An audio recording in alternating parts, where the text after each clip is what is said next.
I better take a shower and get dressed before I go downstairs. Gone shopping.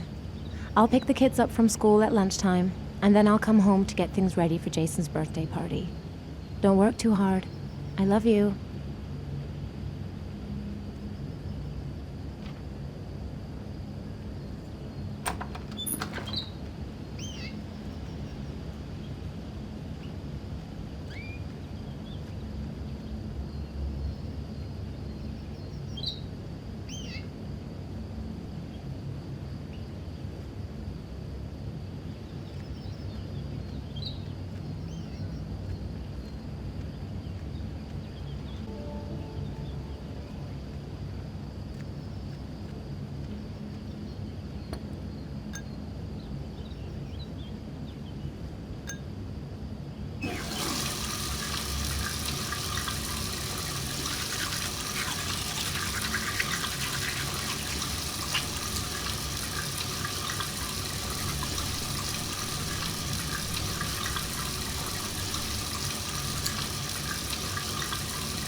I should get dressed before going downstairs.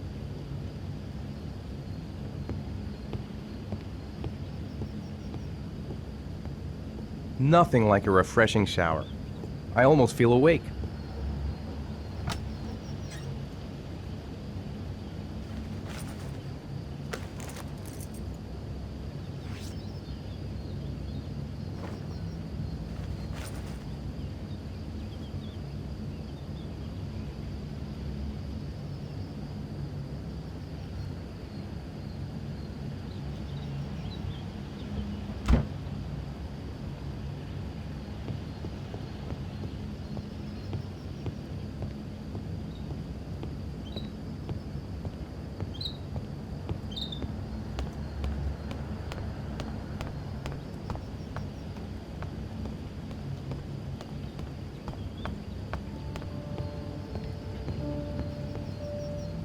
Nice day outside.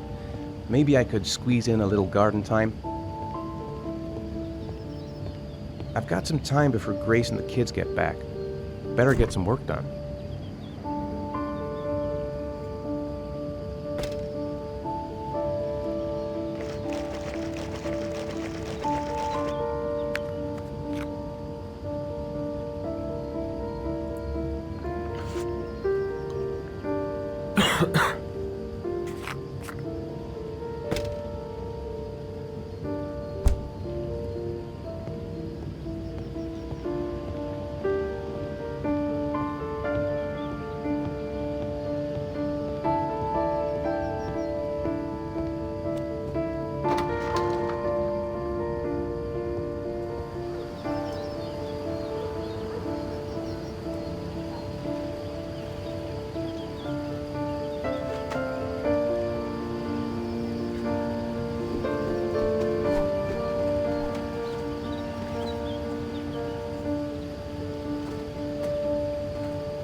Hey, take it easy, you're gonna knock me over.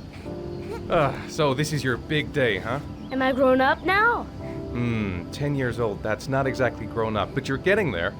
Now, can I drive your car? And I think you're gonna have to wait a little while for that. Ethan, can you please help me? I'm coming.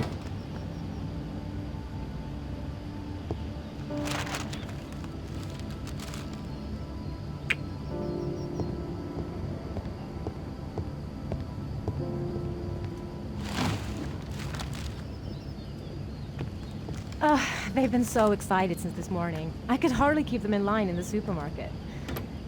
How's your day been? Managed to get any work done?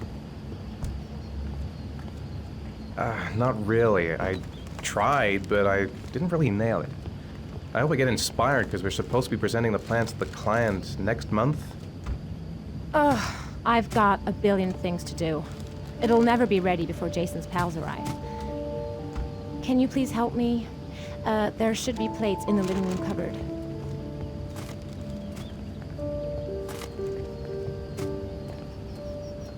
Ethan, I asked if you could help me with the plates in the living room cupboard.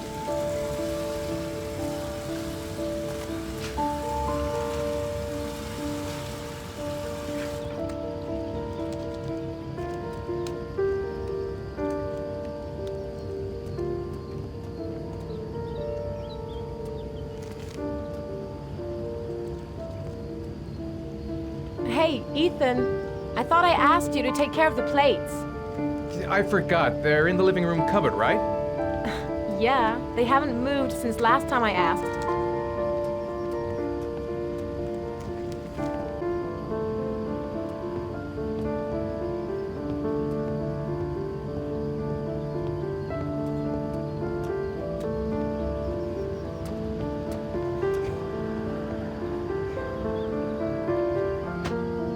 That door is always sticking.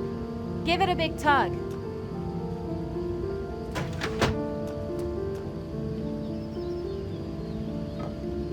That's the set my mother gave us. Be careful, okay? Don't worry, I wouldn't want to be responsible for a diplomatic incident with your mother.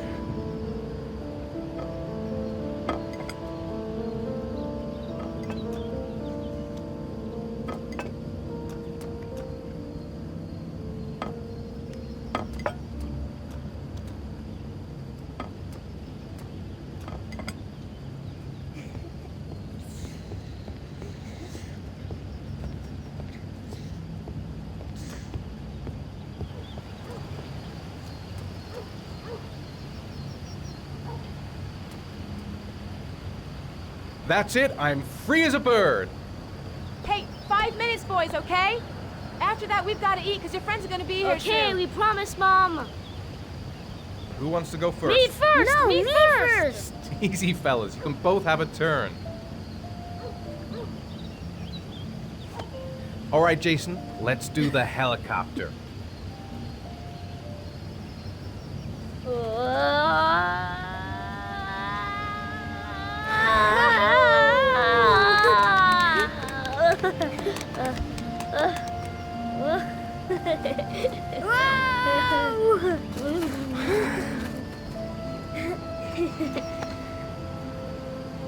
It's my turn now, it's my turn!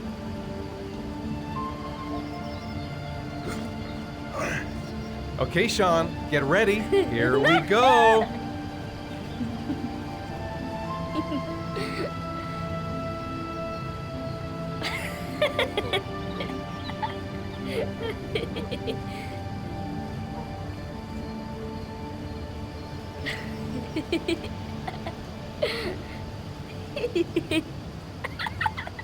Come on, Dad, show us how strong you are! Big muscles.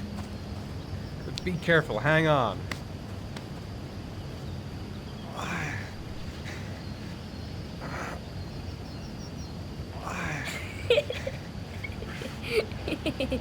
Ah. Oh. Whew.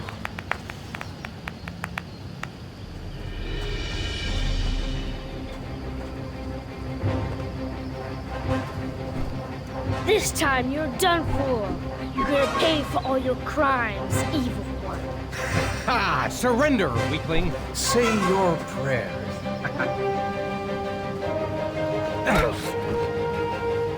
Come on, Jason. Hi-ya! Give up! I am victorious! Watch out! Oh! Attack! Attack! Whoa! Ah! I'll pay for that. Come on. Oh, that's gonna leave a mark. Yeah, Jason! Ha! Continue!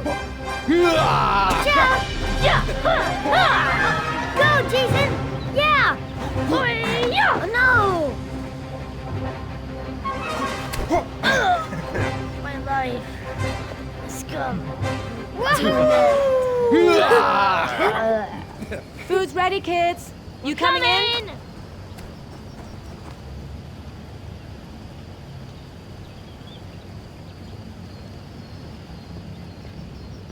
Sean? Lunch is ready. I'll go get him.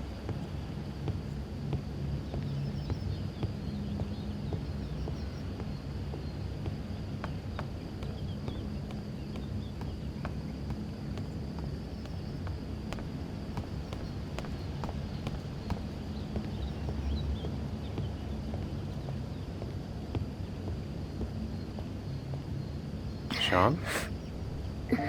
What's up? It's Merlin. He's dead. He's dead and it's all my fault. No, it's not, Sean. Of course it's not your fault. I'd give anything if you could come back to life. You know, Sean, there's some things which just have to happen. Even if you don't want them to. It's not fair, Dad. It's not fair. I know. I know.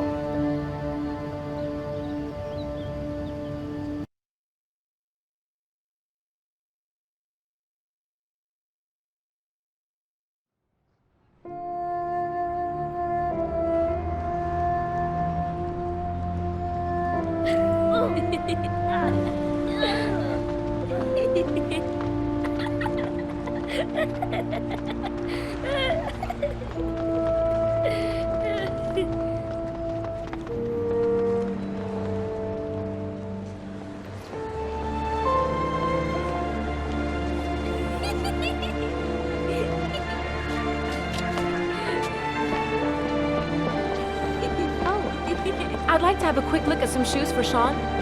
Can you watch Jason for a minute? I promise, we won't be long. Sure, no problem.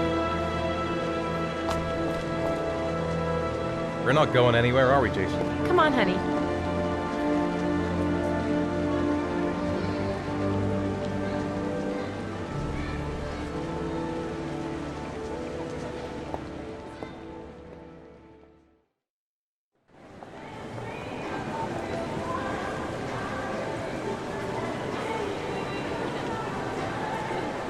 Jason!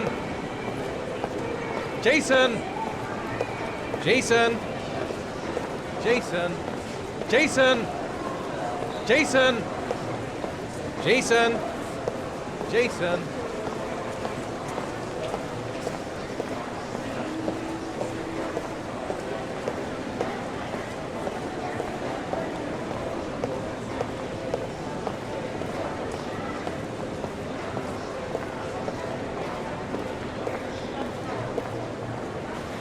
Jason, you really shouldn't wander off like that, you know? There's an awful lot of people in here. Please, Dad, can I have one? I would really love to have one. Please, Dad, come on. Okay, let's go buy balloon. Great! Hey, champ! What's your name? Jason, Which balloon would you like, Jason? the red one. Here you go.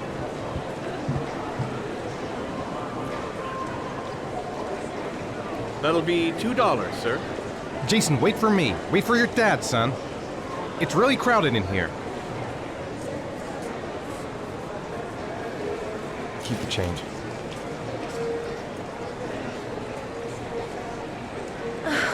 It is impossible to try on a pair of shoes with this crowd. Where's Jason? He was here a second ago. I bought him a balloon, I turned around and he just disappeared. Disappeared? What do you mean disappeared? Stay here. I'll go get him.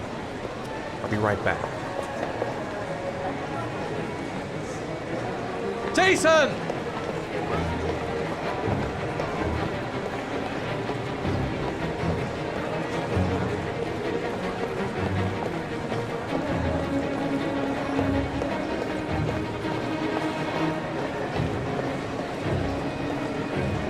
Jason!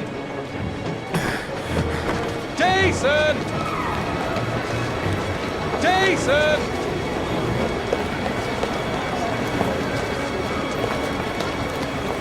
Jason!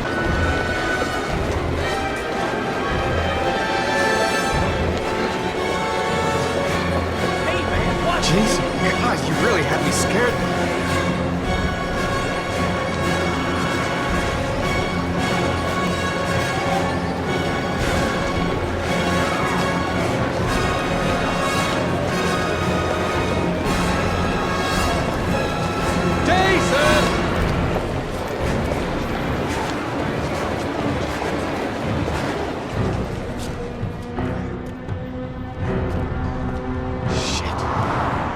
Shit!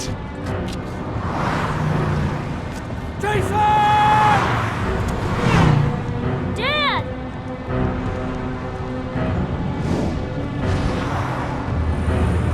Jason! No!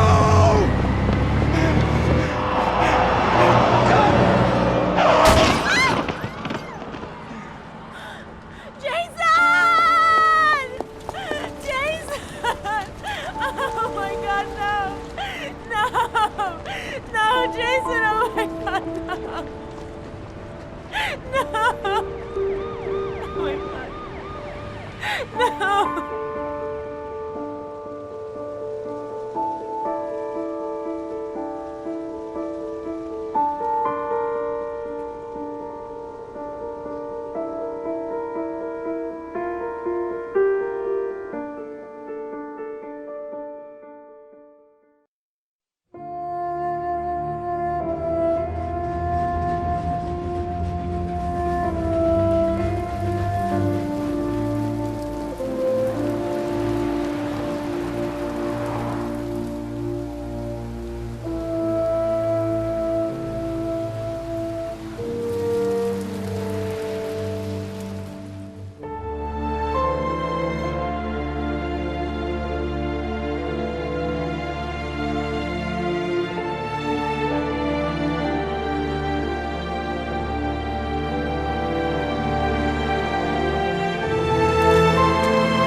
Hi, Sean. Hi, Dad.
It's time for your snack. Are you hungry? I guess, a little. Let's see what we can find in the kitchen.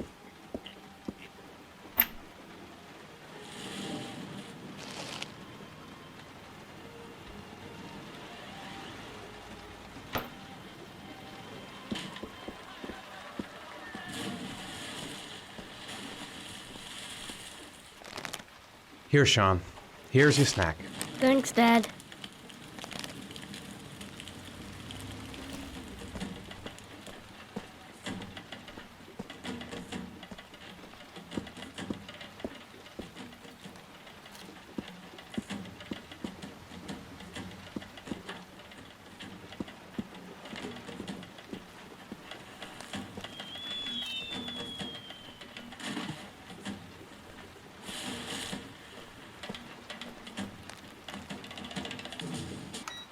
Dad, why'd you turn it off? It was my favorite show. Turn it back on, Dad.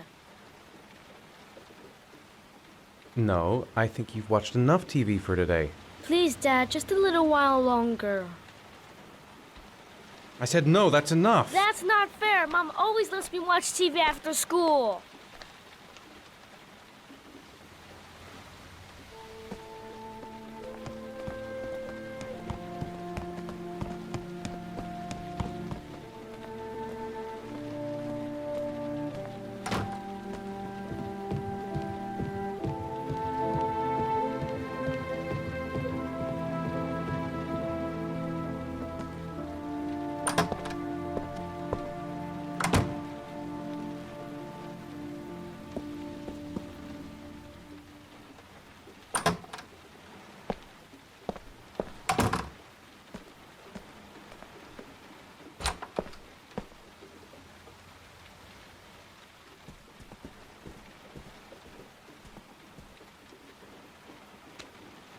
Leave me alone. I hate you.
Lauren Winter. Ring any bells? Nope, can't say it does.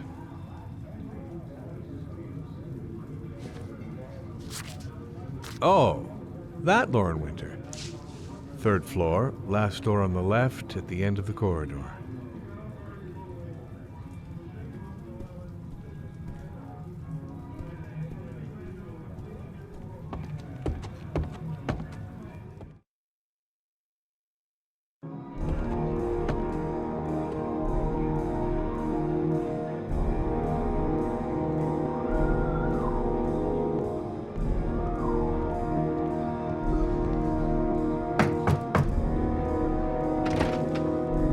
Lauren Winter? Sorry, I only see clients by appointment.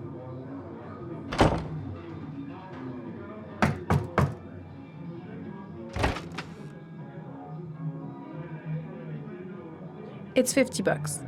I don't kiss and I don't do any weird shit. Fine by me.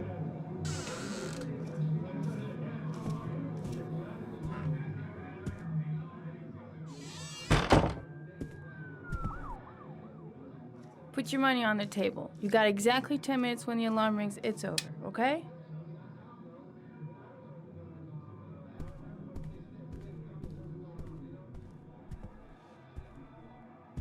You should take your clothes off. We ain't got all day. Actually, I'm not a customer. Shit, a cop. I should've known. What do you want, a freebie? Is that it?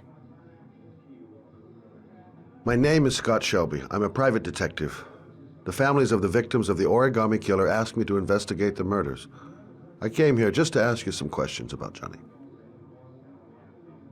I already told the police all I know and I have nothing to add. Leave me alone. The killer is walking around free as we speak. He'll kill again if he's not arrested. My Johnny's dead, so what difference does it make? There'll be other victims if we don't stop the killer. You have got to help me, Lauren. You may know something that can aid the investigation. Help you? There's nothing you can do! My son's dead, do you hear me? He's dead! If we don't find the killer, there'll be other mothers who find their son's body on a deserted wasteland. But you're right. Why should you care? It's not your problem anymore, right?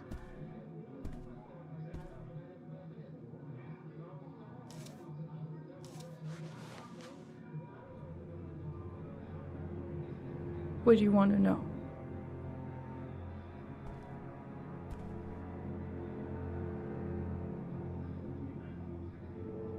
Did Johnny live with you? Yes. Of course, I made sure he never met any of my clients. I wanted to stop, you know. But we needed the money. I was trying to earn enough to get us out of here. Tell me about Johnny. What kind of kid was he? Johnny was really a good boy. Sometimes he fought with other kids who called me you know. In his own way, I think he understood what was going on.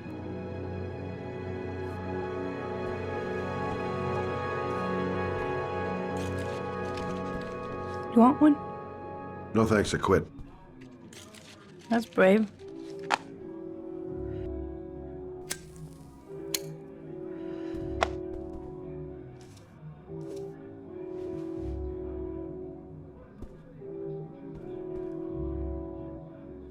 Tell me about Johnny's father. A loser without a job who liked to beat me after a few drinks. He left the day Johnny disappeared. I ain't seen him since. Coward. Good thing he left. Did you suspect anyone after he disappeared? I meet a lot of pretty shady characters in my line of work. Sure, I thought of it at first. But it didn't seem to make any sense. I don't believe any of my clients could have done that to my Johnny and all those other kids.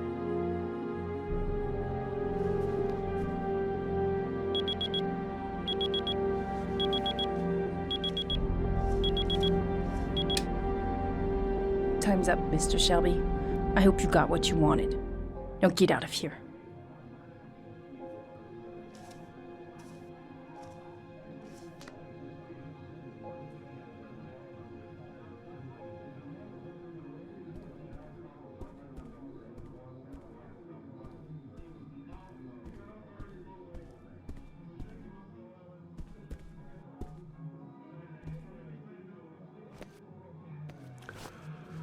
Well, if you remember anything, the smallest detail, give me a call.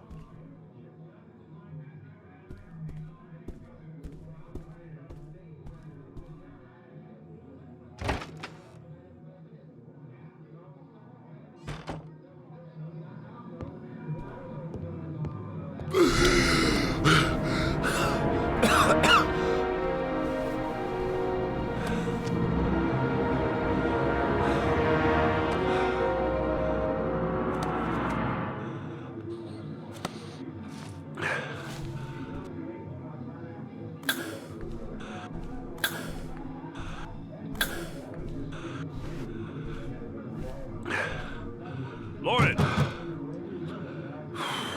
Lauren, open up, baby. It's me. Troy, what are you doing here? I already told you I don't want to see you anymore. Sorry, Dal, but I really wanted to see ya.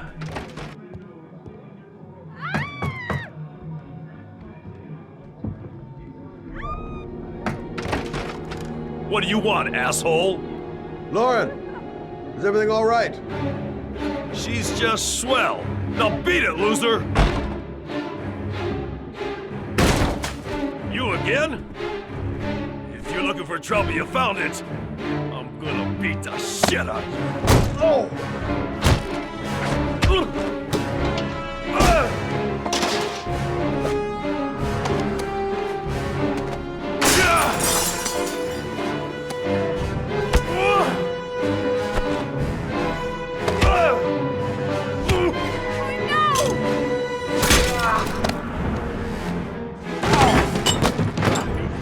Troy, stop or I'll call the cops! Troy, I will call the cops!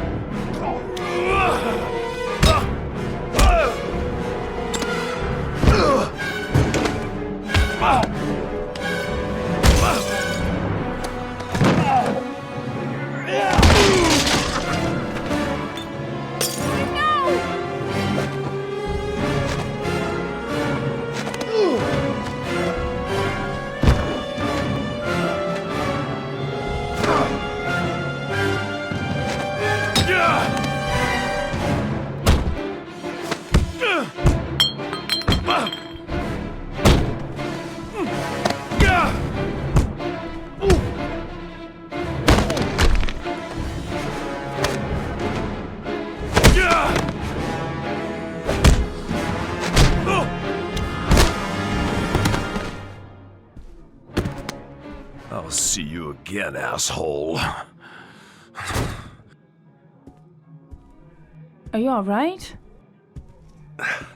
Better than him, I guess. Who is he? An ex-client who thinks he owns me. He was getting violent and I told him I didn't want to see him anymore. Well, you should be careful. He'll probably be back. Sorry about the mess. Mr. Shelby, Yeah. thanks.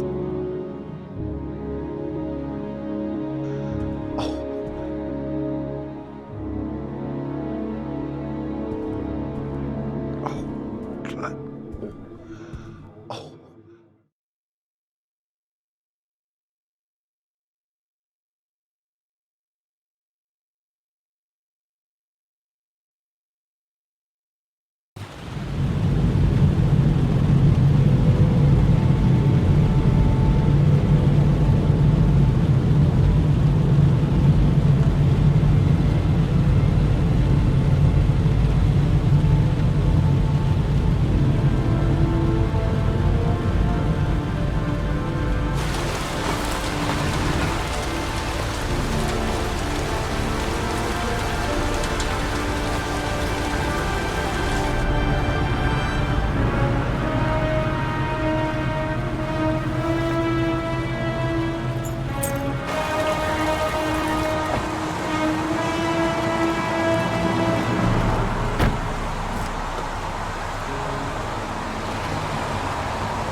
zone is sectioned off, sir. Please step back.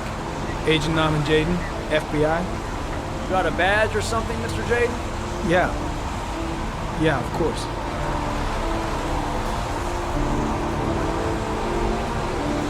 Check. You can pass. I'm looking for Lieutenant Blake. Is he around? I saw him arrive earlier. He's here somewhere. Thanks.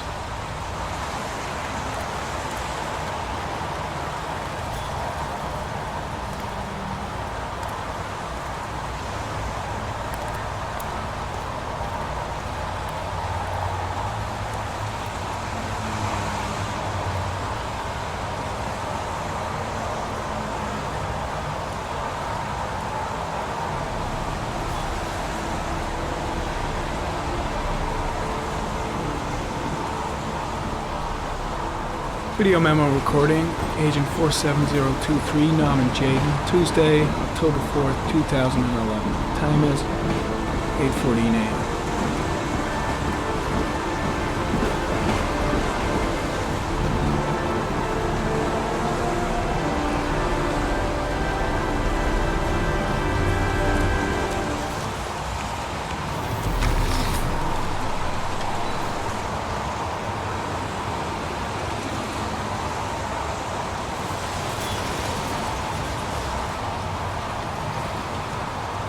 Unrelated to the investigation.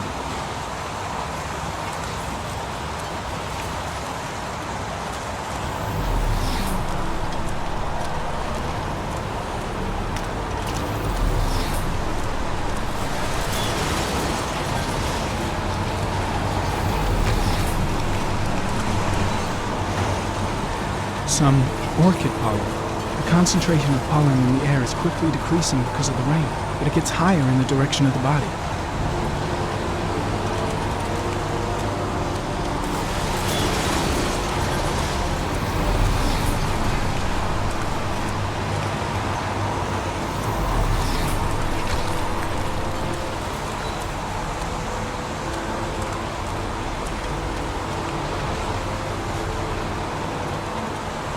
Hey! You there! What are you doing?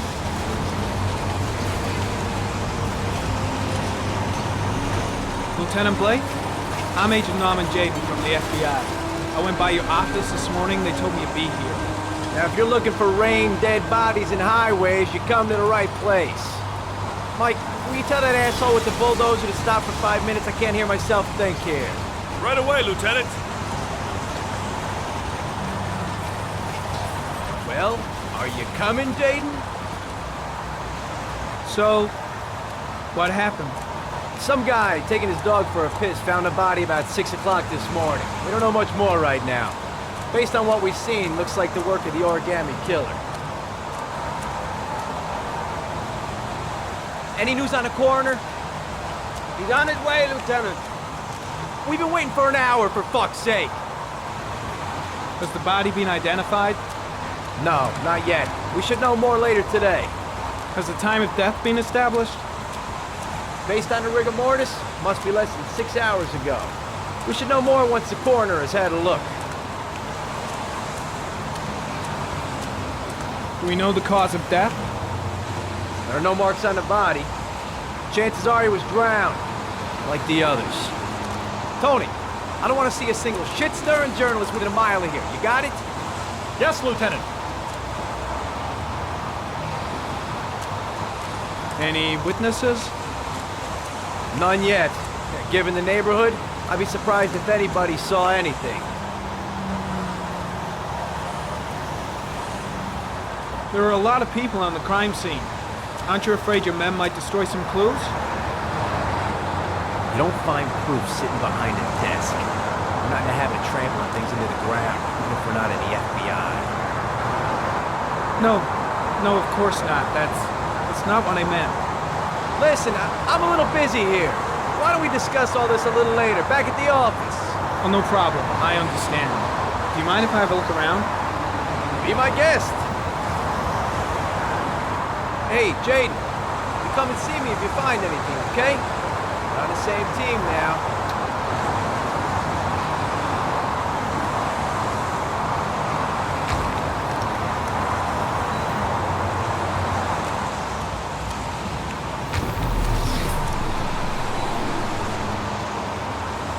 Harry Campbell. Sample of no interest. Comes from one of the policemen present on the wasteland.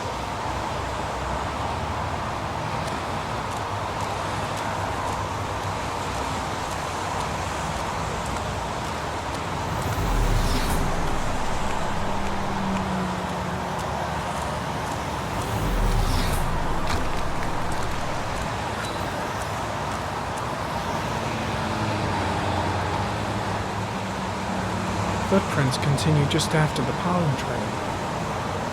There's a good chance that they're the killers.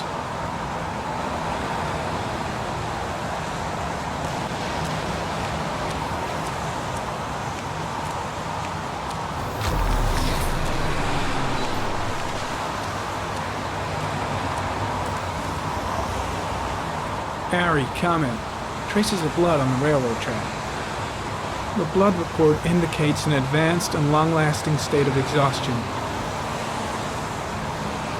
Airy comment. The pollen particles disappear in the tall grass. It's probably the end of the trail.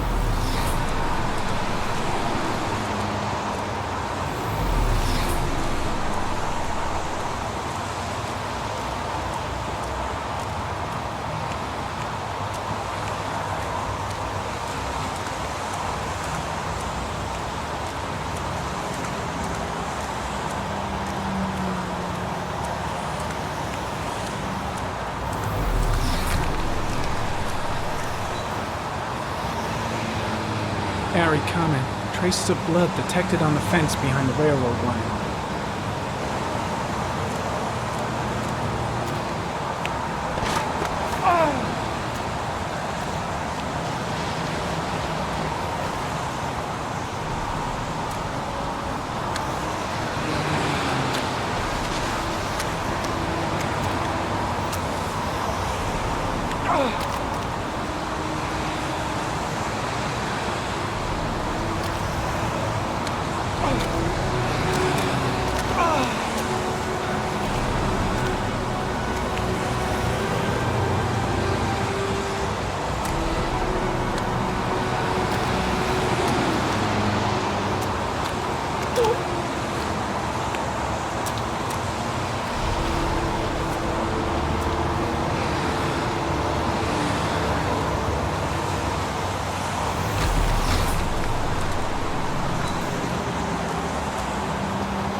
There's a good chance that they're the killers.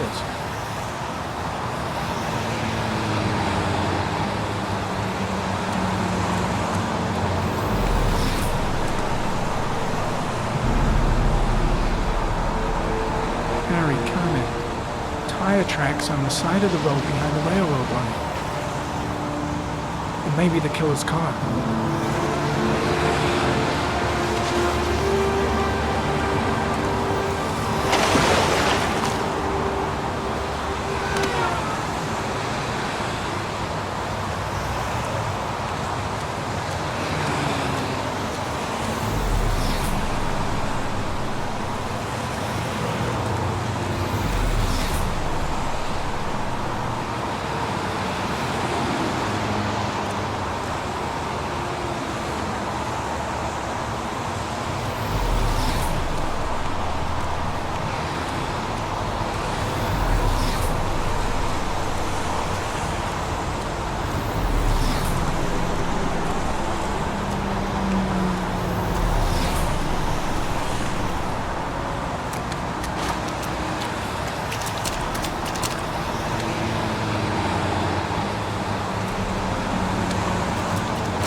Harry, comment. The victim is lying on his back. No visible signs of violence.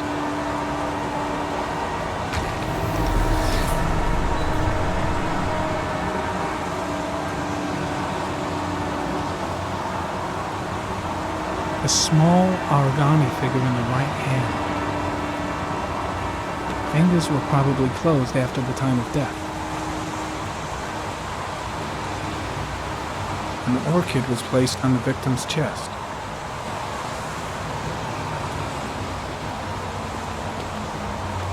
The victim is Jeremy Bowles, declared missing 5 days ago. See reference file.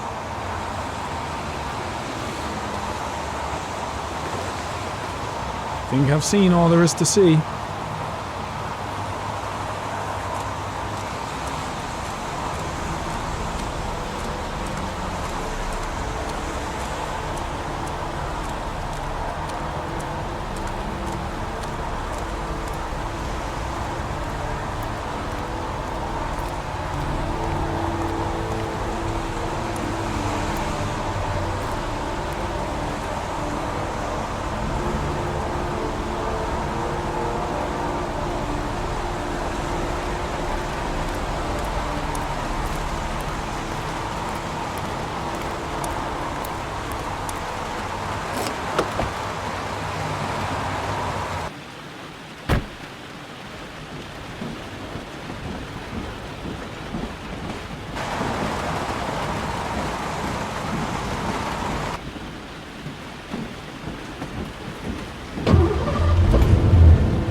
A bat.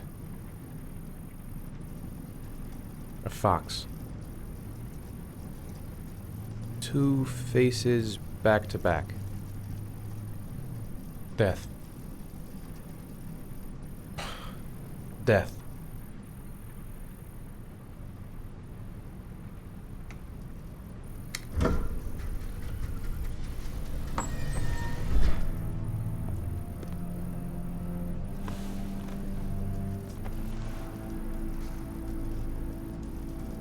I have the results of your MRI scans.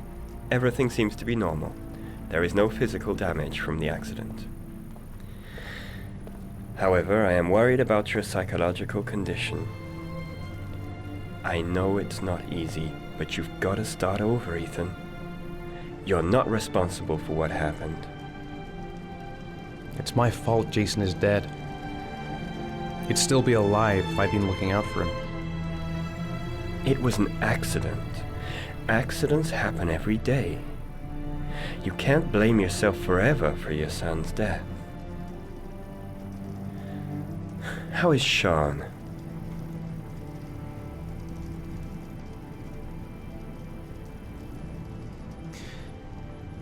I think he resents the fact that I can't live up to his expectations. I seem incapable of making his mother and him happy. And what about you, Ethan? What do you feel?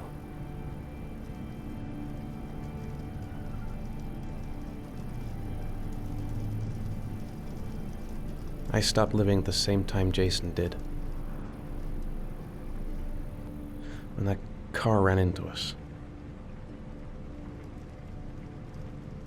Is there something else you wanted to tell me, Ethan?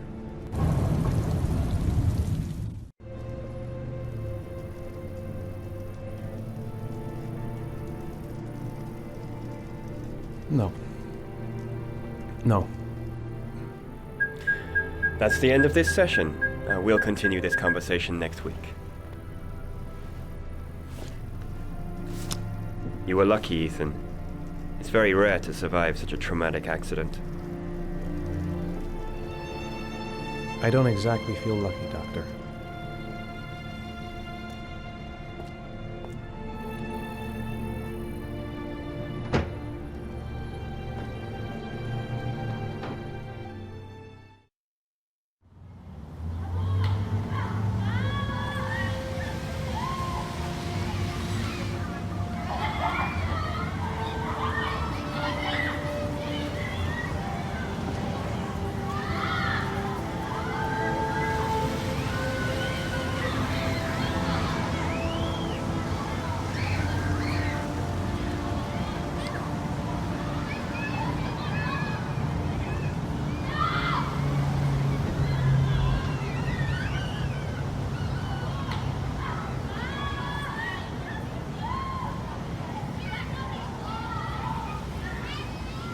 Aren't you gonna go play with the other kids?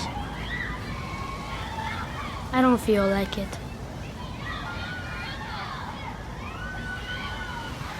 Is something the matter, Sean? No, I'm alright.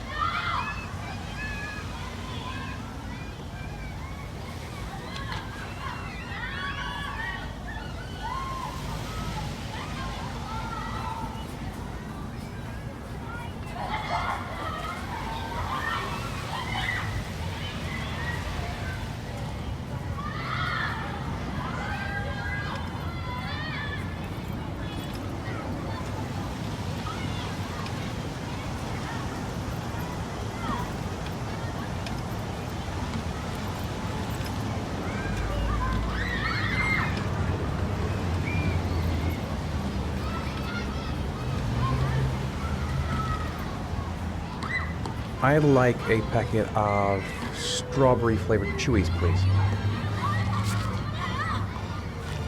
Thanks.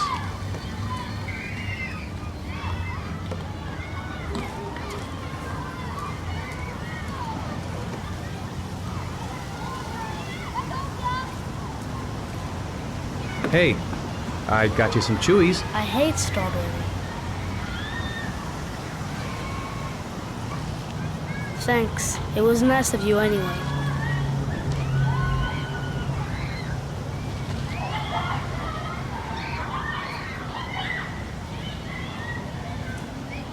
A boomerang? You know how to use it? No, not really. I can never make it come back. Can I give it a try?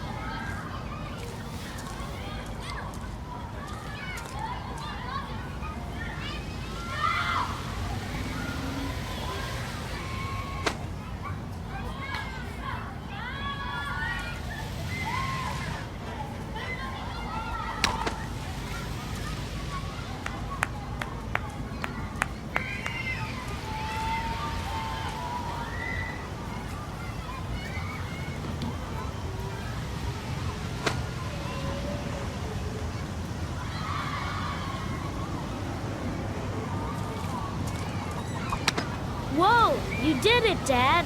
Do you want to give it a try? I won't be able to do it. Oh, come on, let's try it together. Now, the main thing is to get the right position at the beginning. Now, you gotta throw it straight and a little to the right.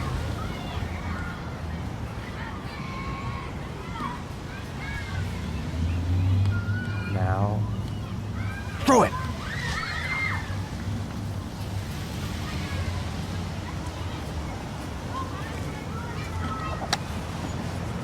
I did it! I did it, Dad! Good job, Sean.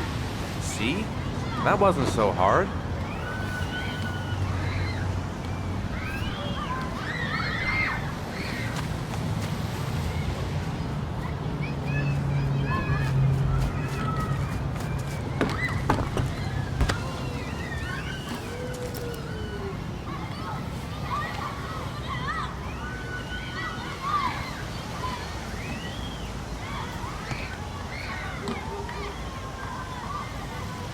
I'll find something else to do with him. Sean used to love playing on the seesaw. Maybe a ride on the merry-go-round.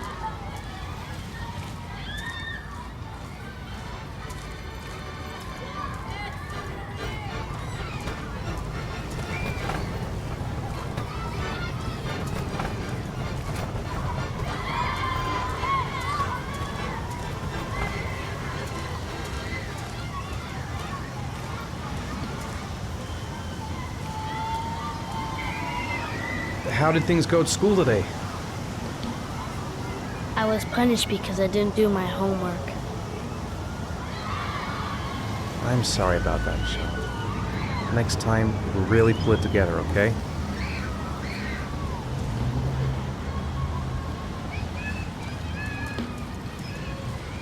Maybe you'd like to have a turn on the swings. I haven't been on a seesaw in a long time. What do you think? Yeah!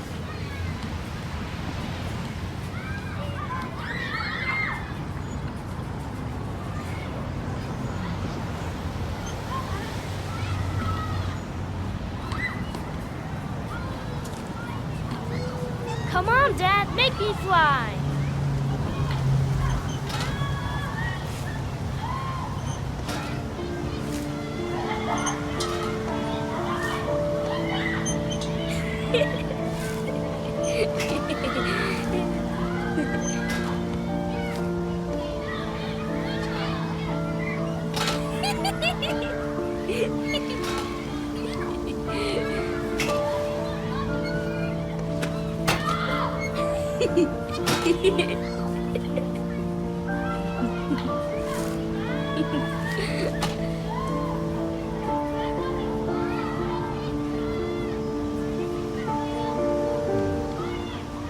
Looks like rain's coming. I think we better go. Okay.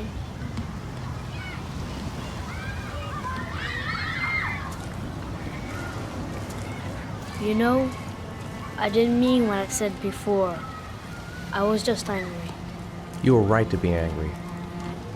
I wasn't very nice to you either.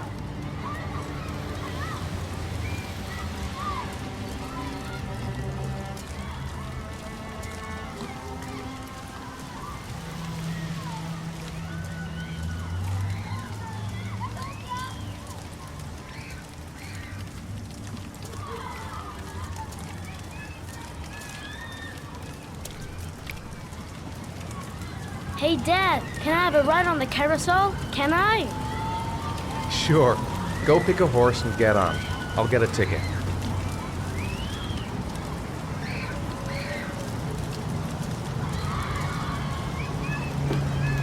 One, please.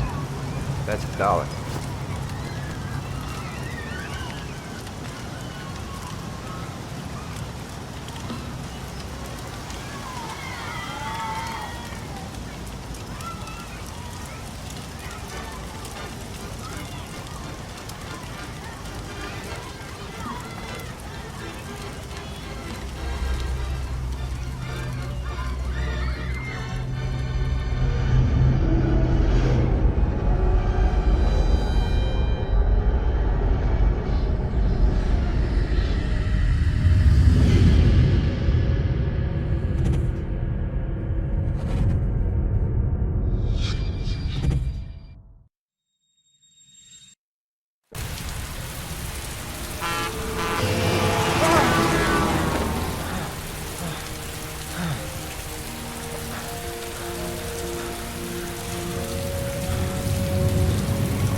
Do you think it's gonna take long? No, he should be finished soon.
I'm off, Charlene. I'll look at the reports later. Oh, cancel all appointments for this afternoon. Okay. Oh, Captain. Agent Norman Jaden from the FBI is here. Jaden, of course. We've been expecting you. I'm in a bit of a hurry. Do you mind tagging along? We can talk as we walk. Yeah, of course. I wanted to introduce myself before getting started, but perhaps there's a better time. No, it's fine. I just have to get to the press conference. We have them every day now. Believe me, it's not always easy finding something to tell them. Fortunately, today we have some news. Have you met Lieutenant Blake yet? Yeah, we met this morning. He has his own methods, but he's a good cop. I'm sure you'll get him well together. Do you know how to tie a knot in a necktie? I guess. To be frank with you, I could have done without the FBI on this one, but the press are all over us. This Origami Killer case crept up on us, and it's fast becoming a national concern. There are hundreds of killers in this country, but what do you know? This guy is exotic. He leaves flowers and origami figures. Work that one out. Then the press get onto it, and we suddenly become the center of the universe. I'm here to arrest a serial killer. With all due respect, sir, the rest of it, it's none of my business. No, of course not. All I'm asking is that you make progress, and fast. The press want a perpetrator, and we're gonna have to serve him up on a silver platter. Not bad. Oh, go see Charlene. She'll show you to your office. Yeah, check in on the press conference if you're interested. It'll give you an idea of the political climate around here. Thank you, sir. Welcome to the club, Jaden.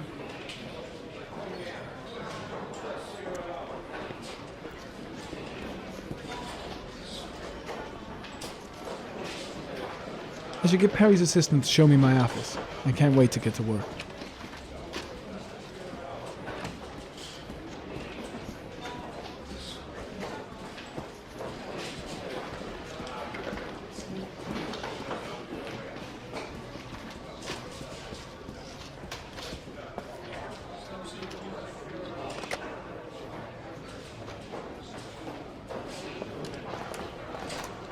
Nice watch.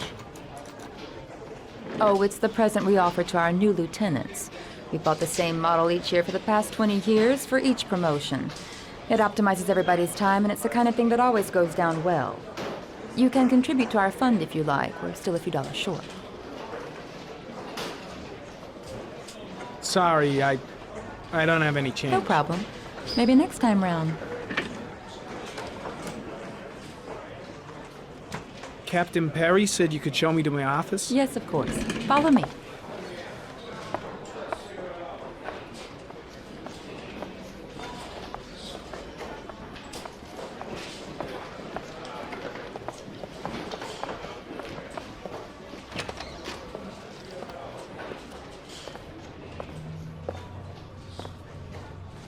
This is my office?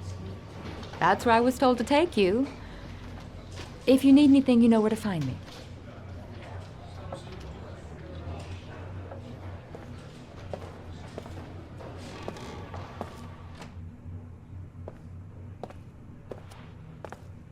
Okay, time to work.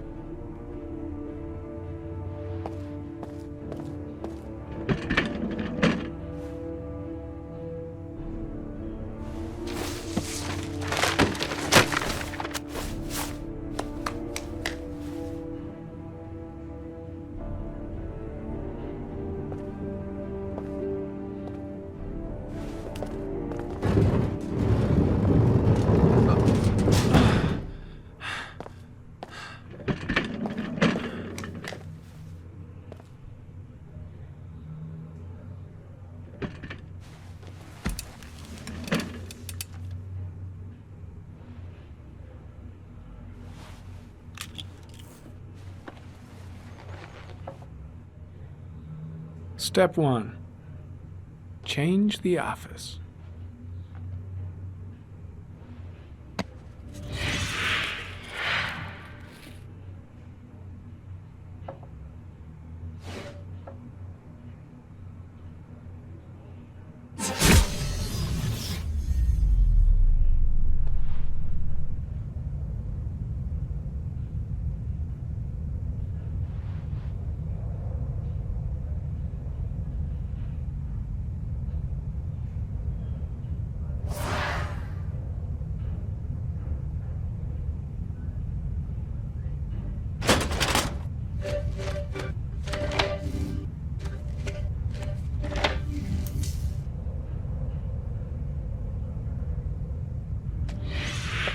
Eight victims in the last 3 years. All boys, aged between 9 and 13. No signs of violence. The victims disappear from public places in broad daylight. No one notices anything. Bodies are found 3 to 5 days later, drowned in rainwater.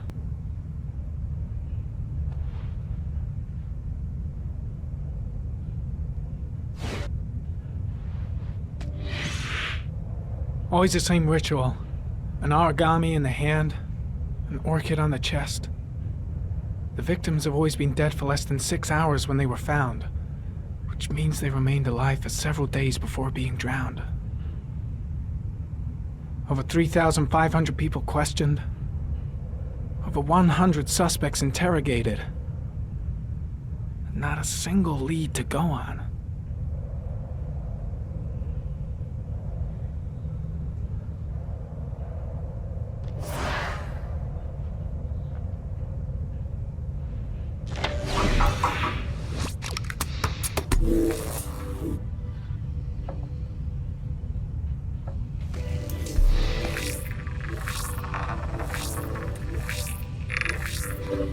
The killer's car is probably a Chevrolet Malibu 83.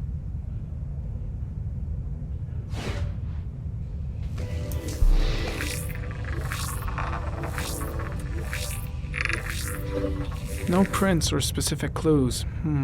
Nothing much to go on. Just one origami store in town.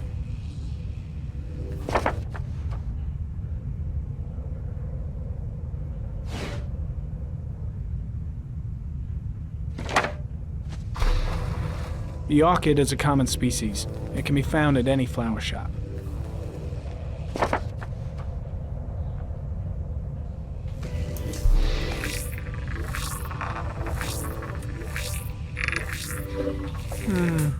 A common species.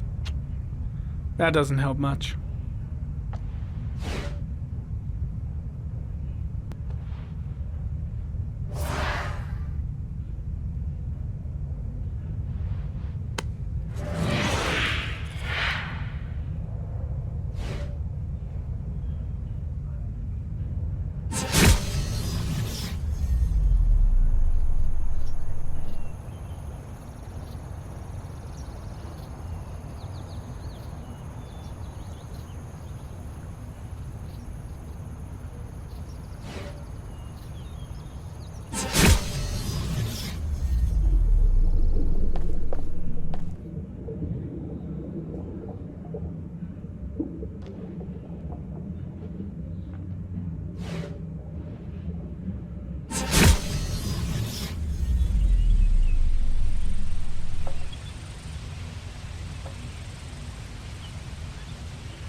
Here we go again. I better go wash my face.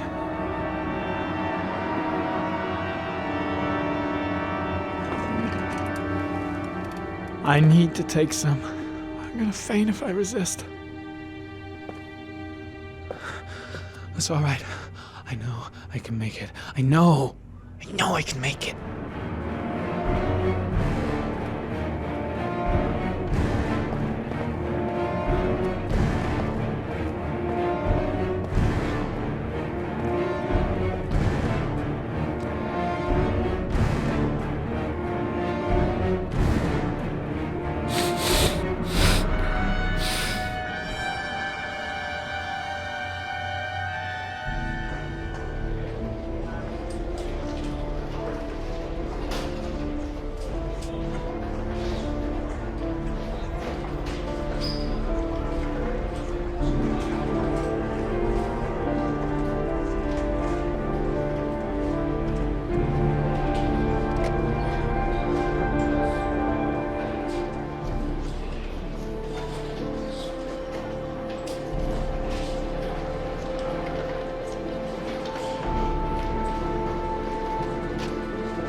This is Lieutenant Blake, Mr. Marsh.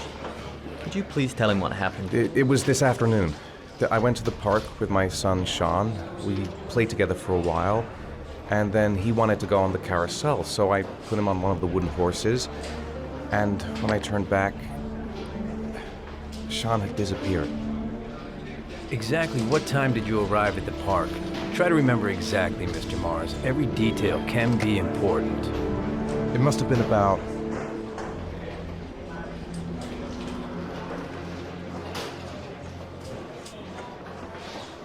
5:30, I think. I'm not really sure.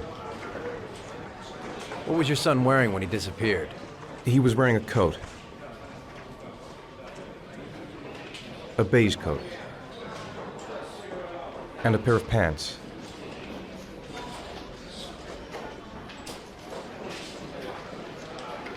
Green pants.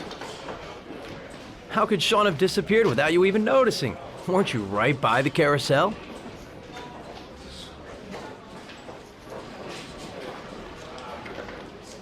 I did.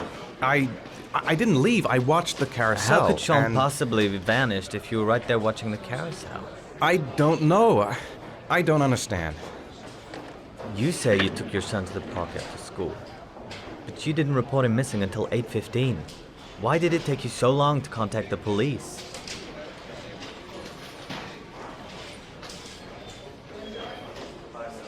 I searched the whole neighborhood for him. I thought he couldn't have gone far. All right. That's all the questions I have for now. You're free to go, Mr. Mars. We'll continue to look for Sean overnight. We'll contact you if we have any more questions. Do you think the Origami Killer... Listen, your son's probably just run off and he'll turn up in a couple of hours. But what if it is the Origami Killer? Well, then we have about 4 days to find him alive.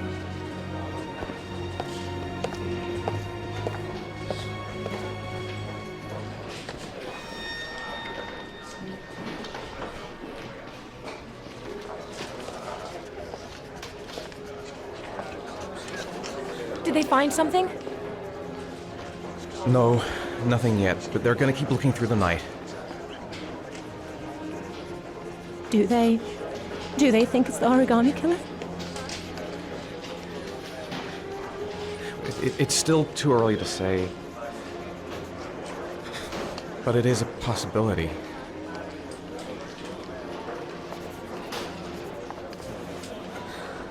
What happened, Ethan? How could you lose Sean like that? You should never have taken your eyes off him. I mean, for God's sake, how hard is it to keep your eye on a child in the park? Why did you leave him, Ethan? Why? Wasn't it enough losing Jason? I'm sorry. That's not what I meant to say.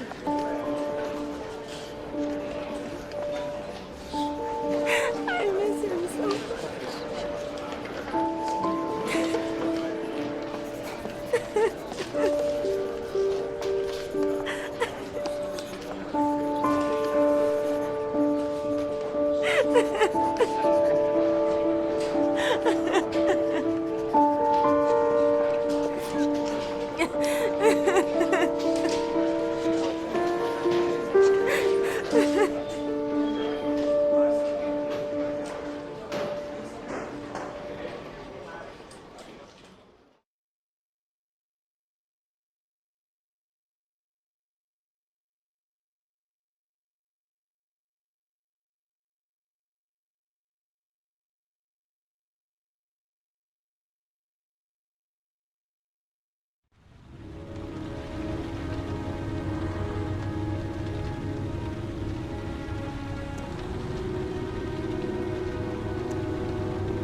Good evening. Good evening to you, sir. Can I help you, sir? Well, I hope so. My name's Scott Shelby. I'm a private detective. I'm investigating the case of the Origami Killer. I'd like to ask you a few questions. My son is dead, Mr. Shelby. I have nothing more to say. I also lost someone I loved. I know what you're feeling. Then you will understand that I do not wish to talk about it. The killer has kidnapped another victim. A 10-year-old boy. Like your son, Risa. I have 4 days before we find his body on a deserted stretch of wasteland. No one did anything to save my son. Now, would please to move along, sir. Oh, do you sell inhalers? I'm all out, and at least I won't go away completely empty-handed. In the back of the store, to the right. Thanks.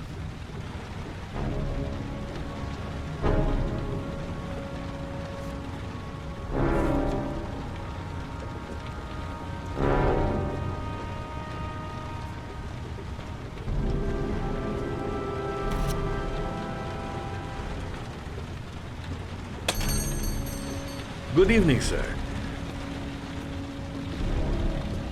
Are you looking for something in particular? Give me what you got in the register. Don't fucking try anything. Open the register, you dumb fuck. Put the money on the counter. Shit, are you deaf or what? Are you gonna open that fucking register or not? No, sir. You do not have the right to steal that money from me. I have worked very hard to earn it. You cannot have it. What did you say? You're out of your fucking mind, man. You don't get it, do you? I'm gonna put a fucking bullet right between your eyes if you don't do what I say now. You shall not be robbing my register, sir. That money is mine. Just don't.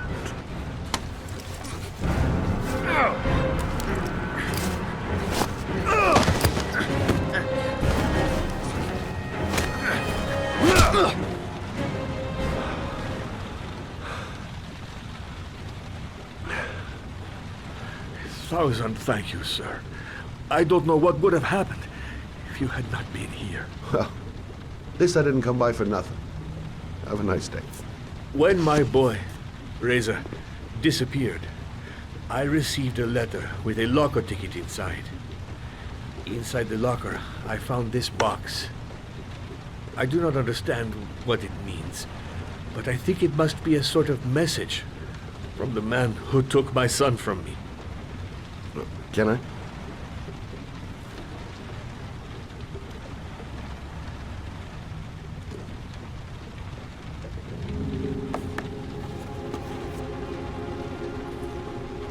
Please, take the box if it can be of any use to you at all. It did not help me to save Reza, but maybe it will help you find the other little boy.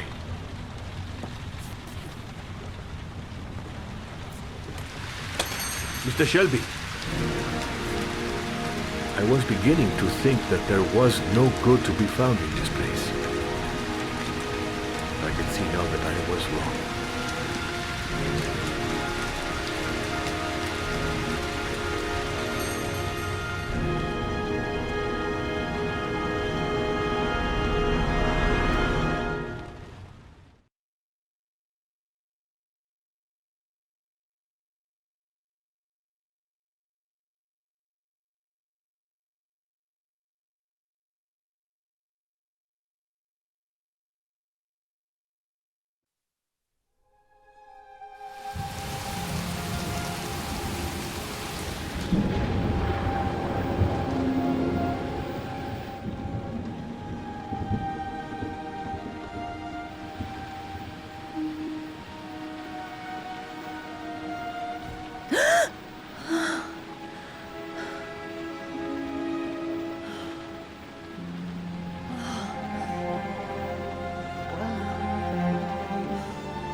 There's someone here. There's someone in the apartment. The phone on the desk. I could call for help. The front door. It's the only way out. If I can reach it, I still have a chance.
When the parents came home from church, all their children were gone. They searched and called for them, they cried and begged, but it was all to no avail. The children have never been seen again.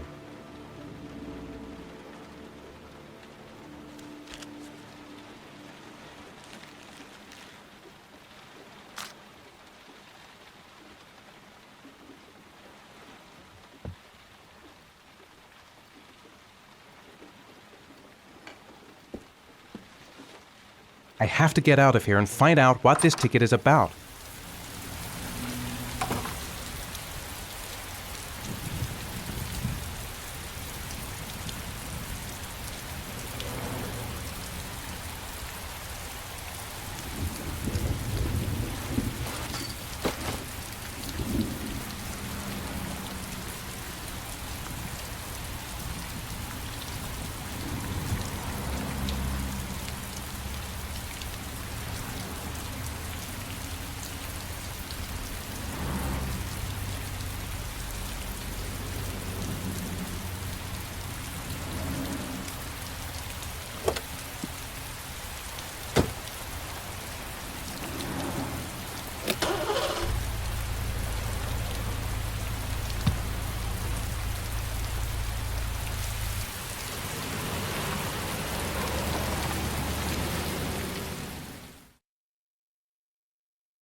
Gonna have to make it through the crowd. I can't take crowds. Just can't handle it.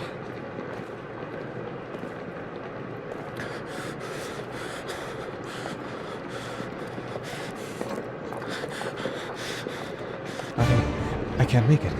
Too many people. Too many people.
Jason!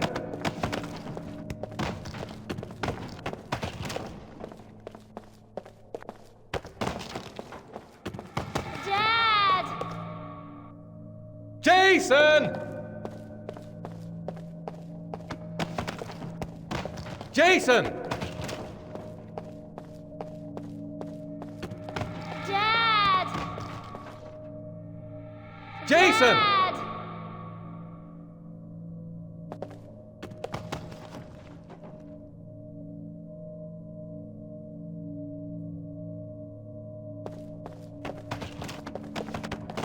Jason!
Line 18, box number 3.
Sean. Where are you? I'm so cold. Dad! Dad!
The killer is white, aged between 30 and 45. He doesn't act on impulse, but plans his crimes in a very meticulous fashion. He doesn't have anything personal against the victims. That's why he covers their faces with mud, to make them anonymous. Why does he kill them if he doesn't have anything against them? For him, they're more of an image, a symbol. That's probably why he gives them an origami figure and an orchid as gifts to apologize for what he's done to them. Very interesting. And where does all that get us? The best way of tracking a predator is to be familiar with his behavior. That may be true in novels, but there's a child's life at stake here. Continue, Jaden. One detail attracted my attention. The interval between the time when a victim disappears and the time when the body is found ranges from 3 to 5 days. But the rainfall is always at 6 inches, give or take 10%. What on earth does that mean? All the victims were drowned in rainwater. The killer kills only in the fall when there is plenty of rain. It could be that he puts them in some sort of well or tank that is open to the skies and that fills up with rainwater. The more it rains, the less time the victim has to live. Then I studied the geographical distribution of the murders. Generally, a killer commits his first murder near to where he lives, so he has a safe place to flee to if any complications arise. The more confident he becomes, the further he roams from his base. By analyzing the locations where the victims disappeared, I was able to isolate a zone where the killer might live. And what size is this, zone? For the moment, about 10 square miles. Oh, great. There must be 10,000 people live in that sort of area. You gonna question them one by one? It may not give us the address of the killer, but at least it's something to go on. Blake, if you've got a better plan, I'm willing to listen. Don't be shy. I'm all ears. So what's next? There are 2 suspects whose psychological profile might fit and can be connected to the comfort zone. I'd like to question them.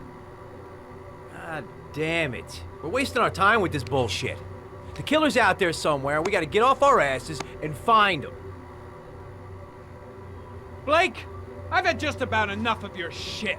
You've been chasing this guy for what, 2 years? And what do you caught, huh? Nothing! Abso-fucking-lutely nothing! What, you think you can do a better fucking job than me with your psychology degree and your great glasses? Well, let me tell you something, pal. That don't mean zip when it comes to getting out there. You're just a fucking bureaucrat. Your vast experience hasn't prevented 8 victims from being murdered. Fucking asshole! That's enough! You said it took 6 inches of rainfall before the victim died. How much time do we have left? If the weather forecasts are right, less than 72 hours.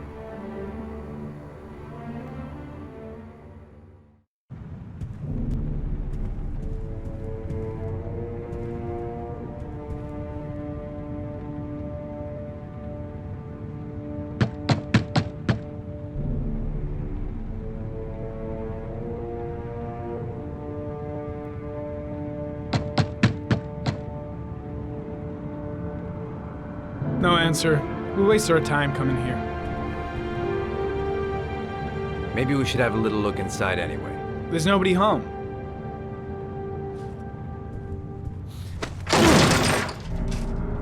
There is now. I'm not sure that's entirely legal. Call the cops.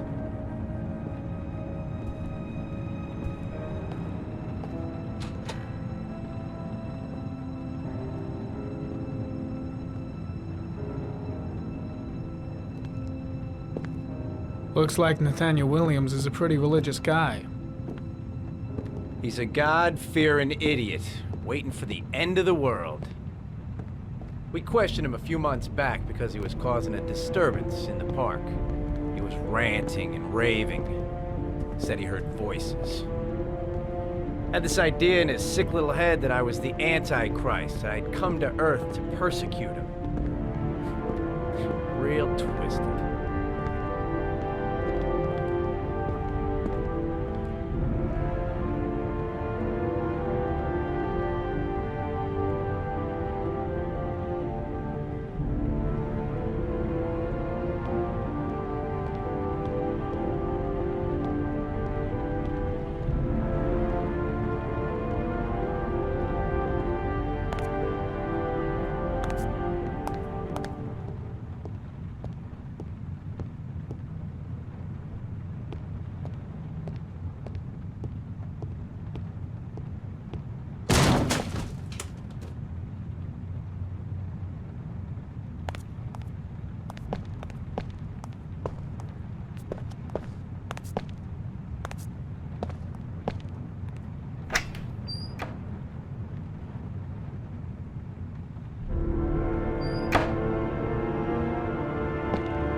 It's stifling in here. Those windows haven't been opened in years.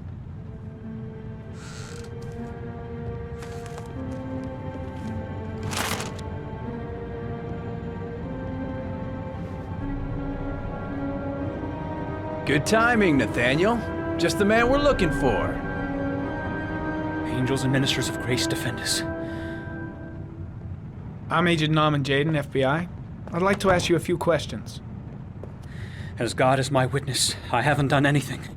I'm innocent. Relax. Nobody's accusing you of anything. We just want to talk. Nathaniel, do you remember where you were last Tuesday at 4:30 p.m.? Here? I was here. I was praying. All day. Was there anybody with you? No. No, I was alone. Why all the crucifixes? You afraid of something? The hour is nigh, and the wrath of God shall strike men down. I'm preparing for the end of the world. Where do you work, Nathaniel? Do you have a job? My sole occupation is praying to the all-merciful Lord for the salvation of humanity. What about the voices, Nathaniel? Do you still hear the voices? We know who talks to you, don't we, Nathaniel? Or we both know who talks to you. Don't speak that name. What does he say to you, Nathaniel? Blake, what are you doing? I can't talk about it. You mustn't talk about it. He orders you to go and find new prey, doesn't he? He needs more and more. That's enough! Leave him alone! No. No!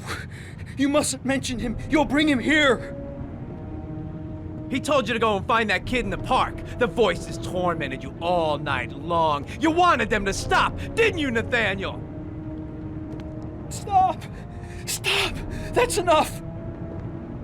So you obeyed them to make them stop. You took that boy with you and you drowned him. Isn't that right?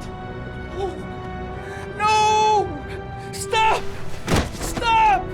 You killed them, didn't you, Nathaniel? Are you gonna confess, you bastard? You are the Antichrist. Put down the gun, I shall Nathaniel. dispatch you to your father in hell. He is the son of Satan. He was sent to Earth to destroy us. For Christ's sake, shoot!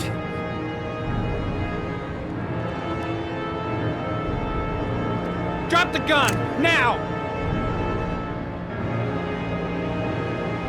Concentrate on my voice, Nathaniel. Listen only to my voice. Team, you shall regret confronting the emissary of the Lord. You shall know divine power. Lieutenant Blake is gonna leave our planet right now and return to the What? realm of shadows. Creature of darkness, I do beseech you to return to the realm of shadows and leave our Nathaniel in peace. Christ all powerful, defend us in our battle with the forces of evil. Protect us from the cunning and wiles of the demon. May God Almighty manifest the power of His empire, and may divine power cast Satan and all the other spirits that prowl the world in search of souls into the darkest depths of hell.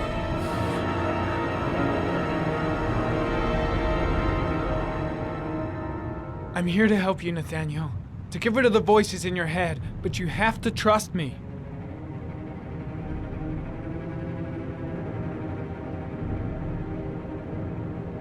Back away, slowly.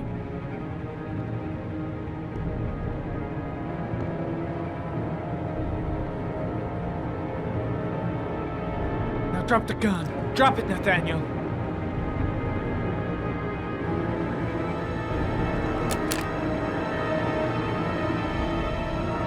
Put your hands on your head. Turn around.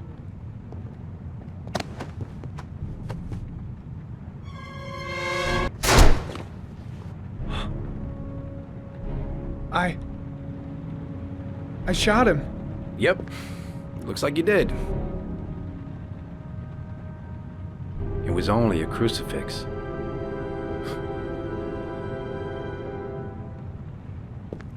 Can't say I'll miss him. Come on, let's go.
Mrs. Bowles.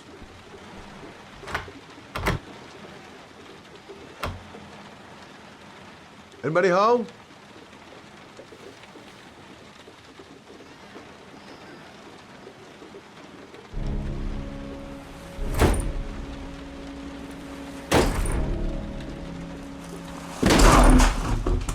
Oh, shit.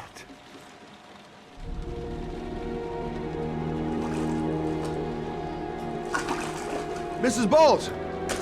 Mrs. Bowles, can you hear me? Wake up! Wake up!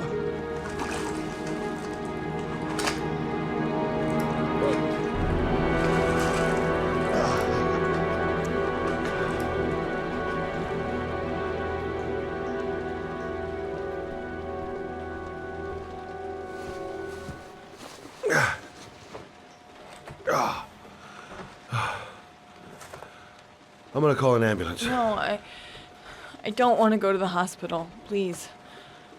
Okay. You got something around here I can dress this wound with? Yeah, I think so. Okay, don't move. I'll be right back.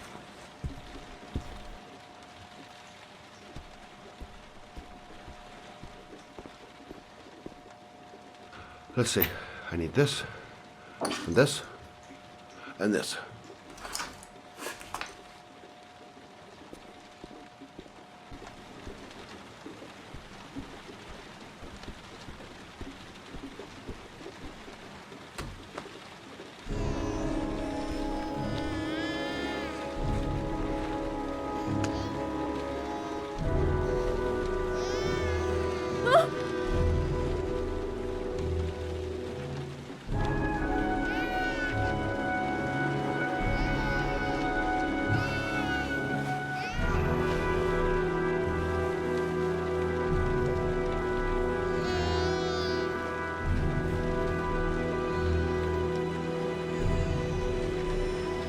There, I done what I can. That should stop the bleeding. Well, luckily the wounds aren't too deep. Hey, how are you feeling? You okay? My baby. My baby needs me. Right. You stay there. I'll take care of the baby. Okay? Do you know what to do? With a baby, I mean. I'm a private eye. There's nothing I can't do. Her name is Emily. Gotcha.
Hi there, Emily. So, what seems to be the problem, huh? Oh! Going by the smell, I got a pretty good idea.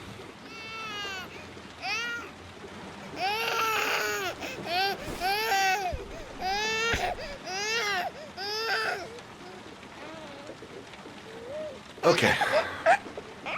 How do you do this again?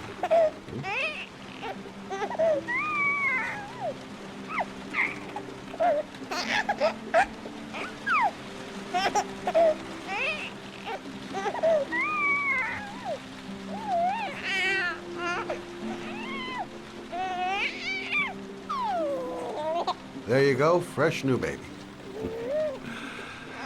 That should feel better. Right, Emily?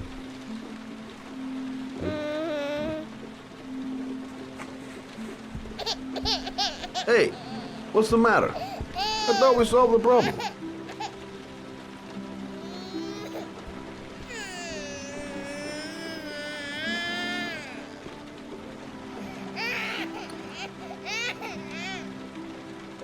I guess I better warm this thing up.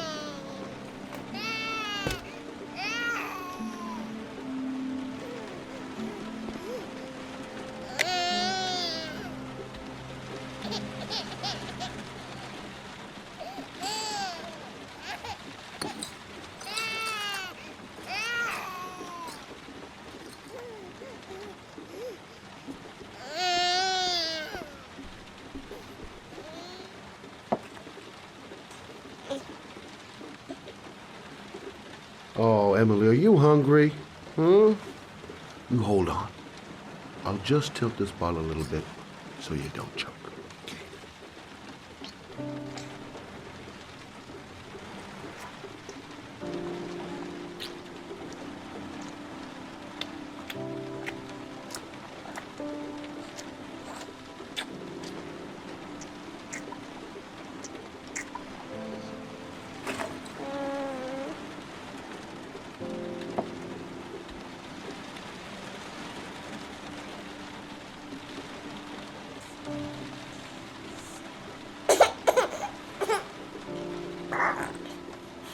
Oh, good job, Emily.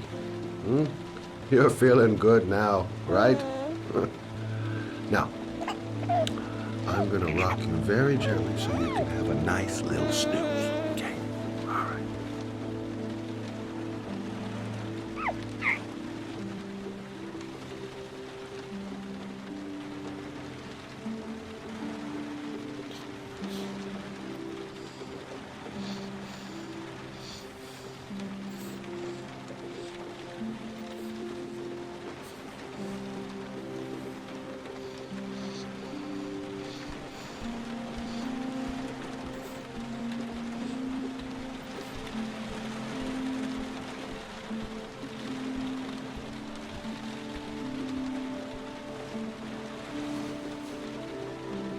Thanks for looking after my baby. I didn't want to leave her. I just couldn't cope anymore. Just not having Jeremy around. He was such a good boy. Can't understand why anyone would want to hurt him. Do you take care of this baby on your own? Doesn't Jeremy's father live with you anymore? He disappeared. The day after Jeremy. I don't know what happened to him. Maybe he couldn't take it. Ever since I've had to look after Emily all on my own and I couldn't do it anymore. I understand. Did your husband say anything before he disappeared? Did he leave a note or something? No. He left the house without a word and there was just the cell phone. A cell phone? Yeah, I found a cell phone in his dresser. I'm sure it wasn't his. I'd never seen it before. I tried to turn it on, but it didn't work. Do you still have it? Yeah, it's in a drawer in the living room. You can have it if you'd like. I'm sure it's of more use to you than to me. Do you have any family or anybody to help you? Yeah. My mother. I didn't want to ask her for anything. We don't really get along. But I guess I'm out of options. Well, look after yourself. And Emma. I will. I promise.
Excuse me?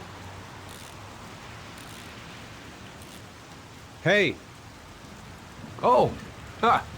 Sorry. Didn't see you. What can I do you for? I'd like to get my car.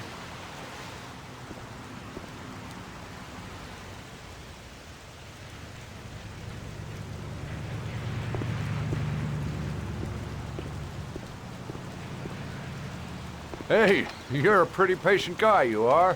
That car's been there for 2 years.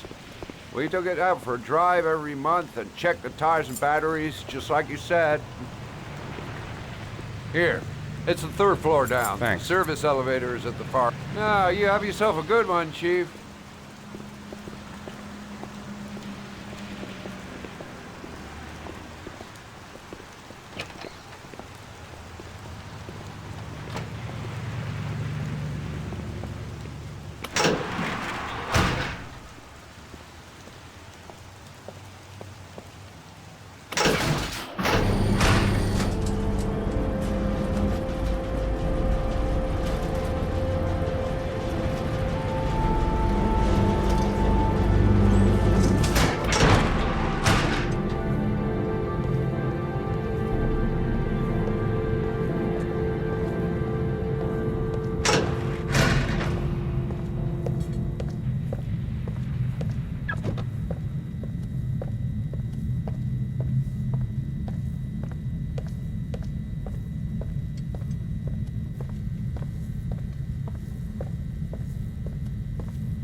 Your destination is 4 miles from here.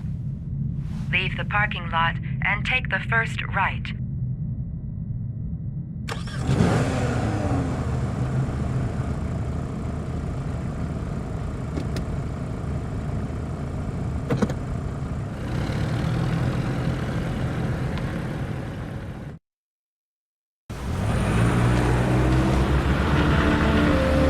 Take a left at the next intersection. Keep to the right and take the first exit.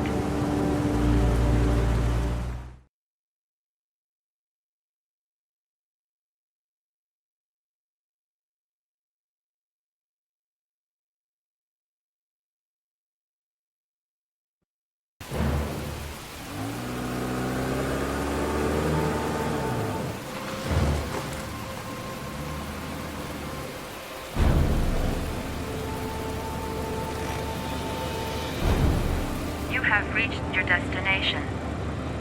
Are you ready to show your courage in order to save your son? Listen carefully. Take the highway and drive against the traffic for 5 miles. If you haven't reached your destination in 5 minutes, you will have failed. I don't want to die. Not here. Not like this. I can do it. I'd do anything to save my son. Can't stop my hands shaking. I'm not going to make it. I'm not going to make it! If I succeed, I'll get more letters from the hangar. It's my only lead. No turning back now.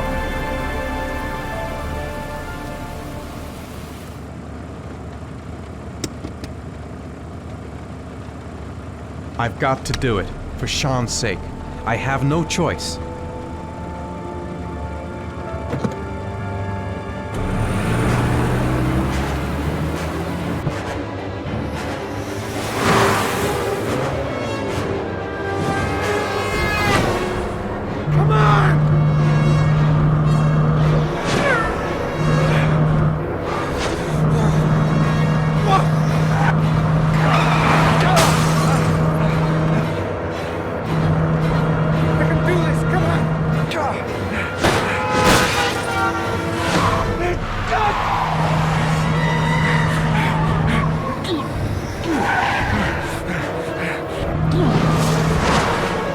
You still have 4 miles to go before you reach your destination.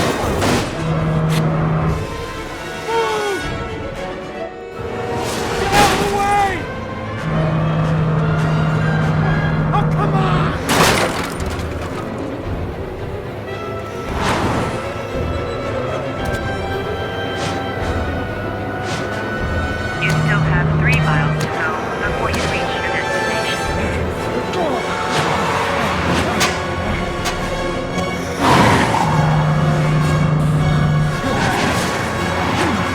You still have 2 miles to go before you reach your destination.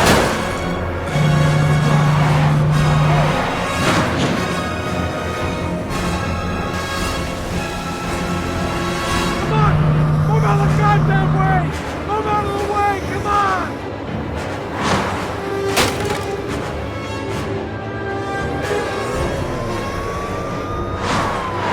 You still have 1 mile to go before you reach your destination.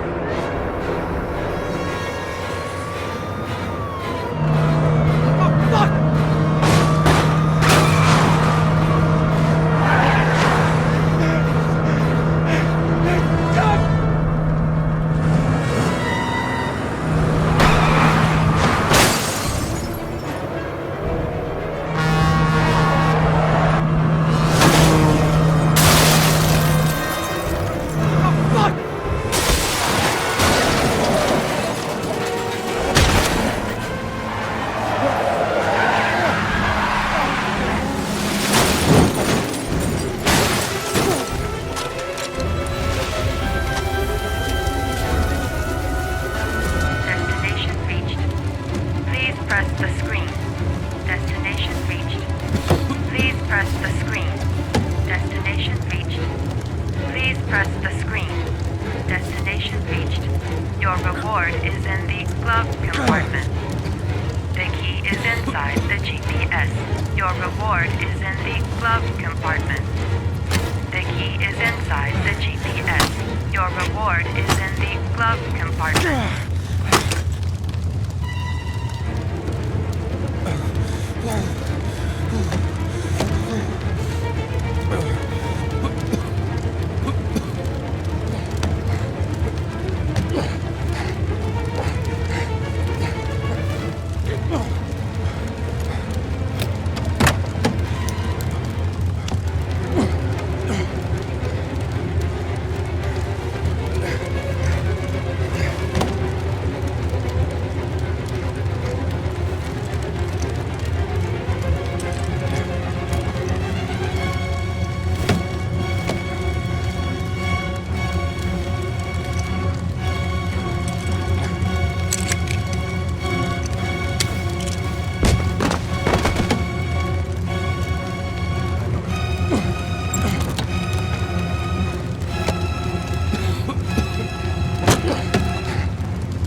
The atmosphere here is one of concern, as there is still no news of 10-year-old Sean Mars who disappeared yesterday. A recent report indicates that the police are now treating this as another kidnapping by the Origami Killer.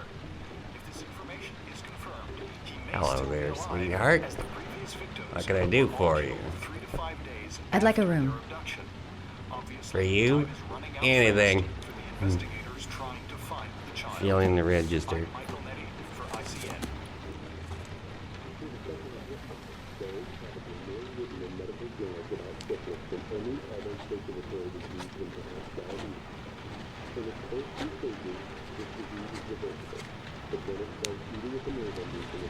Madison, page 27, single. How long will you be staying with us, Ms. Page? I don't know yet. Room 201. Last floor, stairs on the right, in the courtyard. Thanks. The pleasure was all mine. That's for sure.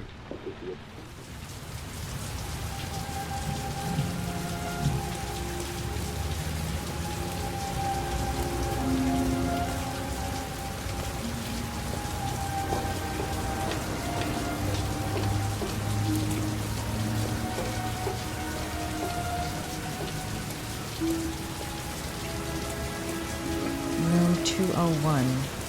Stairs on the right, last floor. That obnoxious receptionist better not have a spare key to my room. The thought of it leaves me in a cold sweat.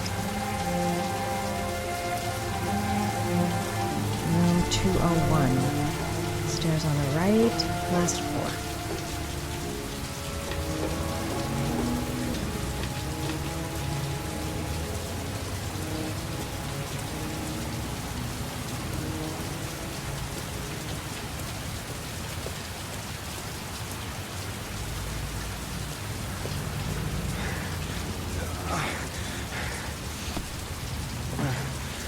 Sir? Are you all right? I'll call an ambulance. No ambulance. You're badly hurt. You need a doctor. Please, just help me to my room. It's number 207.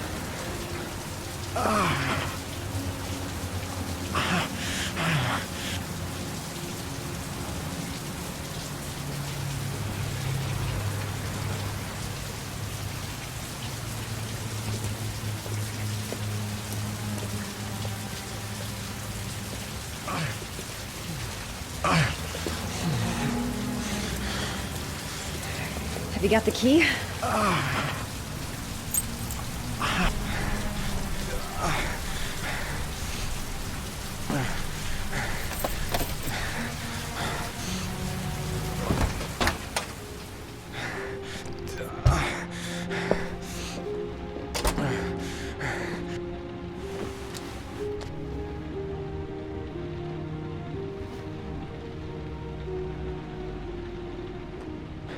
You're really in bad shape. You should see a doctor. Must have one, maybe two broken ribs. It's not fatal. But it's sore as hell.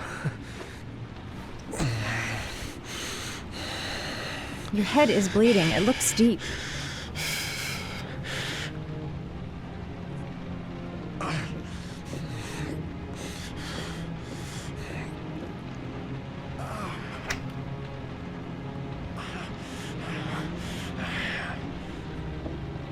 Necophren 100 antibiotics, administered to combat infection.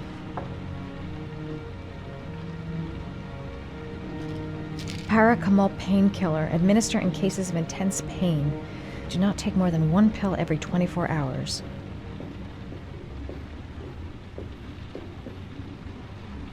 Here, take this. It should do you some good. It's a painkiller. It'll help reduce the pain. It says on the box to take one every 24 hours. I don't think it's a good idea to exceed the dose. I can't afford to wait.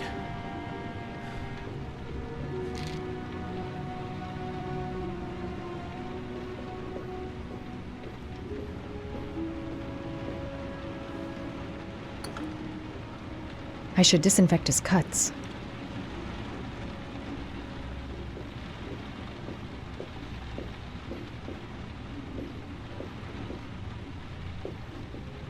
I'm gonna disinfect your wound. This might hurt a little.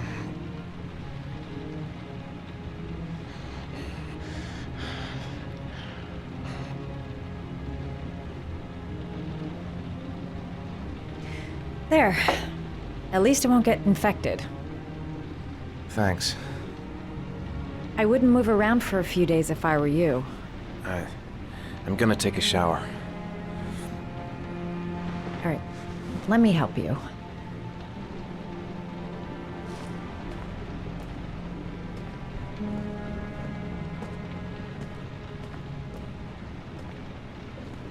I'll wait here until you come out. Let me know if you need anything.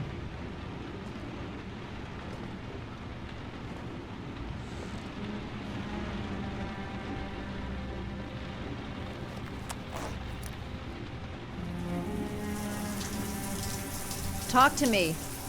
That way I'll know if you pass out. What's your name? Madison. Are you staying in the hotel? No, I live in town. I suffer from chronic insomnia. I seem to only be able to sleep in motels. Don't ask me why. Whenever I get too exhausted, I come and spend a night here. I'm just passing through. And what else do you do, Madison? Apart from fixing up strangers.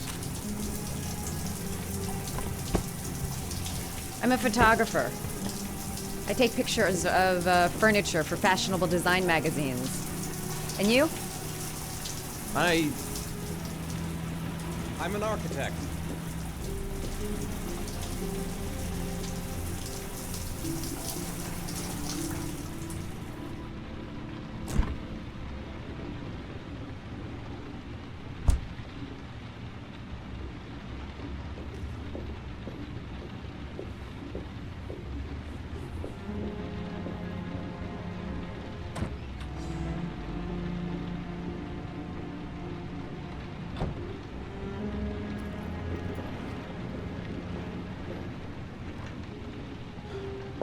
Thanks for staying.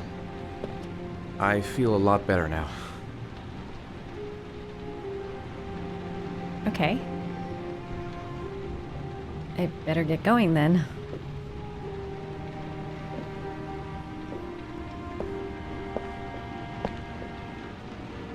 By the way, you never told me your name.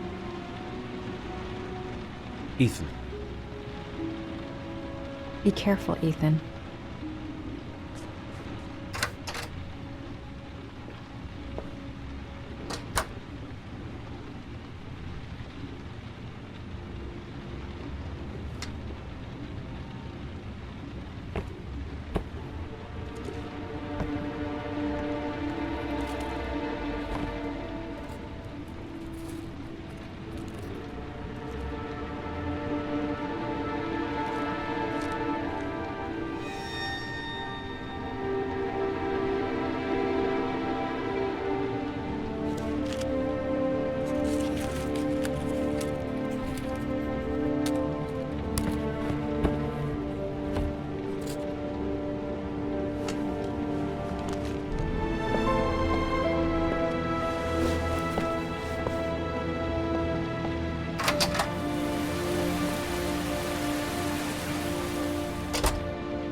Was that the first time? Sorry? First time you killed somebody.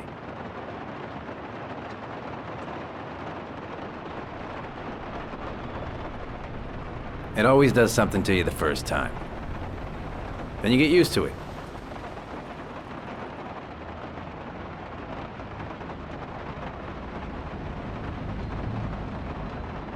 I'm not sure I want to get used to it.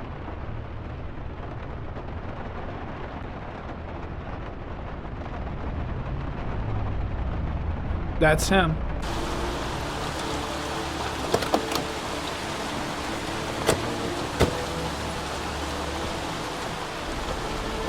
Miroslav Korda? Yeah? Lieutenant Carter Blake, I'd like to ask you some questions.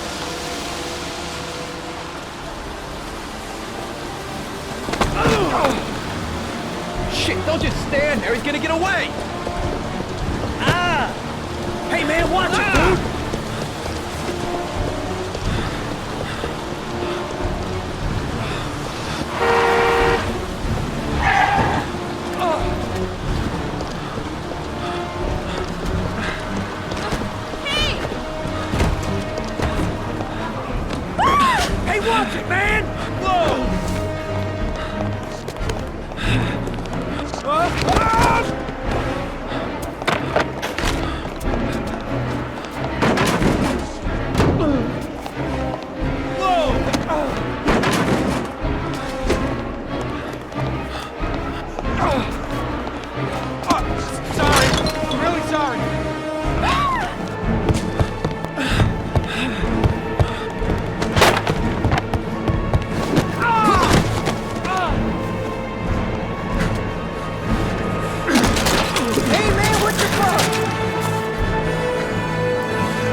No way he's escaping. I'm gonna get that bastard.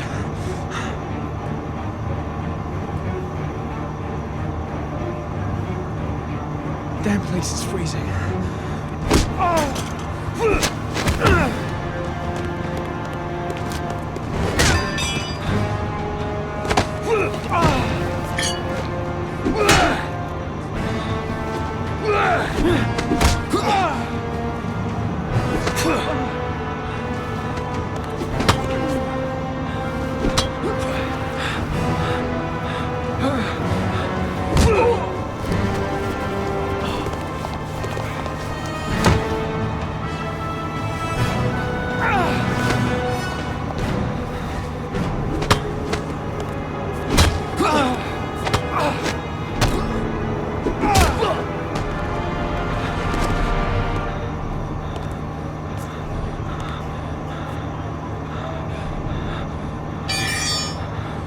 This time it looks like we got our Origami Killer.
You said I could contact you if I remembered anything.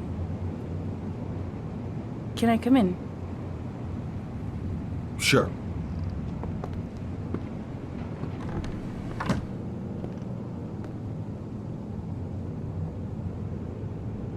Please, take a seat.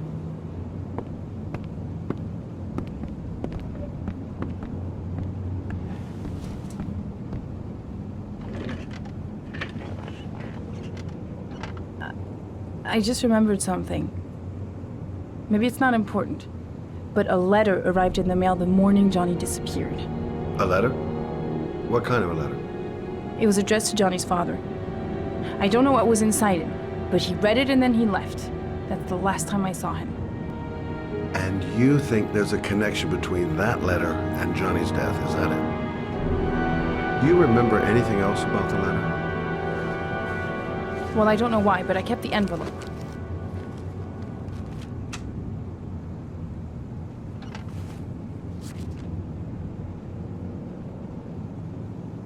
It was mailed in the Carnaby district, the day before Johnny disappeared. No sender. Nothing particular, except the address. The address? It was typed with an old typewriter. Could be a lead, you never know. Well, thanks for your help, Lauren. I'll let you know if it leads to anything. Wait, I can't just sit around and do nothing while you're out there looking for the man who killed my son. Ever since you came around, I've been thinking, and I want to come with you. Help you in your investigation? There's nothing you can do to help, Lauren. It's not a good idea. Believe me. If you won't let me help you, I'm keeping the envelope. It's all or nothing. There's no way you can help me, Lauren. You'll just slow me down. How many clues have you got, Mr. Shelby? This envelope. Maybe your only link to the killer. I understand. It was a stupid idea. Sorry for wasting your time, Mr. Shelby. Wait. You're really something special, Lauren. I'll give you that. I'm just a mother. A mother who wants to find out who killed her son. Are we partners?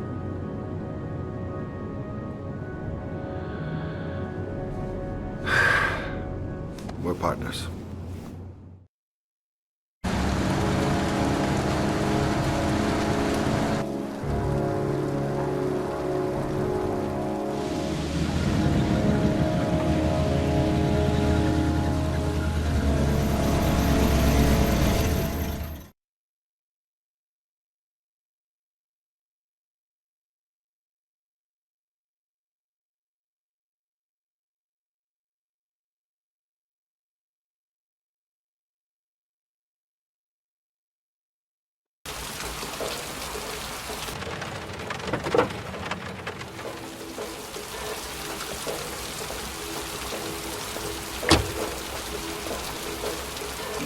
Maybe you better stay in the car. We're partners, remember? Wherever you go, I go.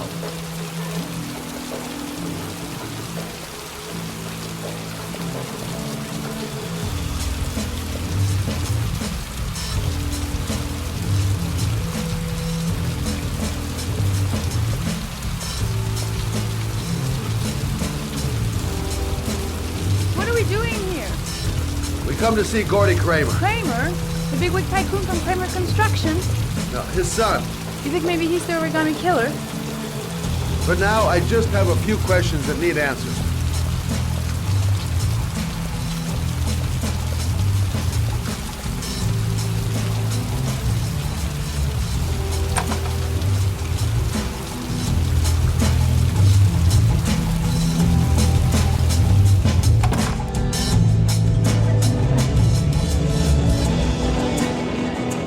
What a joint! Kramer must be loaded. What do you think he paid for all this shiny crap? We'll discuss Kramer's decor another time. Are we gonna be here long? This place gives me the creeps. I'm gonna go find Gordy Kramer. You stay here till I come back. Okay? Okay, just let me know if you need me.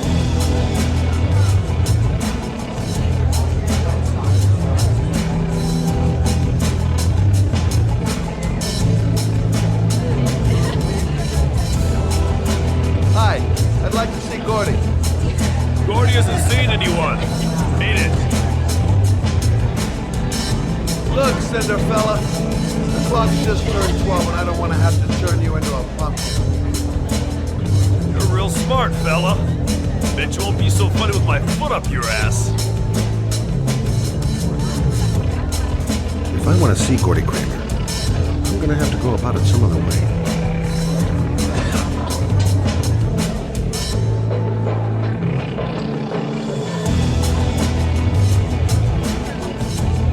Whoa! You see that guy over there? Do you know what he said about you? What'd he say? The bastard! Ah, sort him out! You motherfucker!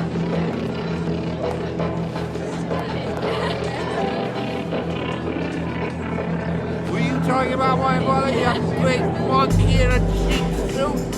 You're thinking, oh, you're a big man, I'm a bigger man. Ah, you just know. Hey, hey, hey, hey, hey. Ooh, monkey, I'm talking to you, you big ape. What are you saying about my mother?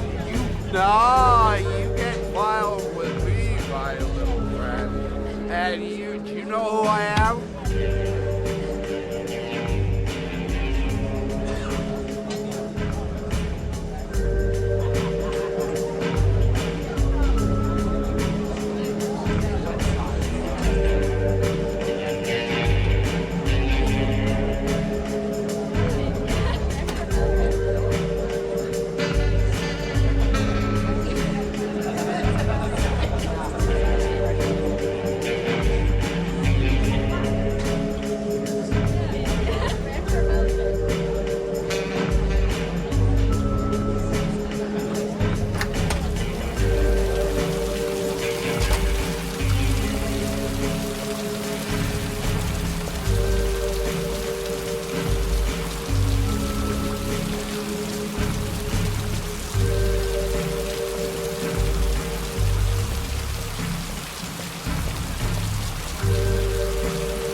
Mr. Kramer? Shh! This is the best part.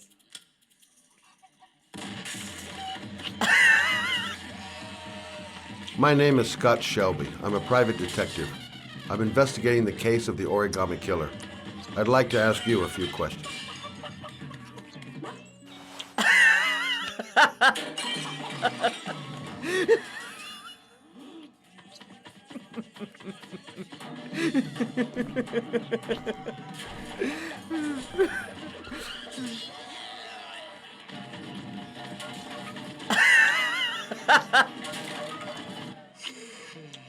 I'd like to know exactly what happened to little Joseph Brown. Beat it! You hear me? Get the hell out of here!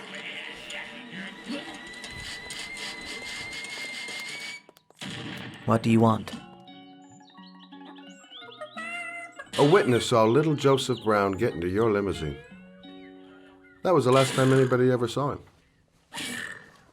Now, I know you've been arrested and interrogated till your father made a little phone call and file was closed. Now, what I want to know is what really happened. You know, just so I make sure that you had nothing to do with the Origami Killer. So I make myself clear. The kid was lost. I just offered to drive him home. The police arrived, I explained the misunderstanding, and I was released. End of story. Nothing to get excited about, right?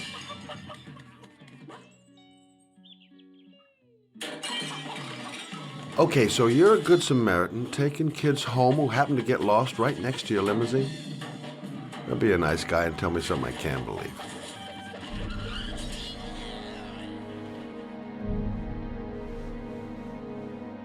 Very well. I'm the Origami Killer. I get my victims into my car, I drown them in rainwater, then I dump them on a wasteland with an origami figure in one hand and an orchid on their chest. I do that because I'm bored, Mr. Shelby. And it's a creative and entertaining way of having fun. Is that good enough for you? Or do you want more? This interview is over. Get rid of this clown!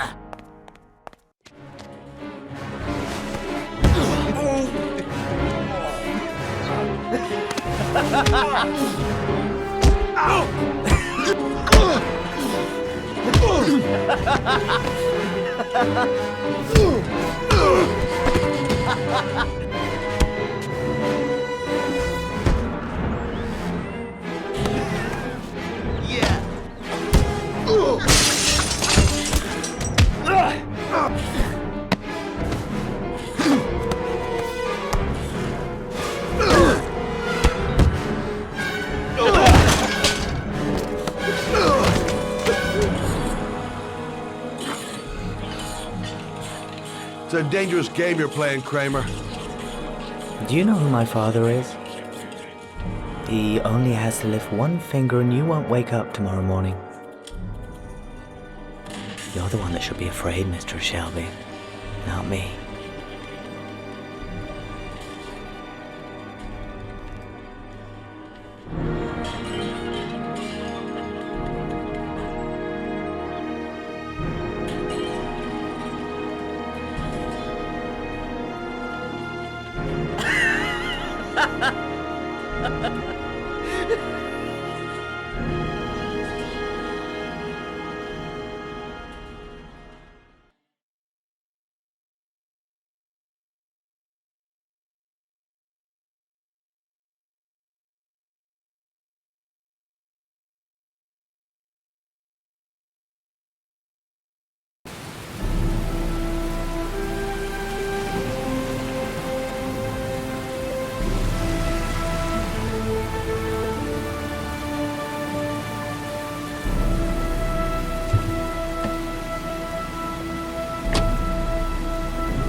Glass. Broken glass. Sharp as a razor. Impossible to go back. I'm gonna have to crawl through it, slowly, so I don't tear up my arms.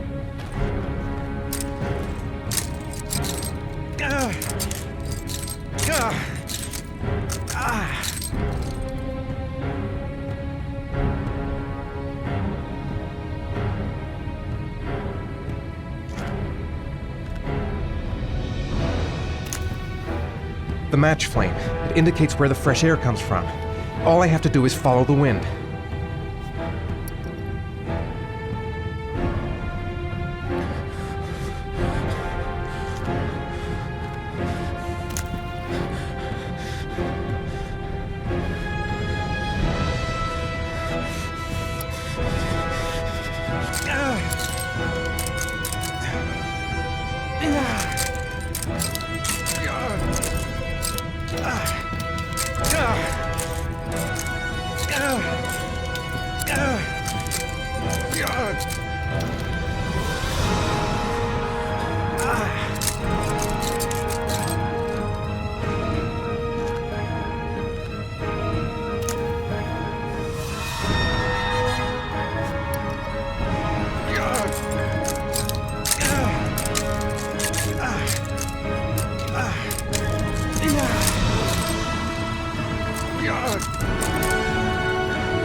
My vision's getting blurry. Easy does it. I've got to move slowly, or I'm gonna faint.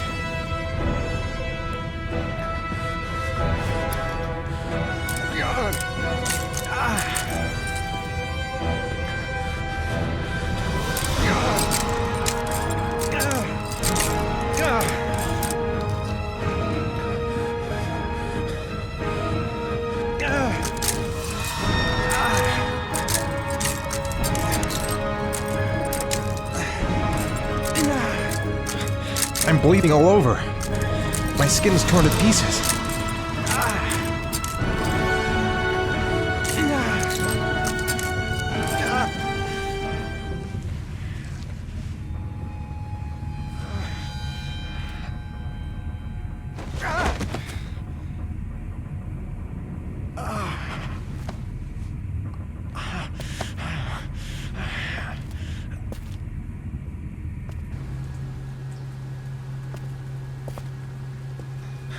Right. I guess I don't really have any choice.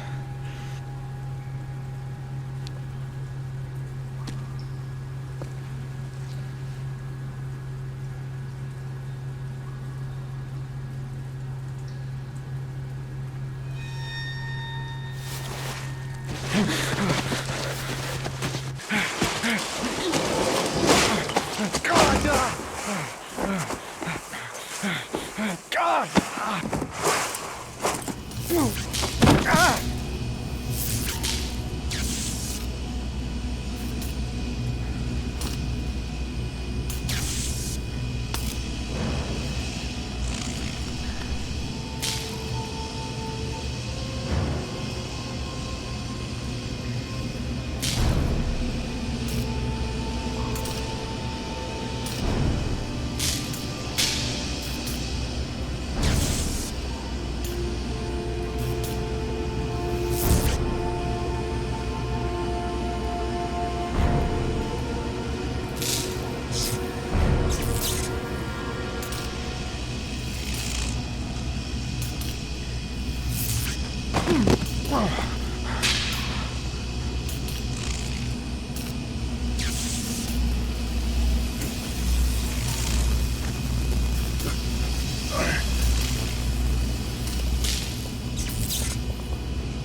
Keep it together, Ethan. Come on.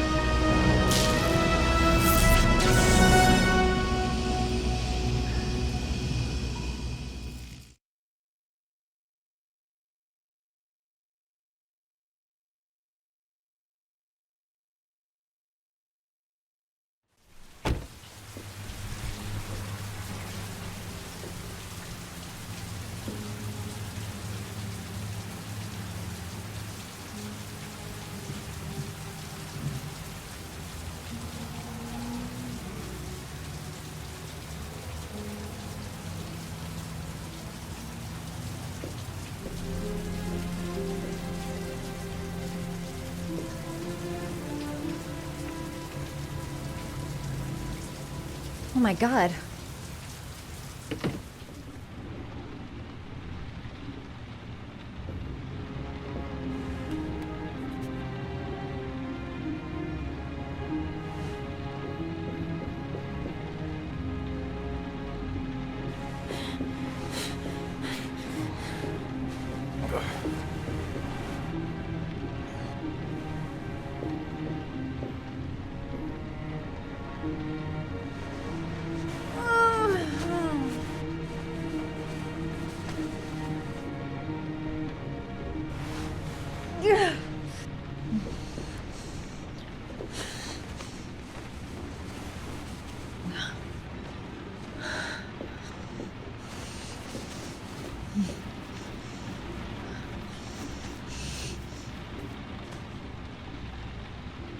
Ethan.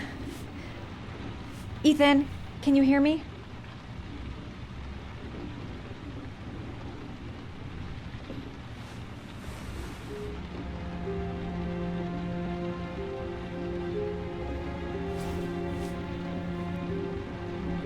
You've got a hell of a fever.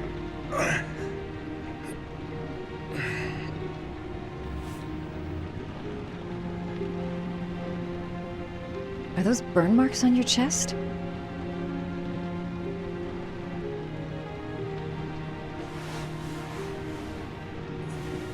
I'm gonna have to get your clothes off to disinfect those wounds.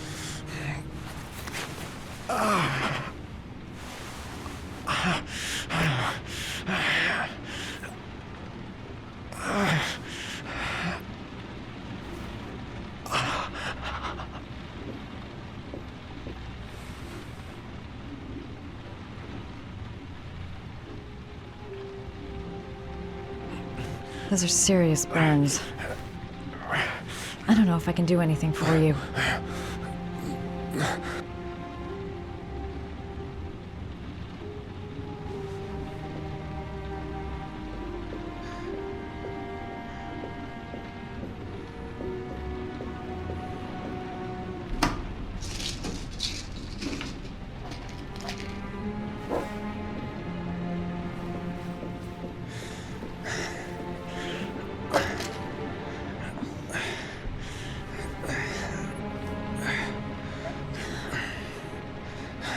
I'm no doctor, but I'll do what I can.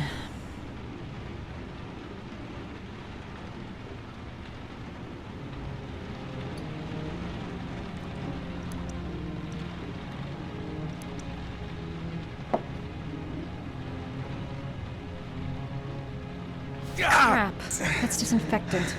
Not terribly good for burns.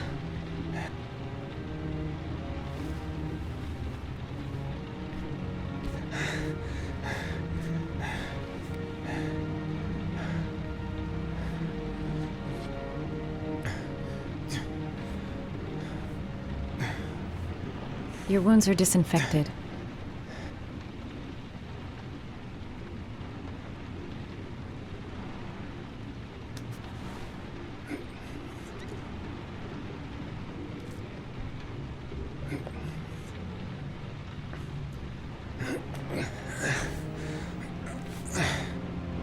That should ease the pain.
That's all I can do.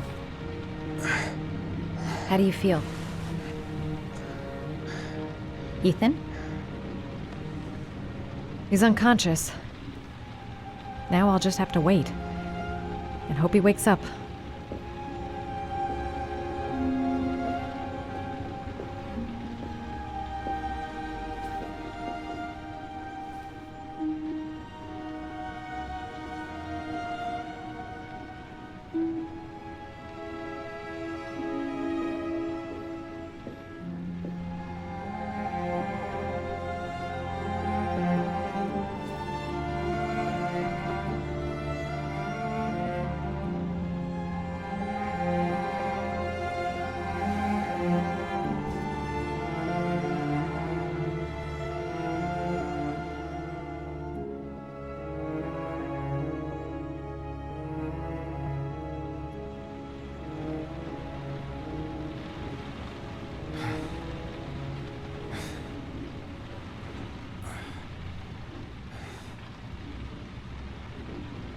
How do you feel?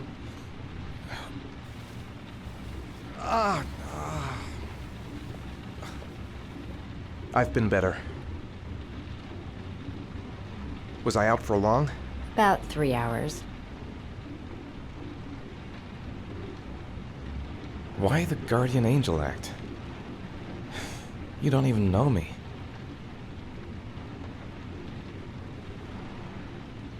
You didn't really leave me any choice. I couldn't just leave you like that.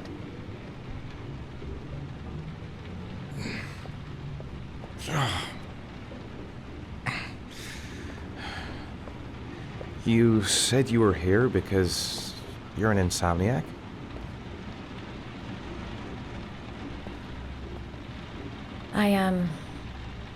I've been going through a bit of a tough patch the last few months.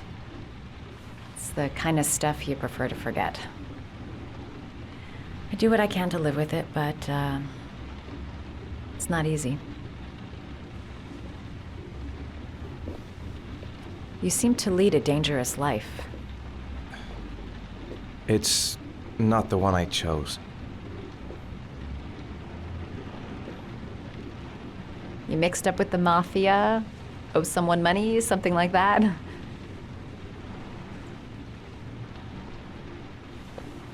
Listen, I'm truly grateful for your help, but for your own sake, I think it's better if you don't ask any questions. Right. I'm gonna go. Take care.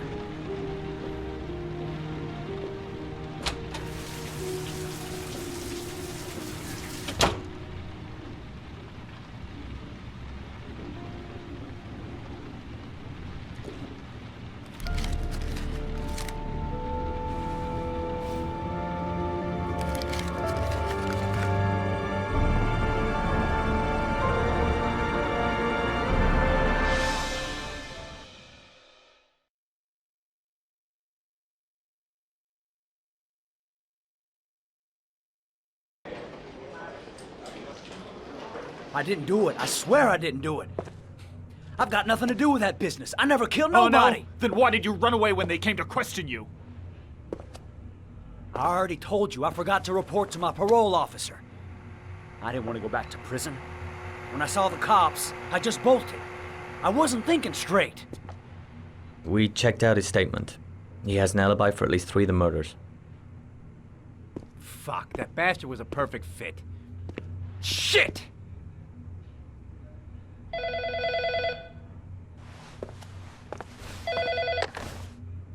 Ash? Okay. Sean Moss's mother is here.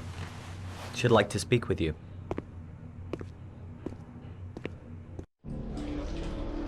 It was a few months back. The middle of the night. It was pouring down. Ethan came home completely drenched at about 3. I asked him where he'd been. He spoke about drowning, the rain. He didn't make any sense. There was something in his eyes. as if it wasn't really him. There may be no connection, but the next day there was that announcement about another victim of the Origami Killer. Find my son. I'm begging you.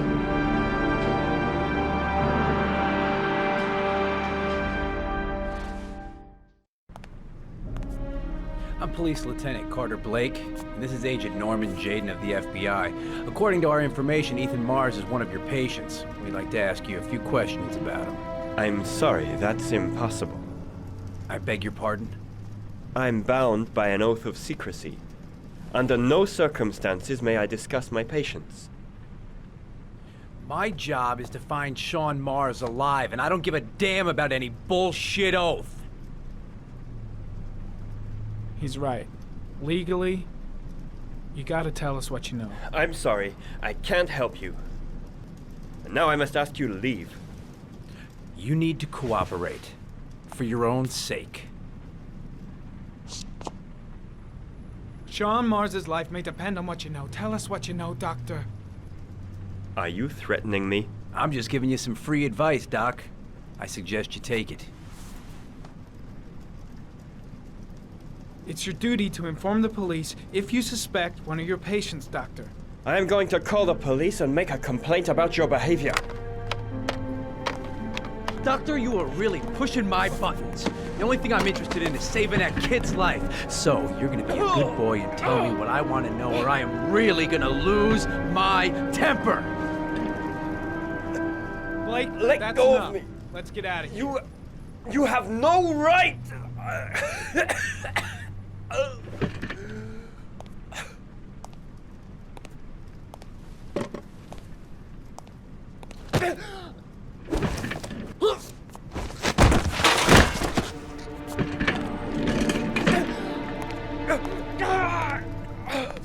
Come on, Doc. There's an easy way and a hard way. It's your fucking choice. If you don't let go of this man immediately, I'll report you and you'll be off the case. What the hell's the matter with you, Norman? What, you getting cold feet? You don't want to save Sean Mars anymore? I want to save Sean Mars just as much as you do, but that doesn't give me all rights. So you're gonna stop this shit right now! Ethan Mars has had psychological problems since his first son died. Feels responsible for his death. Sort of morbid neurosis. He is haunted by visions of drowning bodies. A few weeks ago, after one of our usual sessions, I found this on the floor. It must have fallen out of his pocket.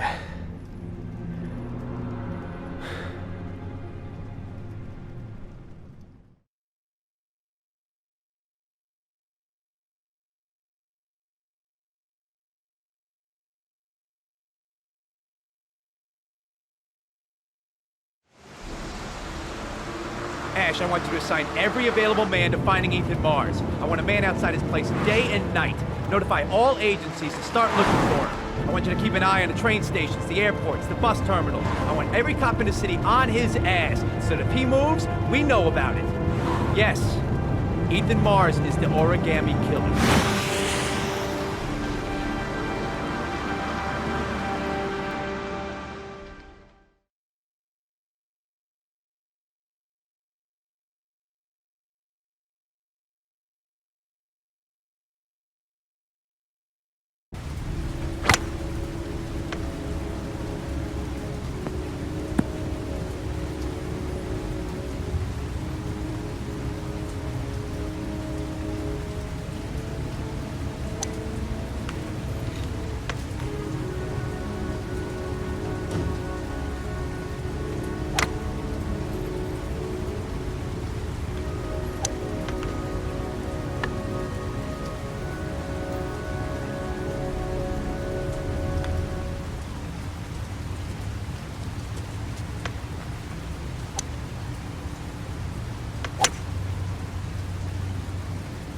Nice shot. Thank you. Please come in, Mr. Shelby. Would you care for a coffee? Oh, no thanks. Do you play? I tried once, but I think the owner of the course is still looking for me. It's an interesting sport. It requires strength, but also a cool head and absolute precision. Would you care to hit a few balls with me? There's no danger of damaging the greens here. Okay. Take off your jacket and grab a club.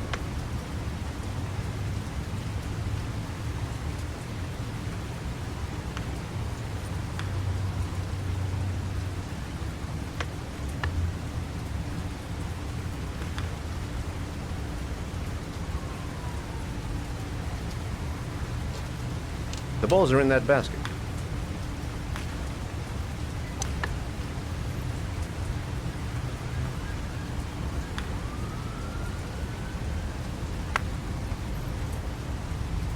The most important thing is to grip the club correctly. When you feel ready, you swing.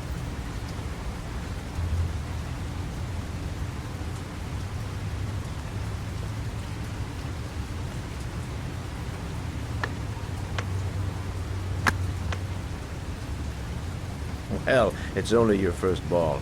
You should try to strike it a little harder next time.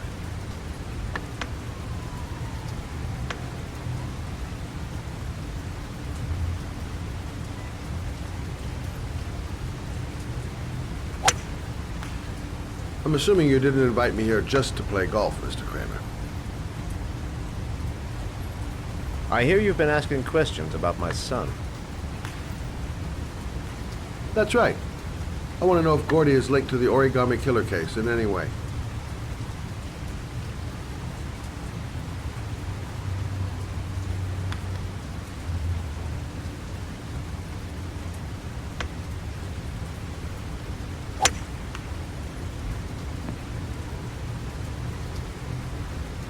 My son had nothing to do with that sordid case. Well, then he has nothing to fear from my investigation.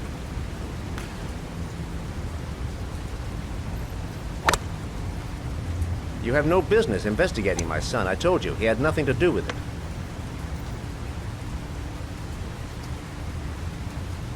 With all due respect, Mr. Kramer, it's up to me to decide who I want to investigate.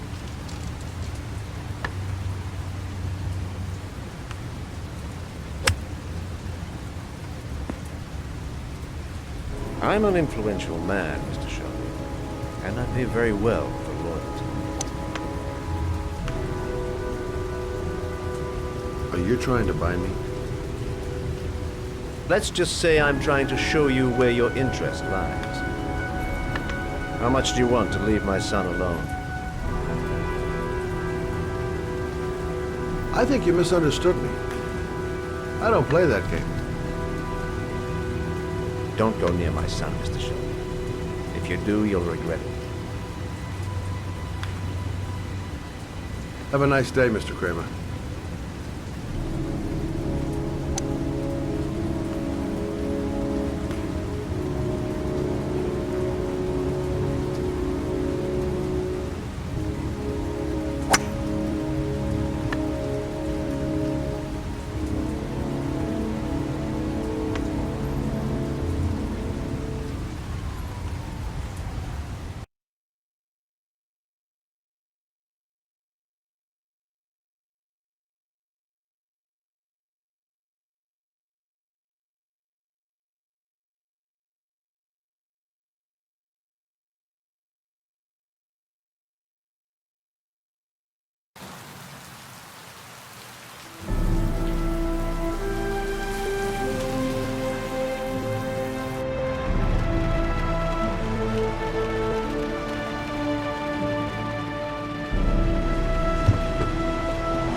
Porcelain lizards? They look new, out of place with the rest of this old beat-up stuff.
Are you prepared to suffer to save your son?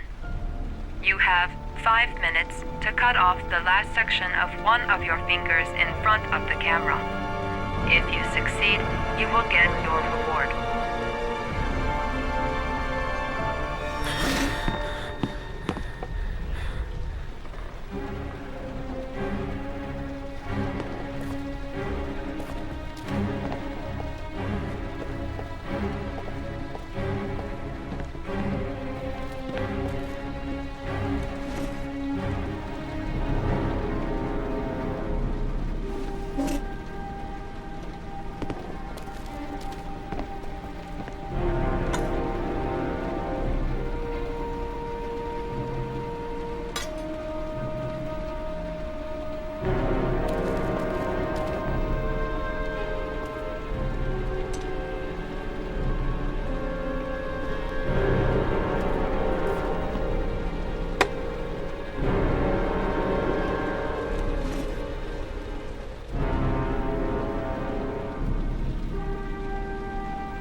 You have 4 minutes and 30 seconds left.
Under the desk.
That's affirmative, Lieutenant. We're in position.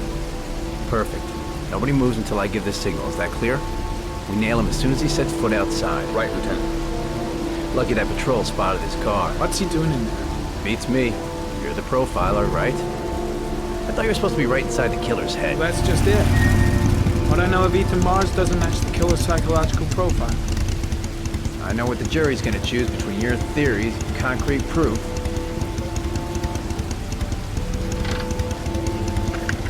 Where the fuck What's that girl doing there? If Marge comes out now, she's gonna be in trouble.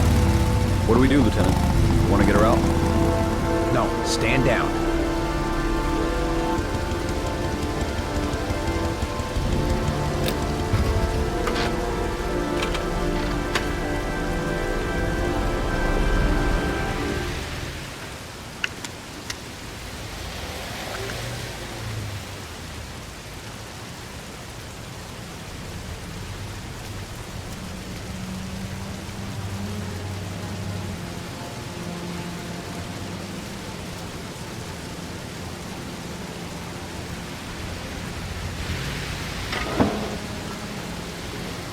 Going inside. Maybe she lives there. Well, it's just as well. We don't want anyone hanging around if Mars comes out. Ethan, what happened? The police. They're out there. I think they're here to arrest you. We've got to find another way out. Shit. What's he up to in there? Wait for a go on my word.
Too high.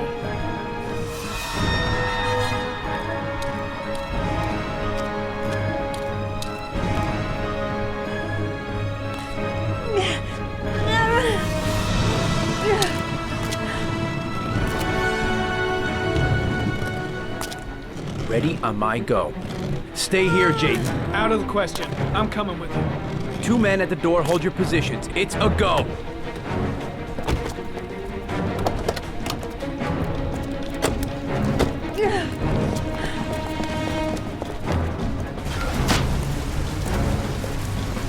Come on, let's go this way.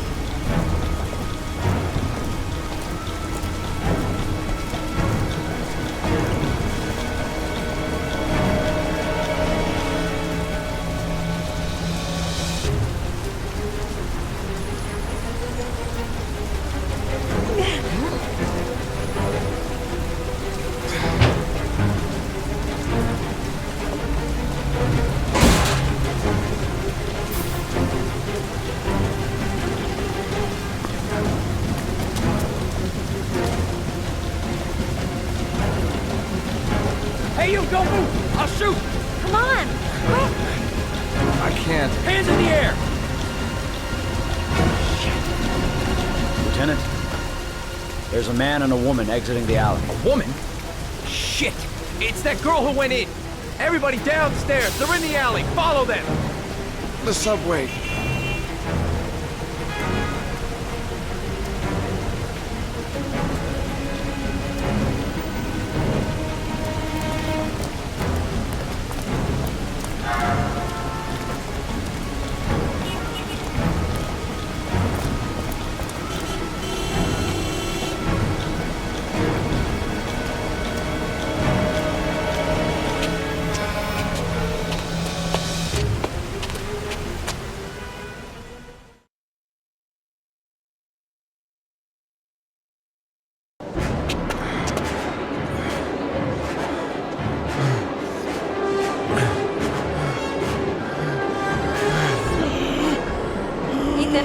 Ethan, what's the matter?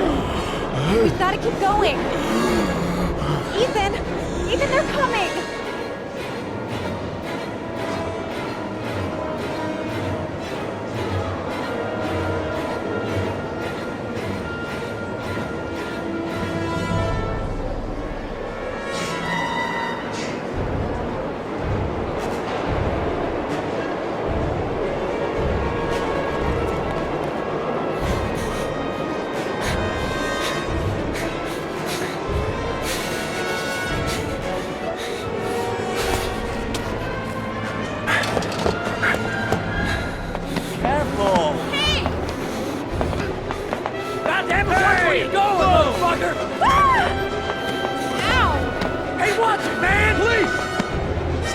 Shoot!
Tracks.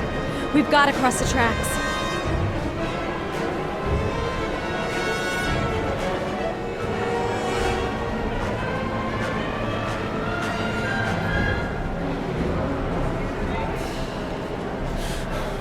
Don't move, or I'll blow your fucking brains out.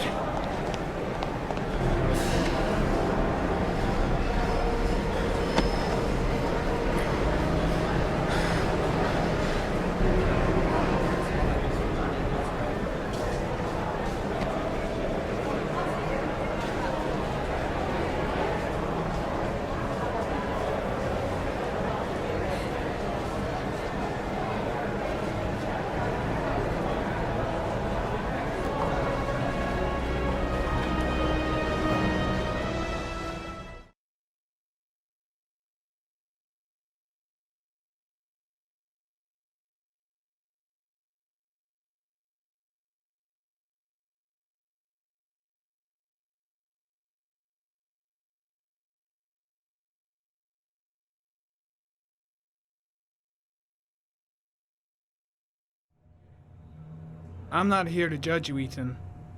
I'm trying to save the life of your son.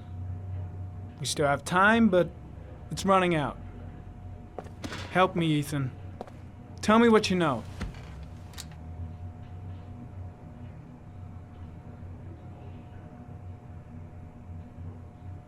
I'm sure you had your reasons for doing what you did. You didn't think you were doing any harm. You just wanted the pain to go away. I'll help explain all that to the judge. Don't let Sean die. Tell us what you know, and we can still save him.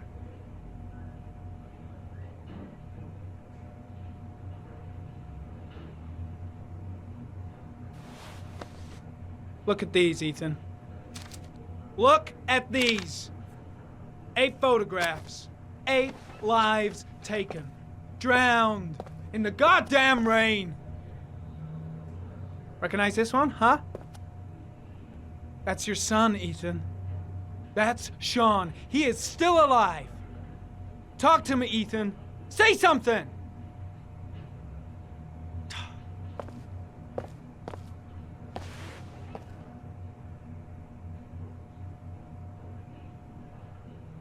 God damn it, Ethan! Where is Sean?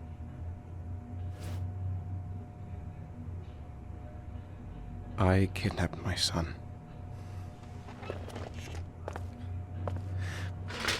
But I can't remember what happened. I don't know where he is.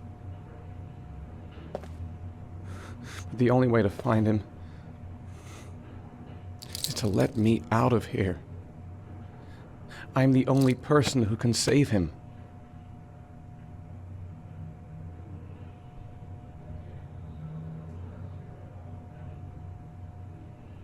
You say you can save him, but you don't know where he is. It doesn't make sense, Ethan. I love my son. I love my son. If you keep me here, Sean is going to die.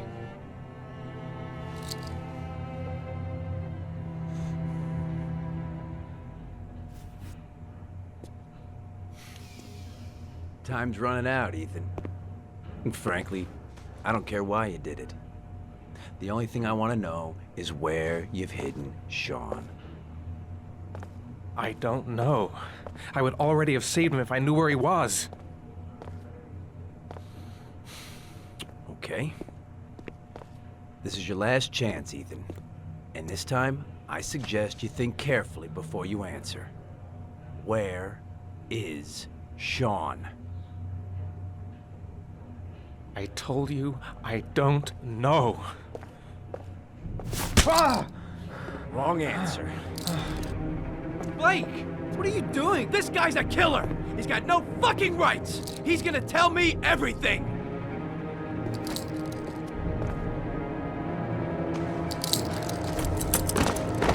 Oh! Carter, stop! I'm gonna report you for this. Go ahead! Get the hell out of here! I couldn't stand you from the very beginning, Norman! Now get the fuck out! You fuck! Are you gonna tell me what I want to know, or I'm gonna... Even if he is a killer, that doesn't give you the right to beat him. Whose side are you on, Norman? Are you defending this piece of shit? I'm defending the law, and the law says he is innocent until proven guilty. This guy's got no rights, do you hear me? No rights at all!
Your vodka, sir.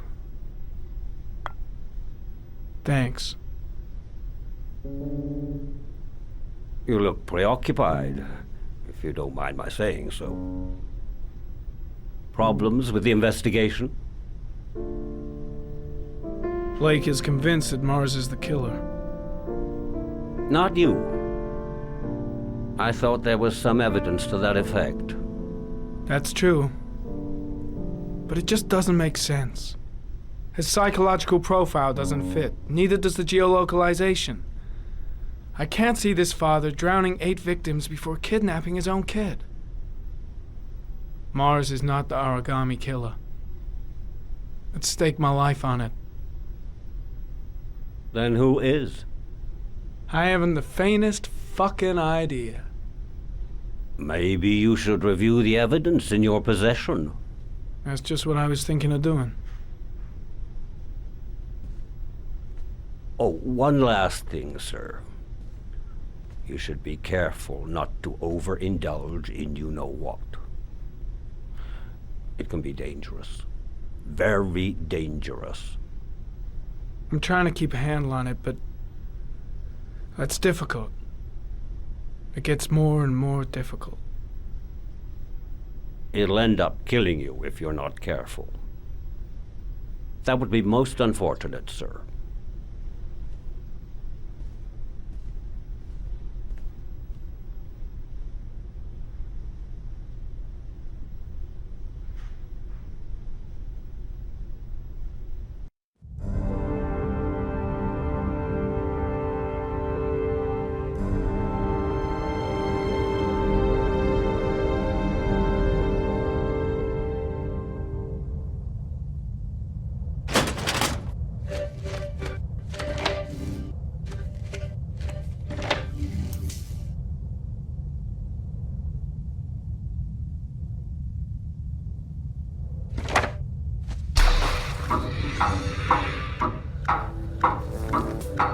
Killer has a large comfort zone.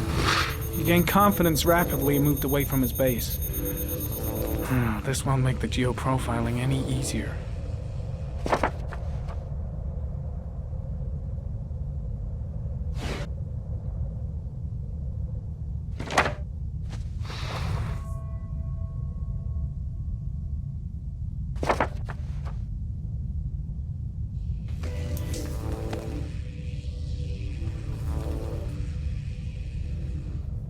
The killer is white, aged between 30 and 45. He is intelligent, calm, and determined. An organized type. He has a car.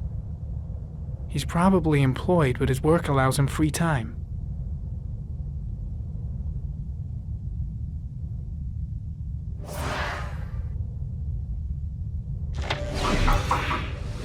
Well. Looks like there's something new. The video recording from near the park on the afternoon Sean Mars disappeared. I doubt there's anything on it, but you never know.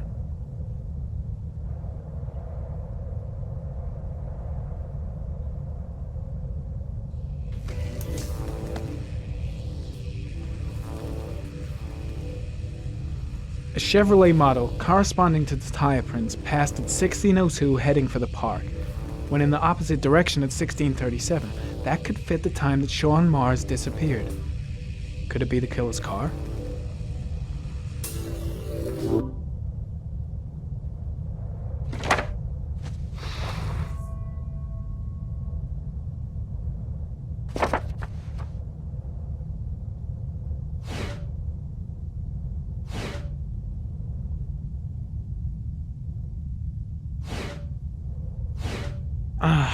Pity we can't see the driver's face.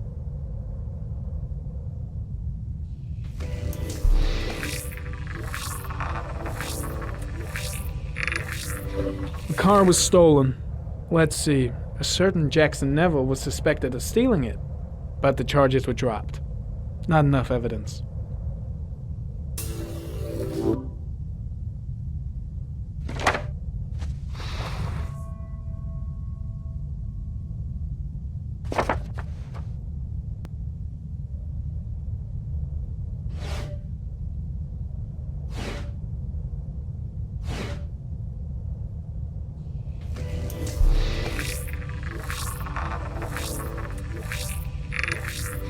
Jackson Neville, aka Mad Jack, involved in several cases of buying and selling stolen vehicles, considered to be very dangerous. This guy might have provided the killer with a car. It's a pretty slim lead, but it's all I have right now.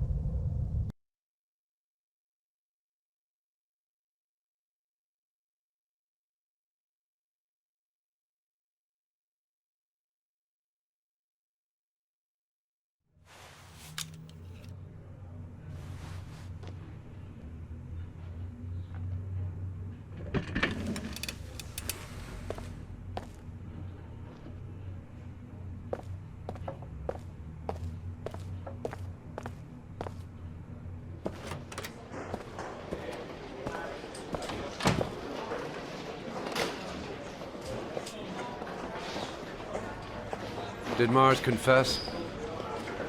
No, not yet. He lost consciousness.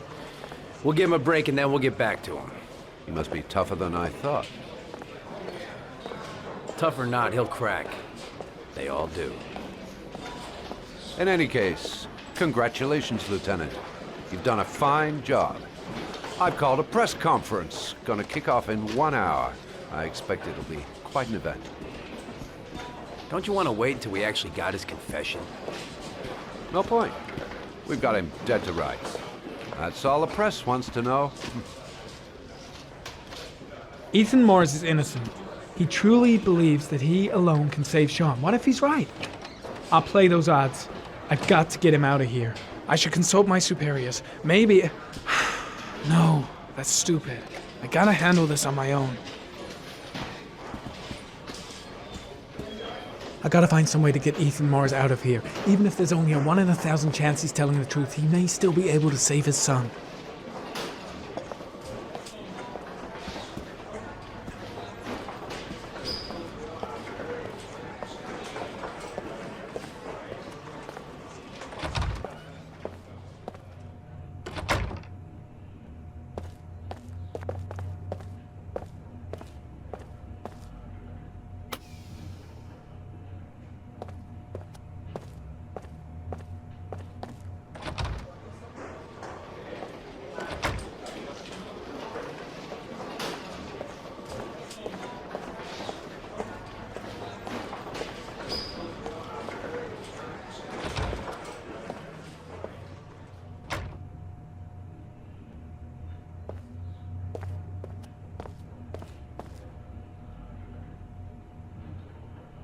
Leave us alone. Lieutenant Blake said to... Please, leave us alone. Right, I'll be at the door if you need anything.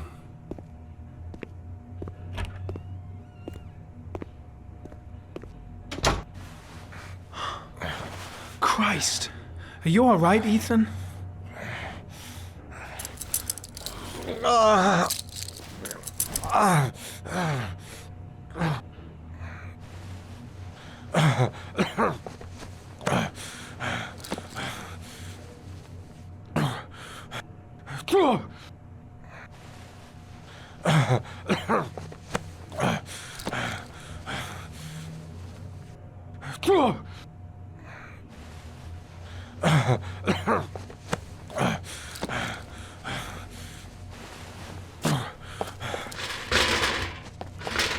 I gotta get out of here. I've gotta save my son. Let's see what I can do.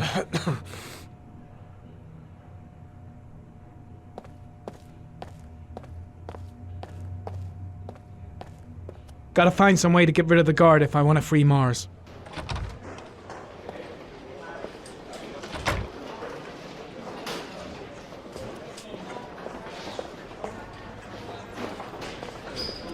First, get rid of the cuffs.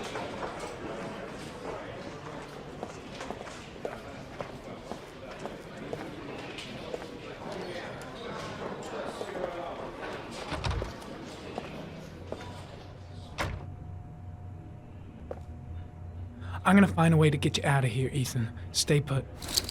I'll be back.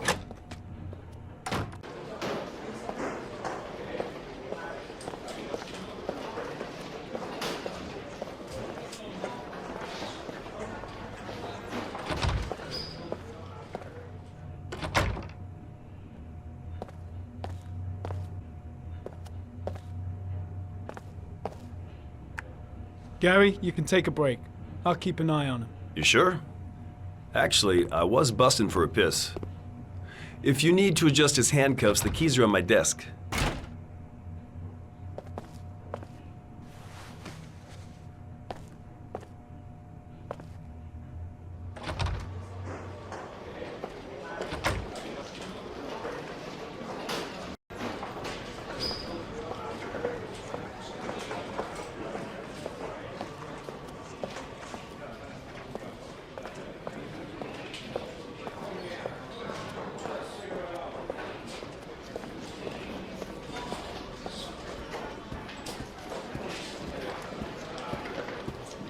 First, Get rid of the cuffs.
That's it. You're free.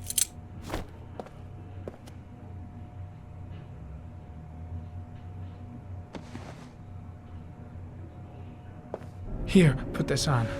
They're having a break. If you're quick, you'll be able to slip out without being noticed. Head straight to the exit. Don't stop, don't talk, don't even think. Just walk. I don't know what to say. Just say you're gonna save your son. I hope I will regret that.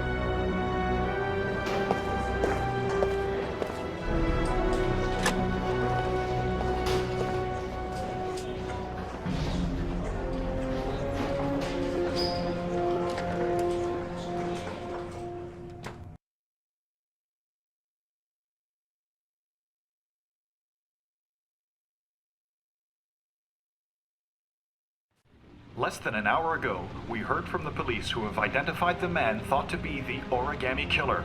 Ethan Mars, father of the kidnapped victim Sean Mars, is on the run and should be considered armed and dangerous. A police manhunt is now underway, and they hope that they will soon be able to announce the apprehension of this dangerous lunatic.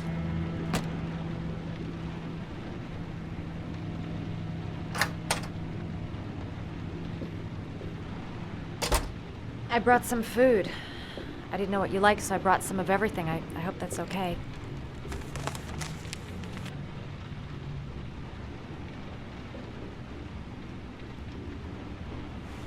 You followed me. I wanted to know. You're all over the news reports, Ethan. Every cop in the country will be hunting you. They say you're the Origami Killer. Is it true? Are you the killer, Ethan?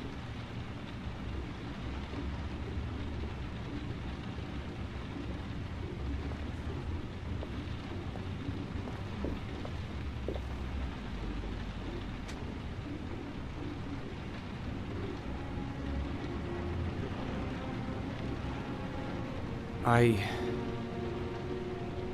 sometimes have these blackouts. Times where I don't know what I'm doing. As if I'm someone completely different. The only thing I remember afterwards is the bodies. The bodies in the water. Why are you hurt, Ethan? Why were you in that apartment? I think my other self is testing my love for Sean. He wants to know if I love my son enough to save him. That means there's some part of me that knows where Sean is. But the only way to find him is to go through these trials. Why can't you tell that to the police? And tell them what? That I'm a schizophrenic who drowned his victims and has kidnapped his own son? They'd never let me go, and I have to stay free to save Sean. I have no choice. I'm his only chance. When Sean is out of danger, I'll turn myself in, but not until then.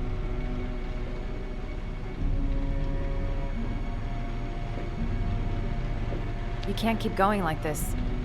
You're destroying yourself, Ethan. Finding Sean is the only thing that matters. There has to be another way. You don't understand. Time is running out. Sean will be dead in a few hours. I have no choice.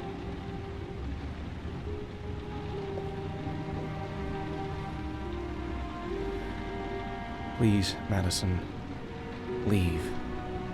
Forget everything that's happened. There is nothing more you can do for me. If you want to help me, leave. Leave me to do this on my own.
Manfred! Manfred! Anybody home?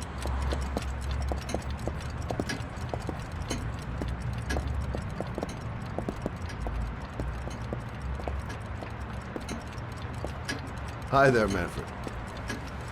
Who is it? Scott. Scott Shelby. Do you remember me? Scott? This is Scott! Oh, yes, of course. Well, good to see you. How long has it been? Oh, about 10 years, I guess. Oh, at my age, time means nothing anymore.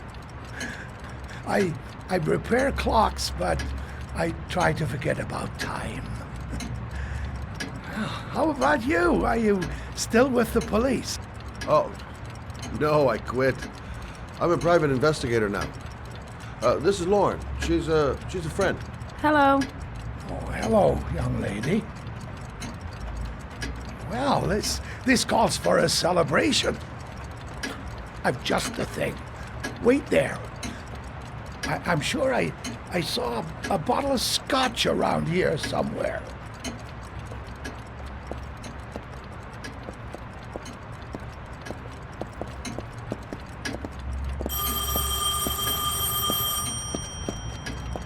Do an old man a favor, would you, Scott? Tell him to call back this afternoon.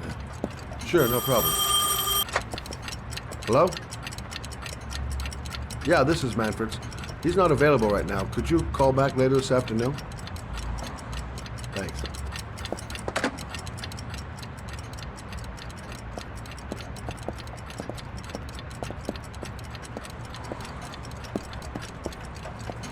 Well, to old friends.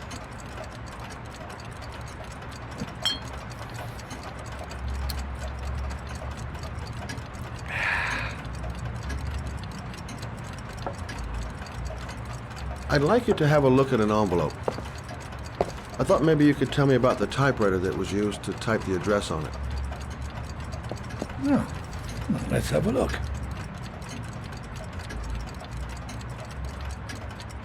Now, could you pass me the magnifying glass from behind the counter, Oh, sure, please? I'll get it. My eyes are beginning to fail me.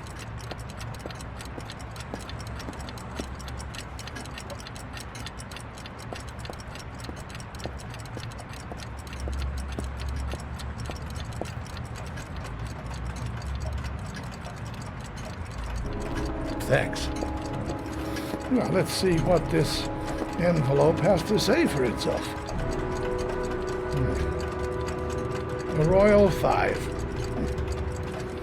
Yes, the shape of the T's and the F's is typical of that model.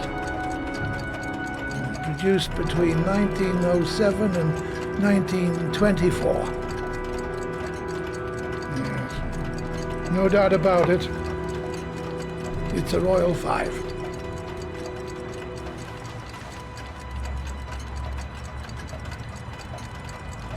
These typewriters, are they rare? No, they're fairly common. I'd say many folks have one gathering dust in an attic or in their cellar. Are there many places around that could repair one of these? I bought the company's entire stock of spare parts for a song in '64. Well, they were going to take them to the dumpster, so I got the lot. Anybody around here who has one that actually works has been to see me at one time or another. Do you keep a record of all your clients? Oh, yes, indeed. Well, at least the ones who pay.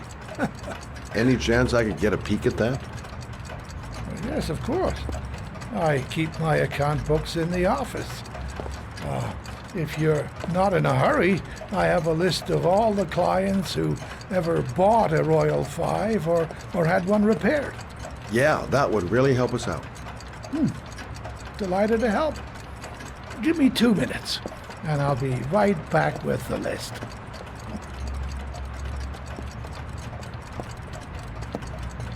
You think the killer's been here? If he has a 1920s typewriter, he may have needed Manfred's services to get it fixed. We'll know when we get the list.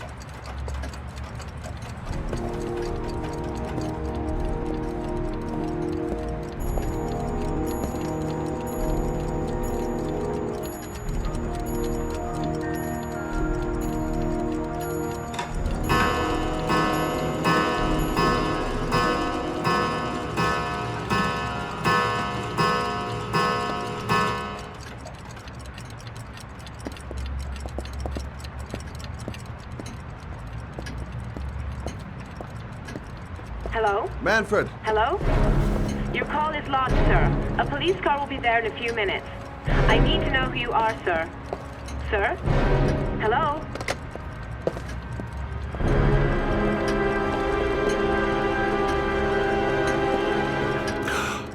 Oh my God! He's dead.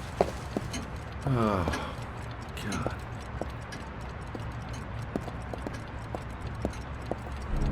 Scott? Oh my God.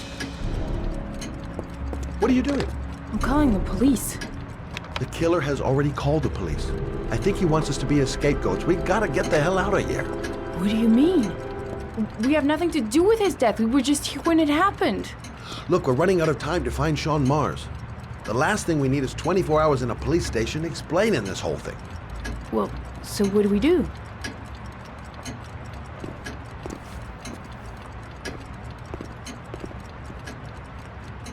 Watch the front door. I'll get rid of our fingerprints from everything we touched since we came in. We better work fast. The police are going to be here any minute.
I'm almost finished.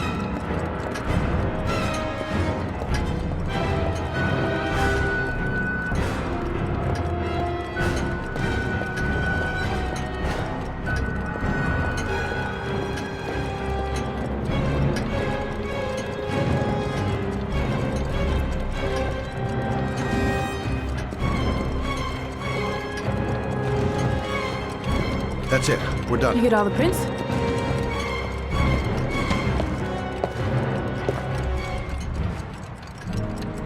I got what I got. It should be enough to prevent them from finding us.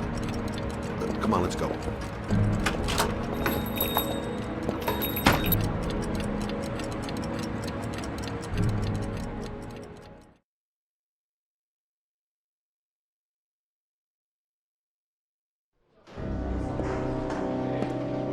So, you claim the victim was killed while you were in his shop, correct? Yes, he went to get something in his office. A few minutes later, I went in to see if he was okay. That's when I found him.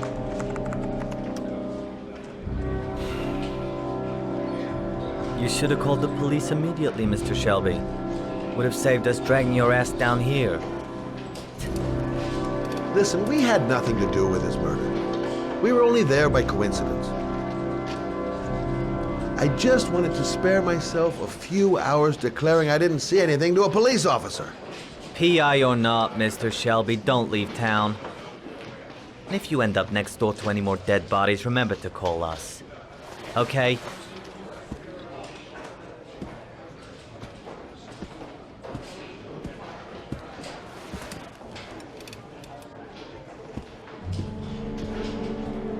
Well, well, Scott Shelby. You in trouble again? Wrong time, wrong place. You know what it's like.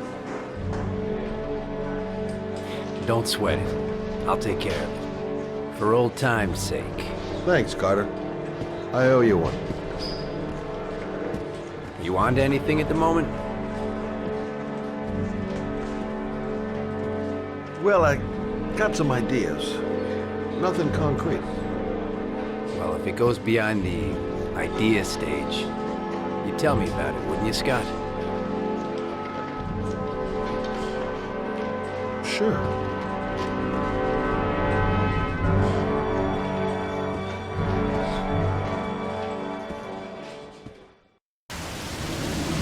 Where are we going? I'm taking you home. This is getting way too dangerous. No way. We're partners, remember? We had a deal.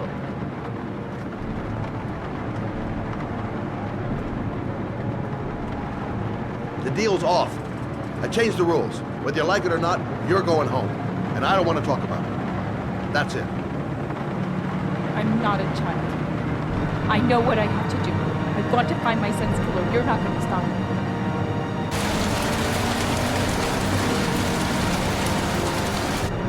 Your son is dead, Lauren. Getting yourself killed is not going to bring him back to life. Stop the car. What? Stop the fucking car!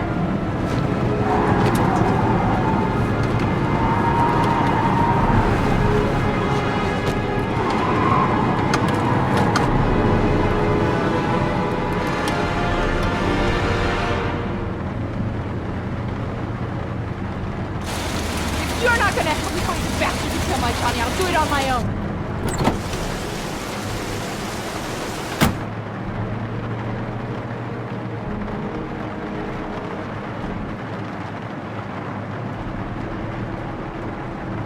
Such an idiot.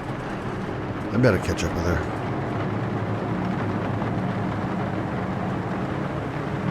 This girl's stubborn as a mule. She doesn't let up, with or without me.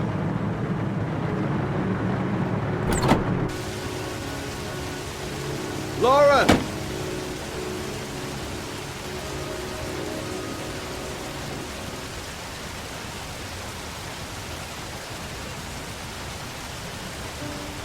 I miss him. Miss him so much. I'd do anything to hold him once again in my arms.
What do you want? Oh, fuck it. I said 1,000 times. Hey! Take it easy, man, huh? Keep cool. What do you want? Dope? Money? Tell me what you need. Sure we can make a deal, huh? God! I'm gonna blow your brains out, you son of a bitch! You think you can come into my house and steal my dope? You'll be shooting up in hell, motherfucker!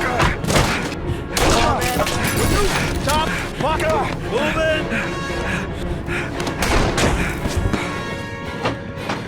Nowhere to hide, dusty asshole!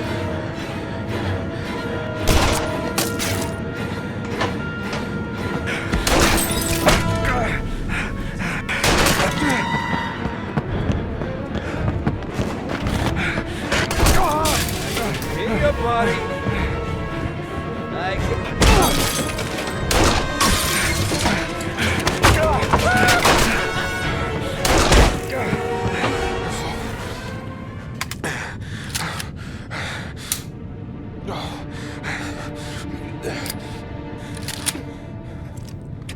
Hold it, man.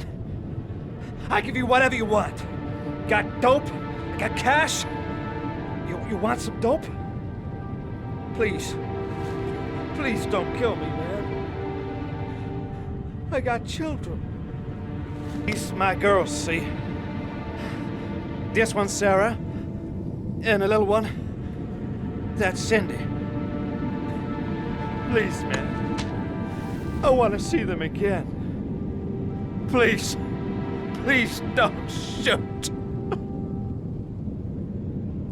I'm a father too. But I have no choice.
Man, it's Sam.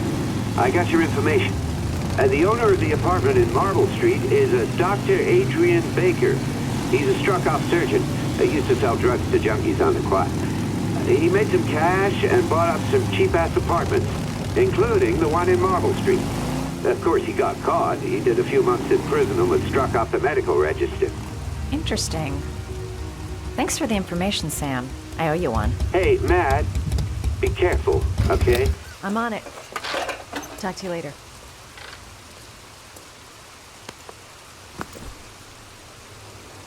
The owner of the apartment where Ethan cut off his finger lives here. It's not much of a lead, but it's all I've got.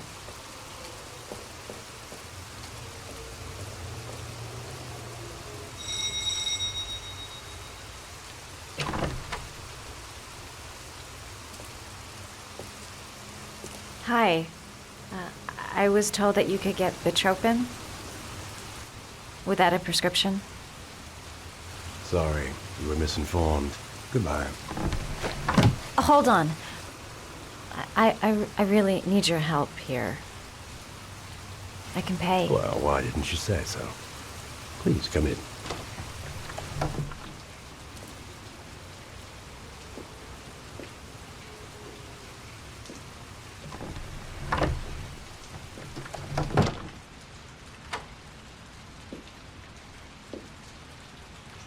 So, you're looking for Bitropin, my dear? Are you having trouble sleeping? How much do you need? I don't know, about 3-4 boxes. Well, no, that shouldn't be a problem. Would you like a drink? I was just about to have one. No, thanks. Well, alcohol helps take the edge off the pills, don't you think? Anyway, we should drink a toast to our first deal.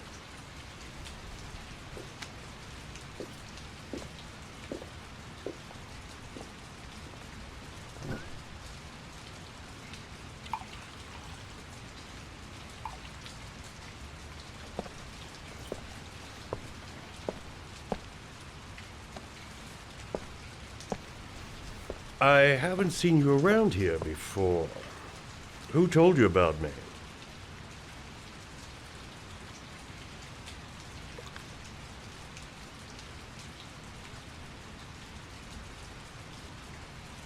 I met a guy at a party. He popped some Bitropin. Told me he got it from you.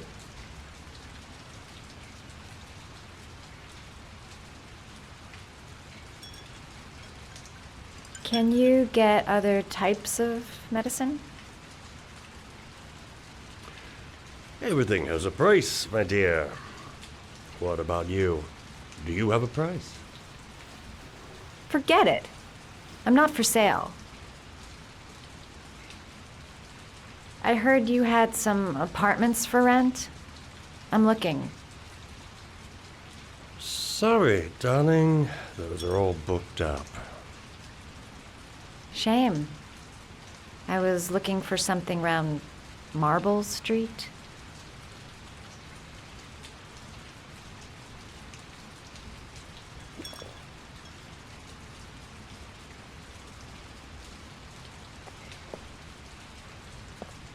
You're not drinking? I'm not really thirsty.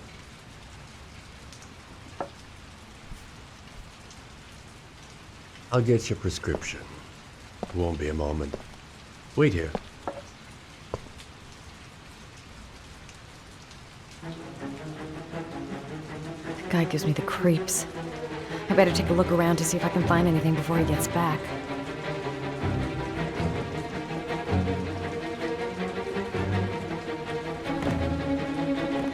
Maybe a quick look behind those doors. I'll make up some lies if he finds me.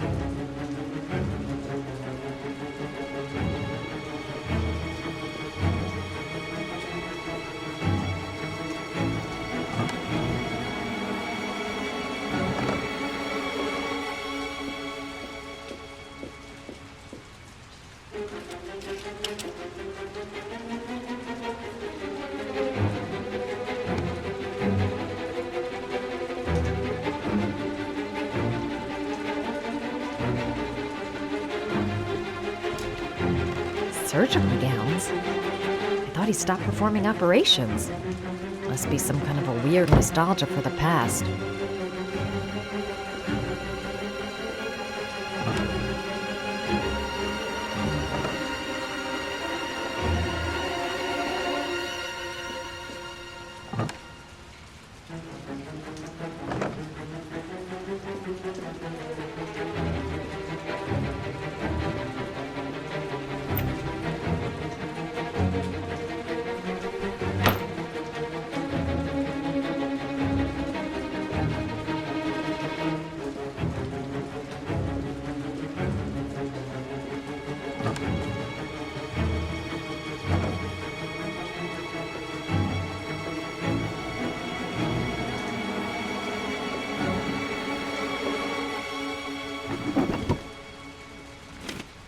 Doc seems to be interested in property, amongst other things.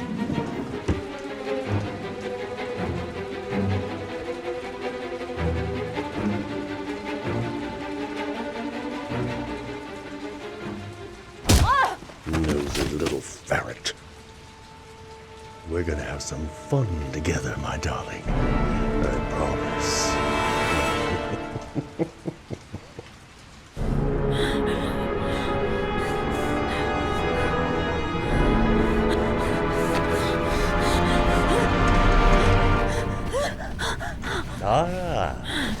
Say hello to Matthew. He claimed he had come for the census. Another one of those goddamn government spies. So, you're interested in my Marble Street apartment. I rented to my friend Paco, if you must know. I have no idea what he does there. Maybe that's where he fornicates with his dancers from the Blue Lagoon. To be honest, I don't give a damn. Just as long as he pays his rent, he can do whatever he likes. But enough with the chit-chat. I miss surgery, you see, so I take every opportunity to practice. I don't have any instruments here, so I use whatever comes to hand. I hope you won't hold that against me. Hold tight. This might sting him.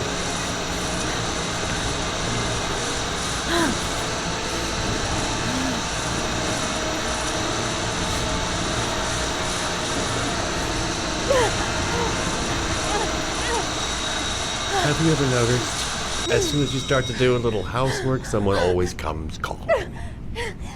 I'll get rid of our visitor and be right back. Don't move. I won't be long.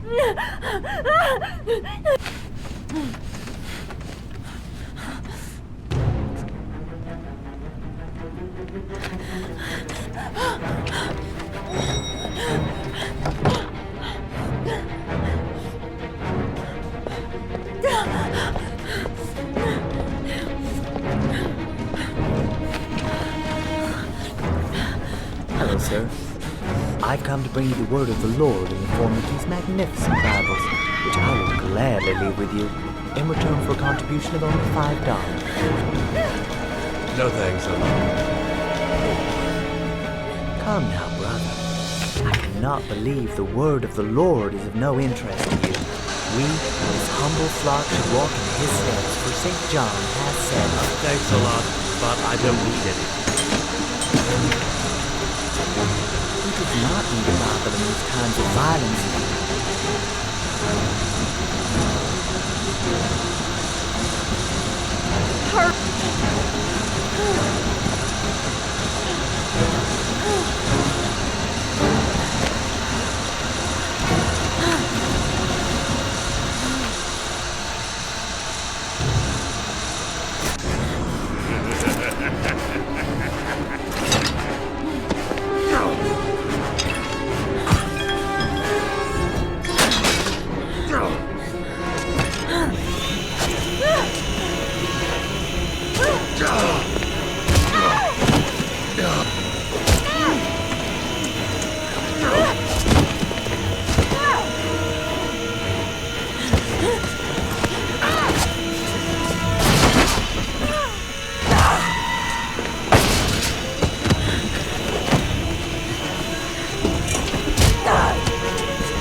Hey, Cracker! What you doing in there? Norman Jaden, FBI. Can we talk for a minute? Yeah?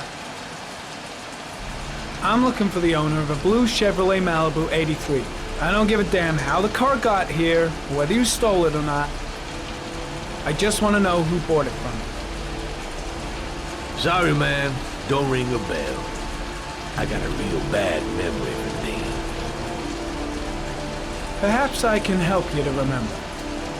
If we find out that you sold the car to the man we're looking for, you're looking at some pretty solid time inside, Jackie boy.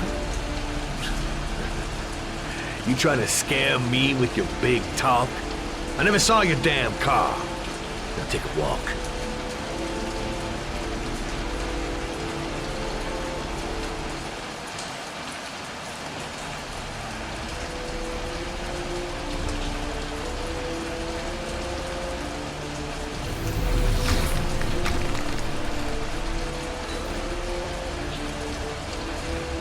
Blood.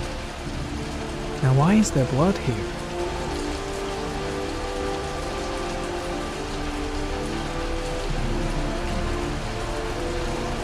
Size 10. Most likely a visitor.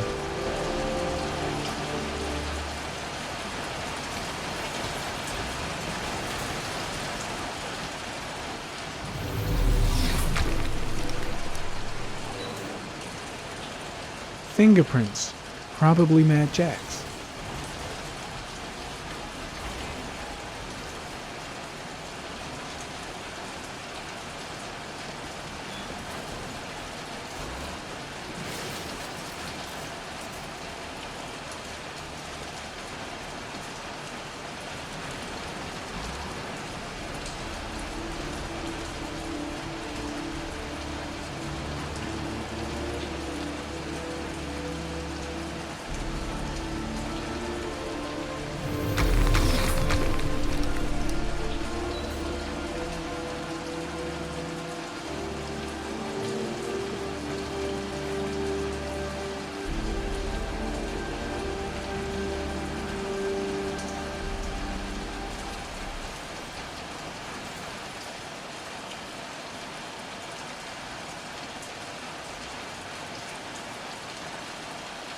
Same brand of tire as the car I'm looking for. Has the killer's car been here? Gary, comment. Traces of orchid pollen in the air inside the garage.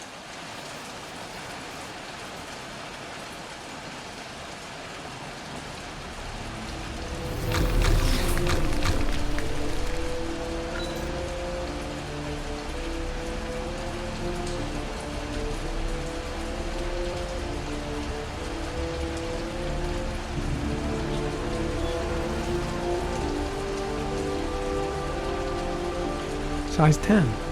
Most likely a visitor.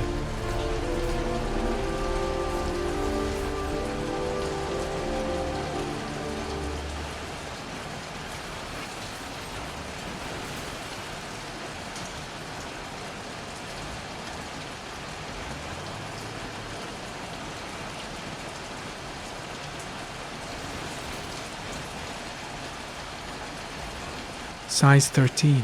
Must be Matt Jack's size.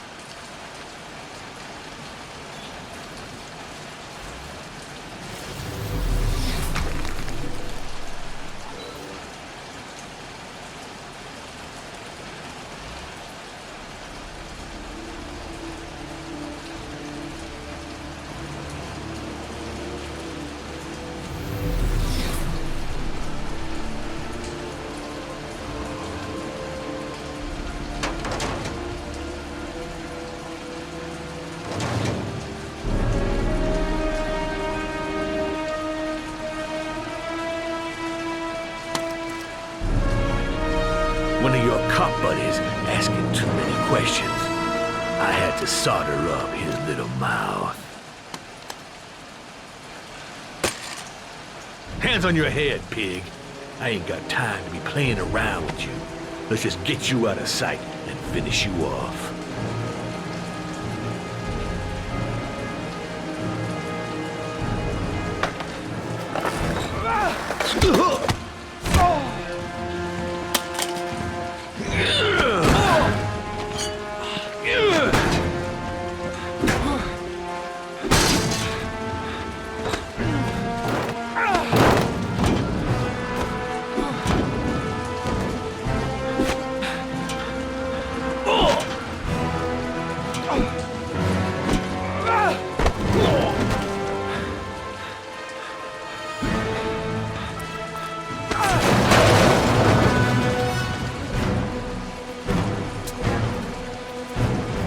Enough fucking around. You're gonna tell me about the man with the blue car. Go fuck yourself in the ass.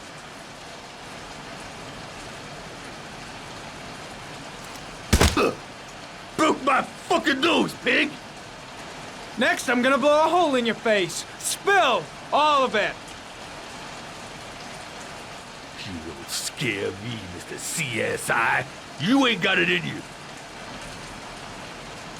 Do you like fireworks, Jack? 'Cause I bet them gas tanks are gonna blow up real nice. Shit, man, don't mess with the gasoline. Well, just say it was an accident. Or rather, I'll say it was an accident, 'cause you won't really be able to talk, will you, Jack? You one crazy motherfucker. You out of your mind, man. No, I don't know nothing about the guy. He wanted me to get rid of his dirty car, get him a new one with false plates. He paid cash, and I ain't the questioning kind. Said I was supposed to drop the word to a guy named Paco down at the Blue Lagoon when the car was done. Now that's all I know. We'll continue this discussion down at the station. You're under arrest. You have the right to remain silent. Anything... Shit, not now. Anything you say can and will be... Hey. You look like you got a problem, man.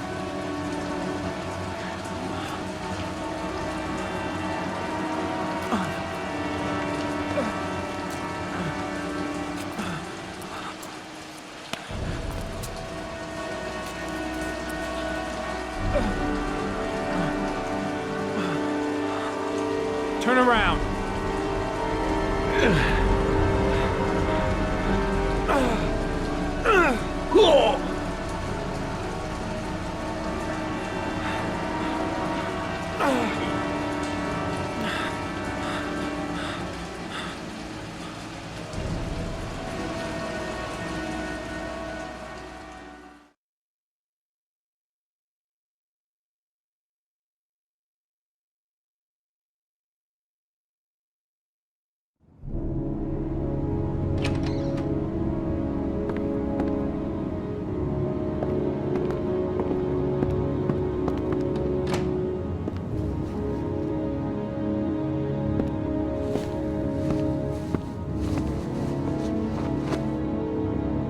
So, you think the Origami Killer killed Manfred?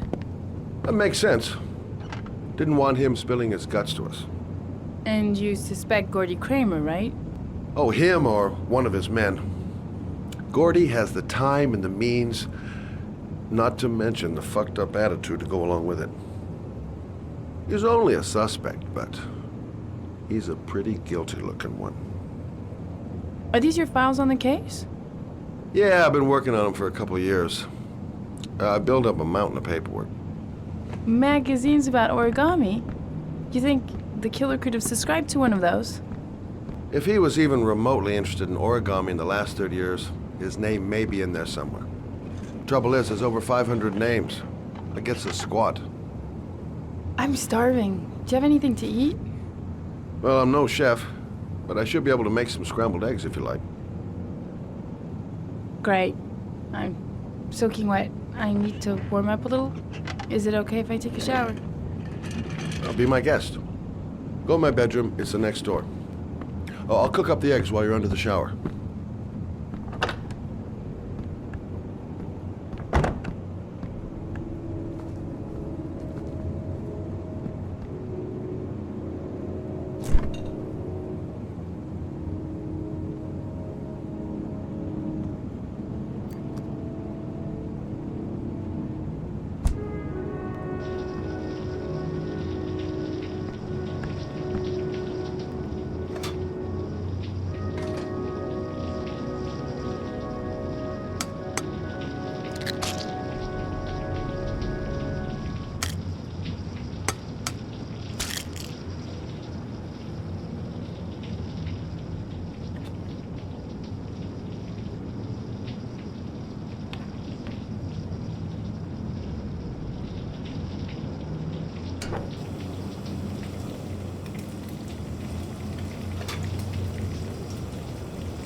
Eggs should be ready by now.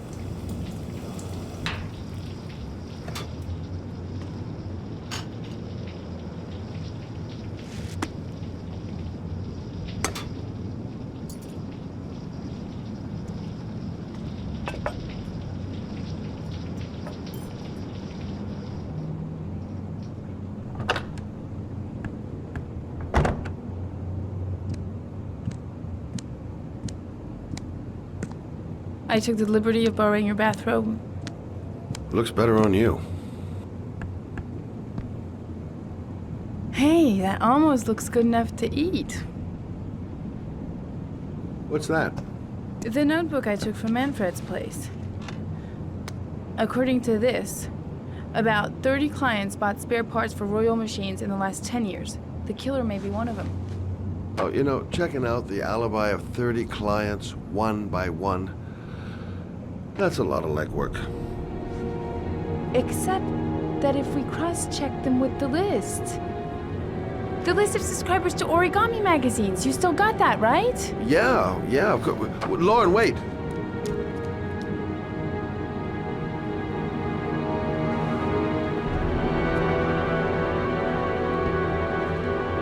If the killer really used a Royal typewriter and if he subscribed to an Origami magazine, his name should be on both lists. Well, Lauren, I mean, that's just an assumption, but yeah, I suppose. His name is here somewhere. Help me, we're gonna find him.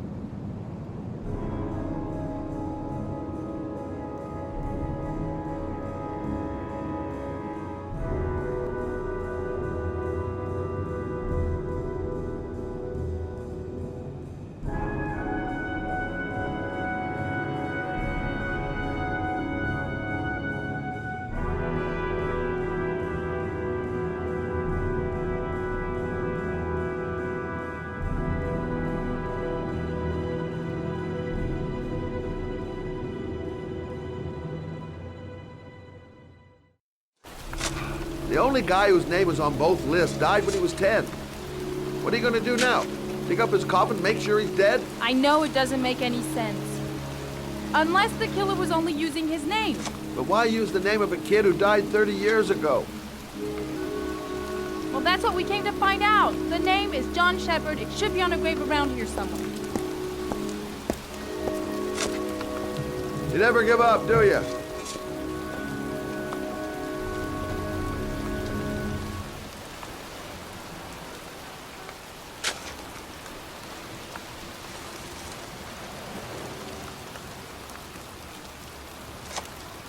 The sooner we find that grave, the sooner we can get the hell out of here.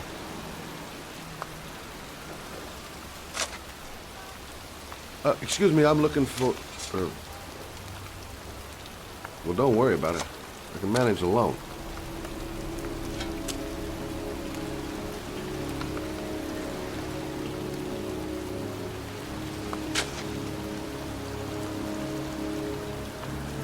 Excuse me. I'm looking for the grave of a young boy It's who cold. died about 30 years It's ago. raining. His name was John I'm standing Shepard. outside getting soaked. You wouldn't know where it is Oh, by how any I love chance. my The job. children's graves are in the next plot. Thanks.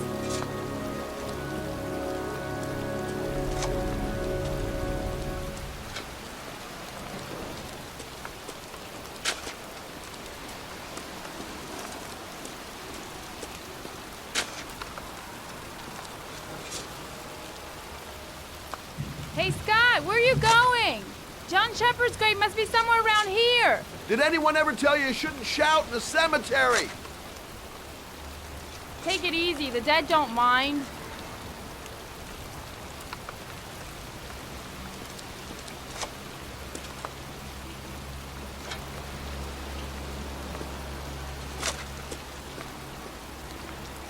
Is that it? Have you given up? I was just having a look around, if you don't mind. Thought I found a new partner. Not another lieutenant.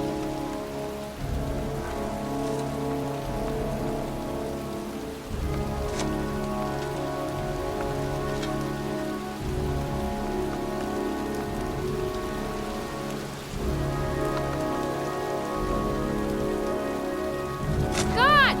We've got to find that goddamn grave! Relax, I'm coming.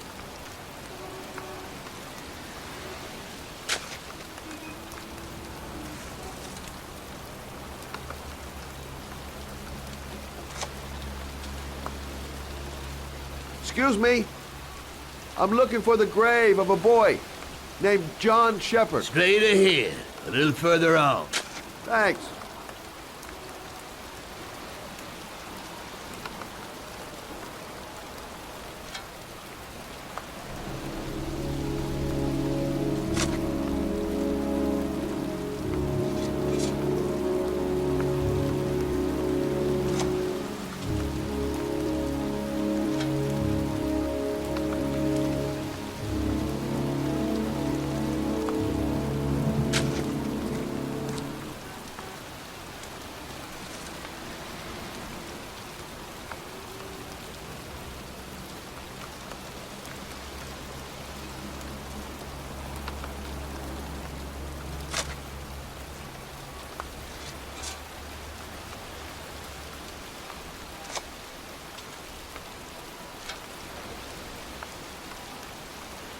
I found it!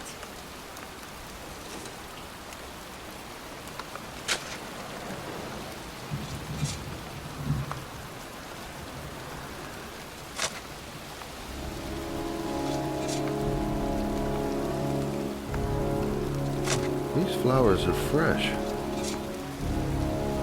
Looks like someone's still tending the grave.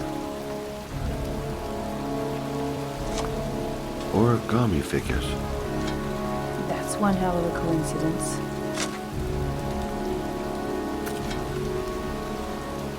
Poor youngin'. That one I knew well. You knew John Shepard? I've worked this graveyard nearly all my life. I remember what happened. It was in 77, October, I think.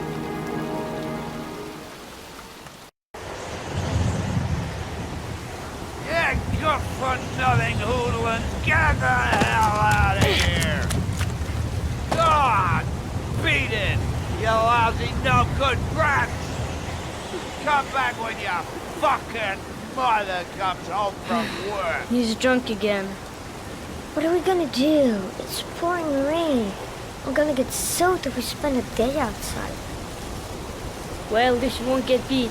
Little rain never hurt nobody. Come on, let's go play. Bet you can't catch me!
But a slowpoke.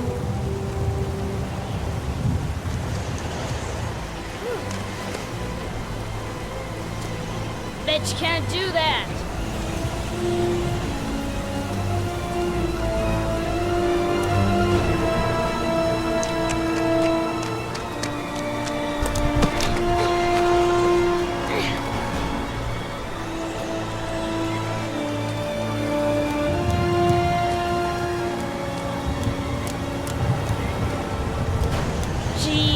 Nothing but a slowpoke. Come on, loser.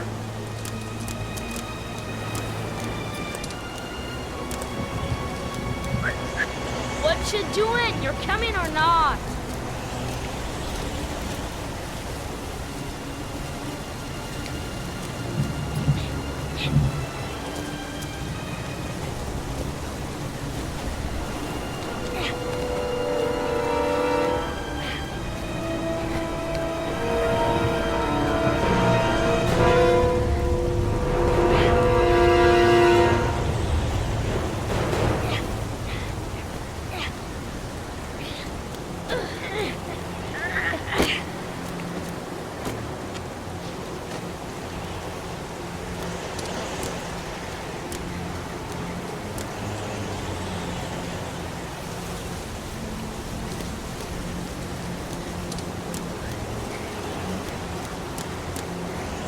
Yippee-ki-yay!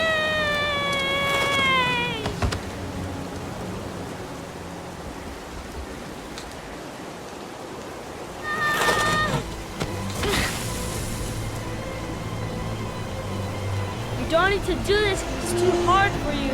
No chance. I can do it all right. Just you watch.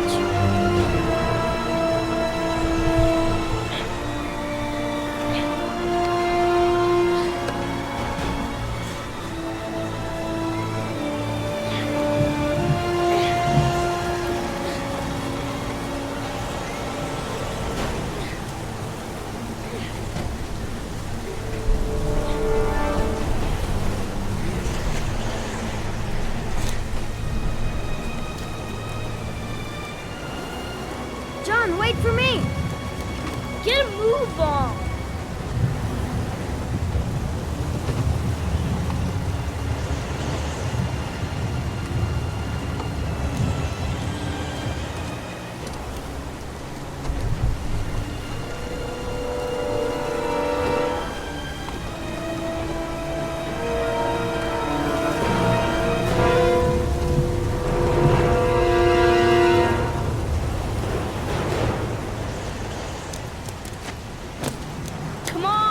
your turn!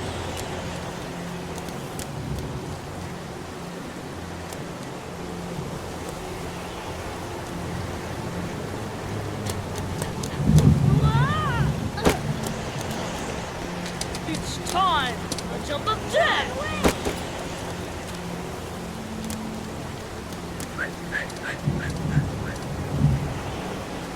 Ta-da!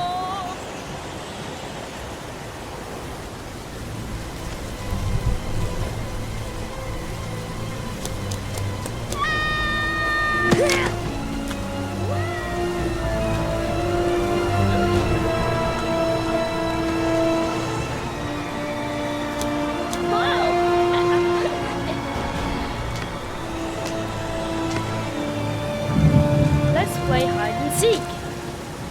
You go and count to 20 and try to find me, okay? 1, 2, 3, 4, 5, 6, 10, 14, 18, 19, 20.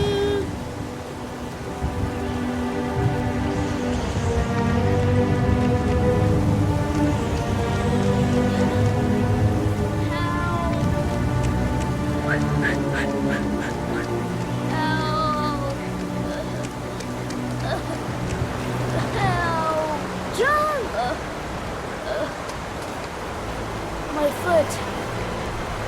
My foot is stuck. Grab on! I'll put it over there.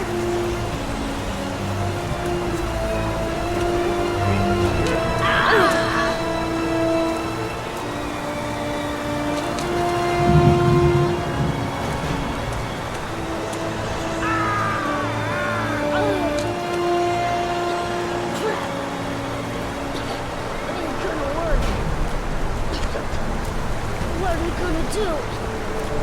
Hang on, John. I'll get help. Just hang on. Go on, hurry! I think the water's rising. I'm hurrying. I'll be right back. But the poor kid never did find any help. And his brother drowned in a pipe full of rainwater. The boy that lived, what happened to him? Well, all I know is he got separated from his parents. I think he got adopted. Well, looks like a storm's coming. I guess I better be getting home.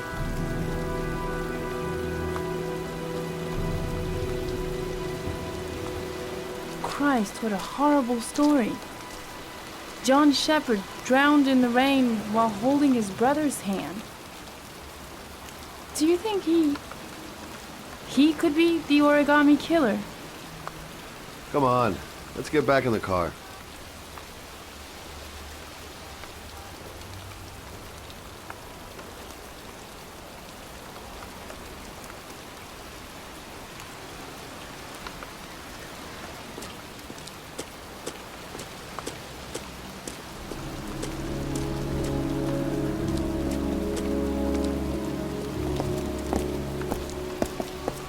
Wait, What's the matter? that man over there. Yeah? It's Charles Kramer. Gordy's father? What's he doing here?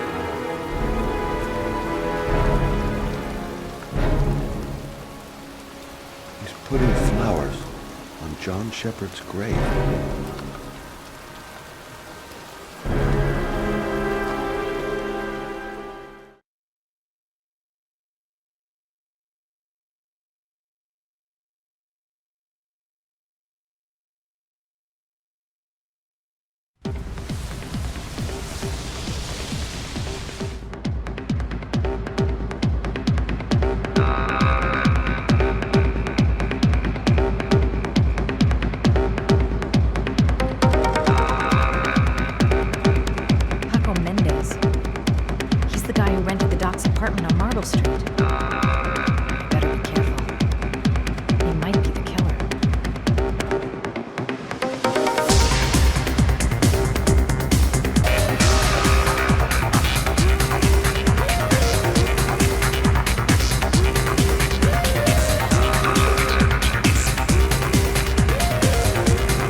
Time to play the sexy girl.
Hey, you!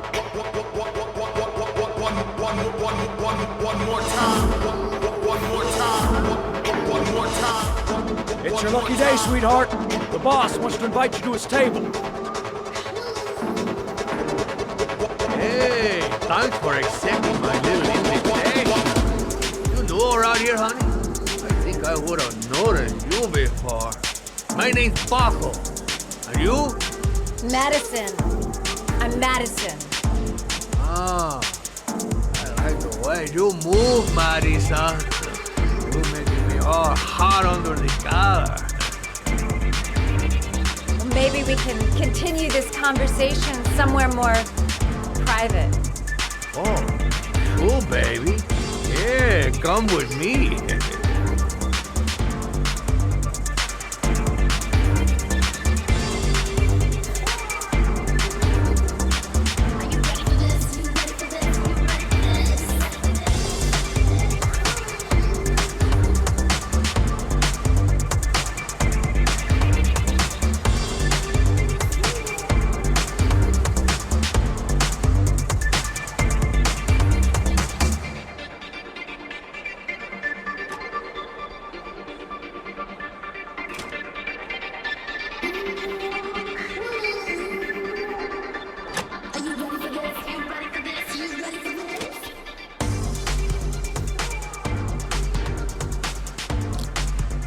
I go in, I make him talk stick to the gun, and I get out of there before I get into big trouble.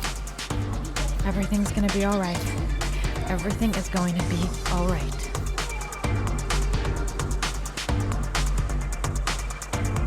So, welcome to my little kingdom.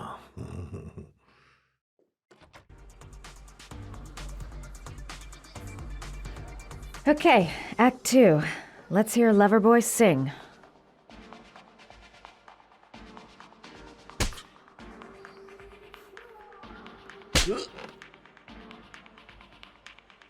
Ah!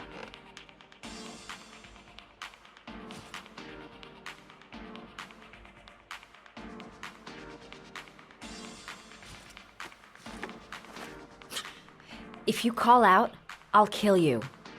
Got it? Shit. What you want? You rent an apartment on Marble Street. I want to know why. An apartment? I don't know what you're talking about. Ugh! You fucking bitch! I'm gonna kill you! You haven't got the balls, lady. But you're gonna know balls when I catch up with you. If you value those prized balls of yours, Paco, then it's time for you to talk. Oh! Ah! What you doing? Stop it! Oh! Ah!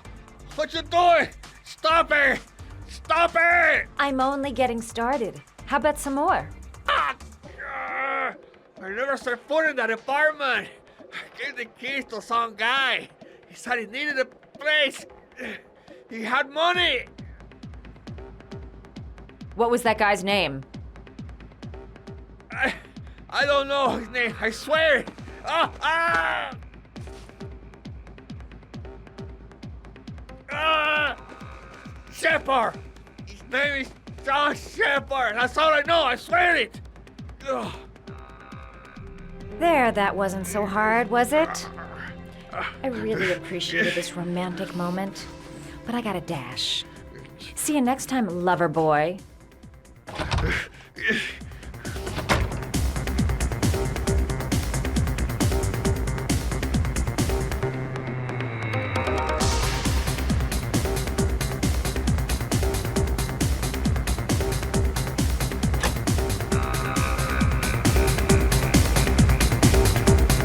Get out of here. I've got a massive headache.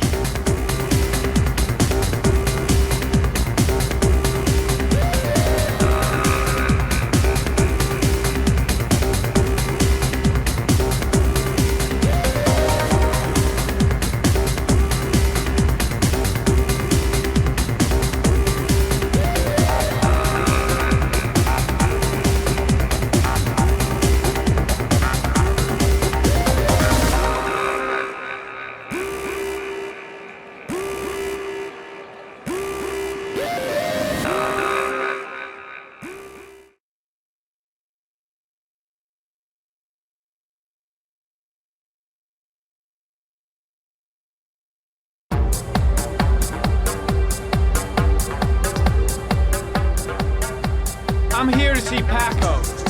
Paco? There ain't no Paco here, fella. Get lost. Are you absolutely certain? He's in his office. Take the stairs over there.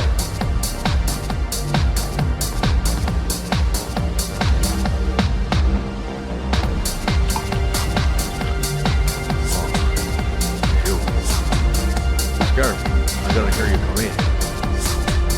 A crazy bitch came around here asking questions about the apartment on Marble Street. I don't know what you're doing now. I don't want to know. Or whatever that shit is. It's beginning to draw attention. Look, I know you kept me out of prison. But that fucking bitch nearly killed me. Everything you ask. I think my debt to you is paid. Don't fuck around, man. No, wait. I can still help you out. No, Don't keep me!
His coat pocket.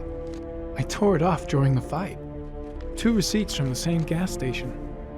Interesting.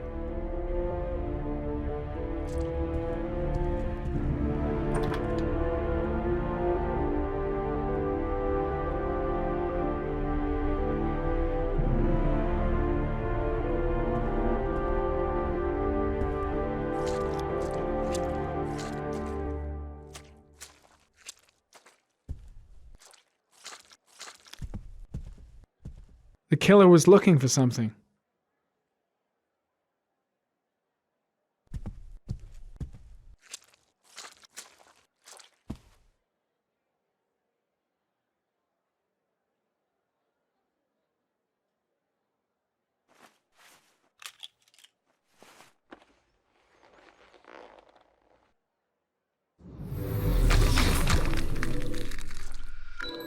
Madison Page. What was a journalist doing here?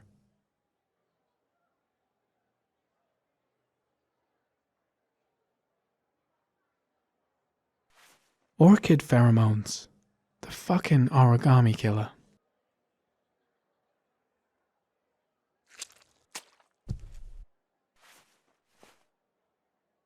Paco Mendez was no saint. His rap sheet reads like the telephone book.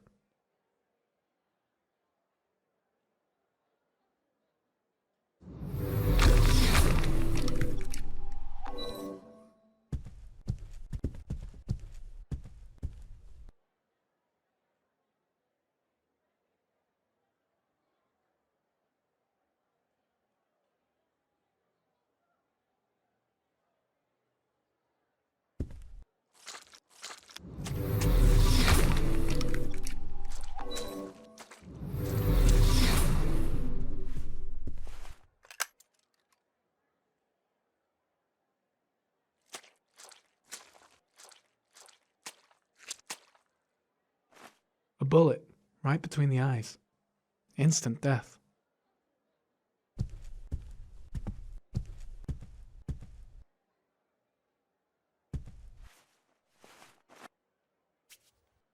.45 caliber.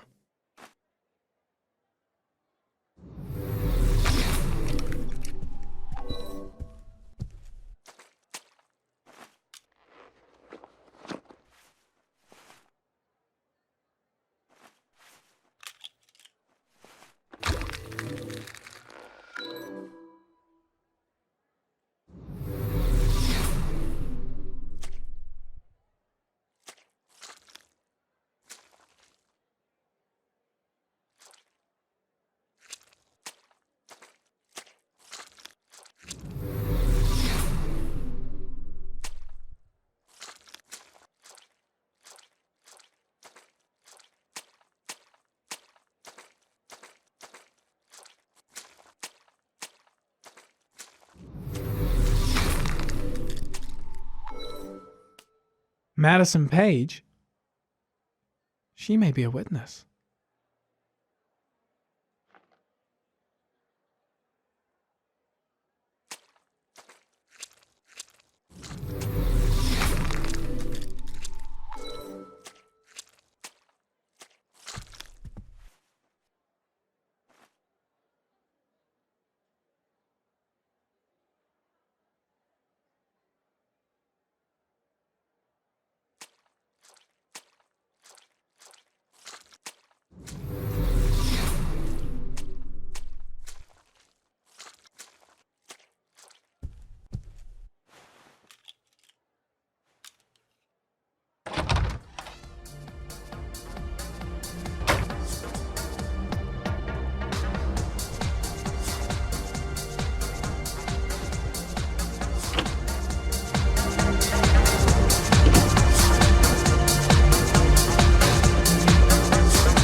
Guy came to see him. Sorry, I don't speak cop.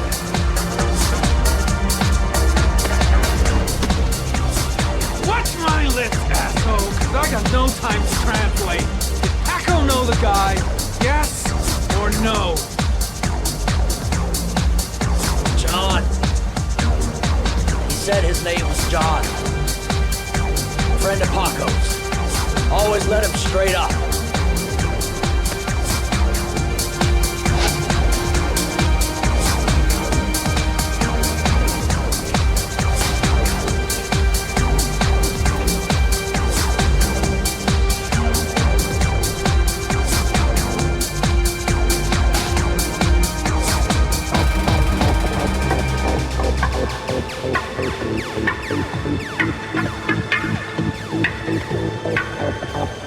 Shit.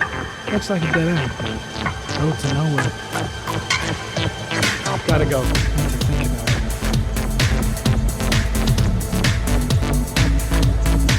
it. The suspect dead. Someone tries to kill me. On the right track, do you think? Got the shakes. Cold sweats. Get back to the hotel bath.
Ethan, Are you all right?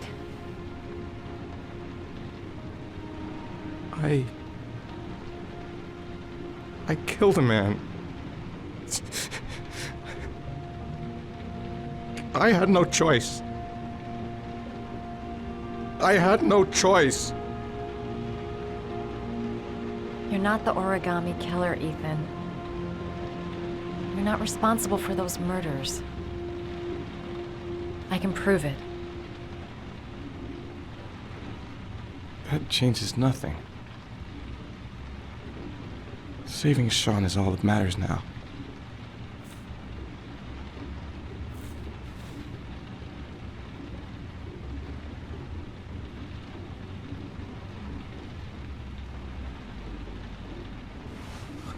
I can't. Not now. I'm sorry. I didn't mean to. Anyway, I'm gonna go.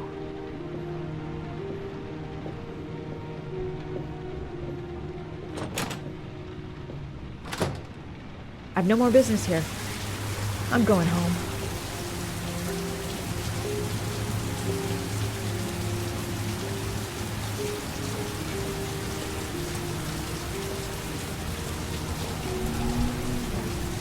He's trying to save his son. He's being chased by the police, and I'm trying to kiss him.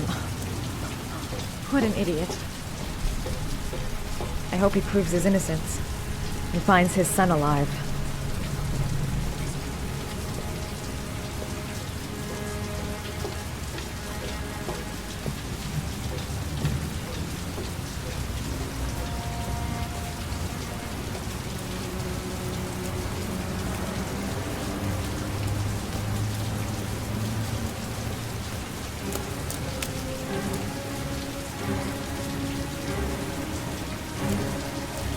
Cops. They're looking for Ethan. It looks like a raid.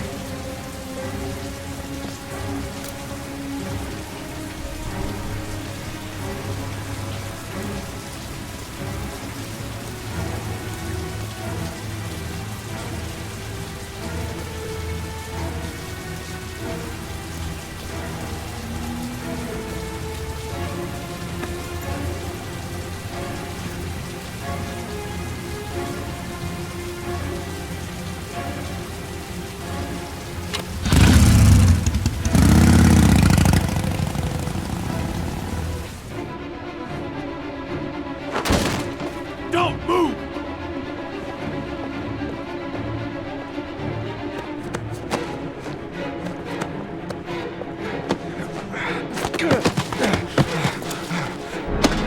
Don't move!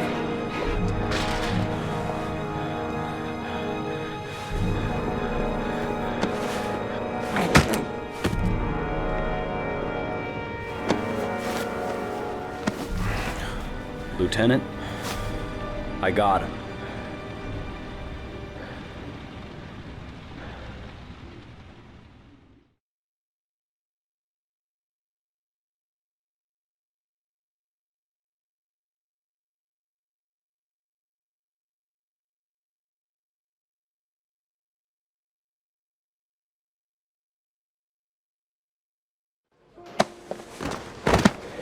My son's gonna die! You gotta save him! Please! Save my son! I beg you. You're his last chance. Save my son.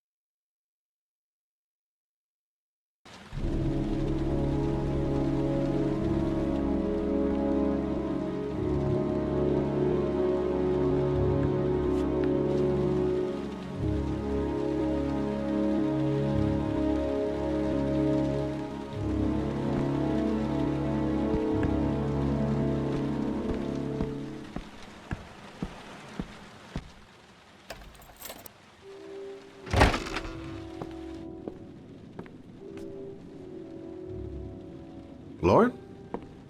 I'm sorry, Scott. You should have listened to me, Mr. Shelby. I told you to drop the investigation. Your son is a serial killer. How many people does he have to kill before you turn him in? Gordy has his faults, but he's still my son. You have no children, Mr. Shelby. You can't possibly understand. You leave me no choice. Your investigation is over. For good.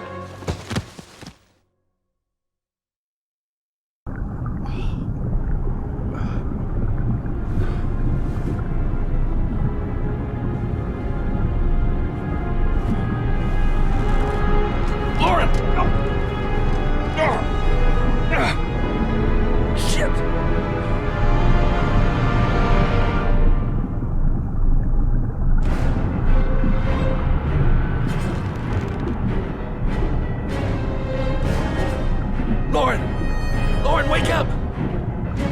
Lauren!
Stay back! Don't come near me, or I'll shoot! Fucking asshole. Please.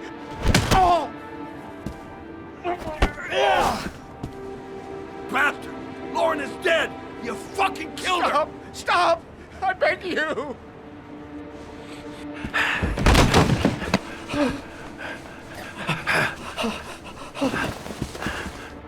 Your idiot son killed all those kids, didn't he? He's the Origami Killer. No! No! He's innocent! He's not a killer! Not a killer!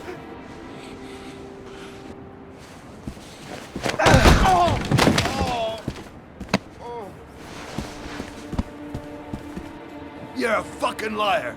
Now tell me the truth. No! No, please! Don't hurt me! Last chance. I don't know! I swear! I don't know anything!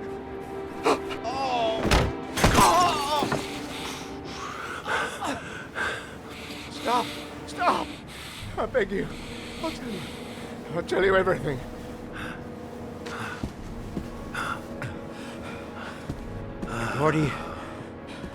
Gordy always wanted his fun, you know. He wanted to be like the Origami Killer. He kidnapped that kid and he held him under the water for a little too long. It was an accident. An unfortunate accident. He just wanted to play. He told me everything. He was crying. He was so sorry for what had happened. Whatever he did, Gordy is my son.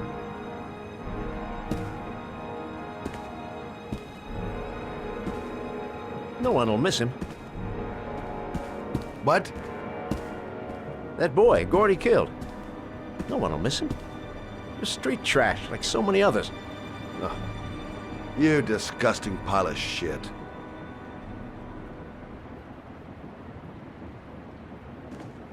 And what about John Shepard? Why did you put flowers on his grave? I own the construction site where he died. I never forgot. I've been putting flowers on his grave for 30 years. John had a twin brother. What happened to him? I don't know. He was adopted, I think. His mother should know. Her name is Anne. Anne Shepard.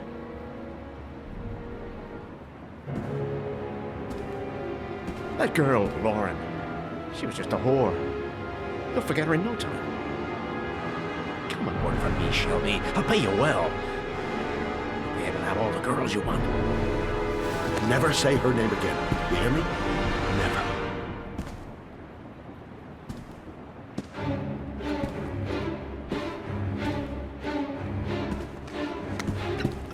My heart!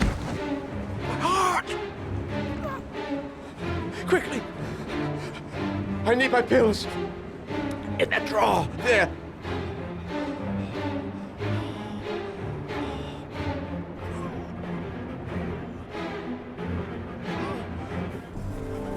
Shelby! Come back! I fucking order you! Come back!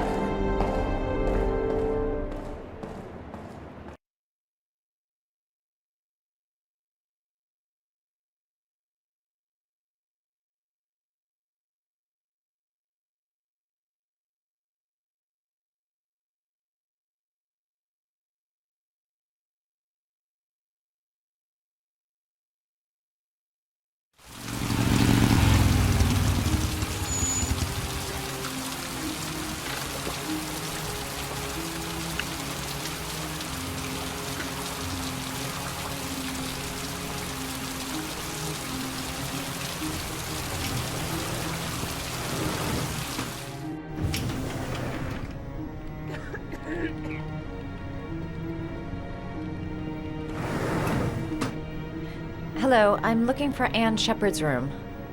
Please sign the visitor's book.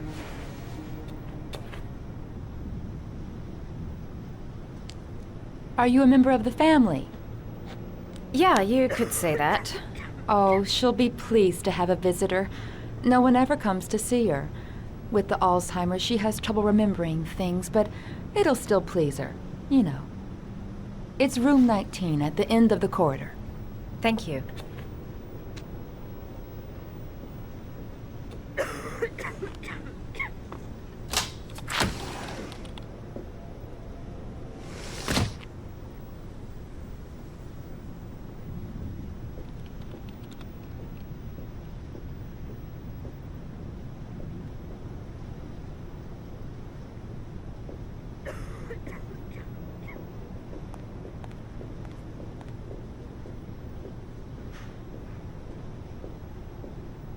Room 19. Where is that?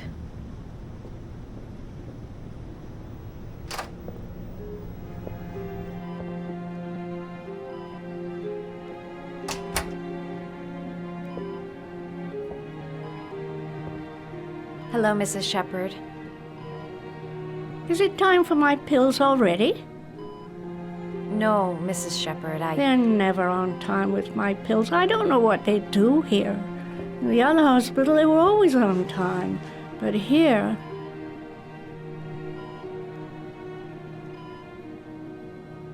I came to talk about your son, Mrs. Shepherd. My son? I have no son.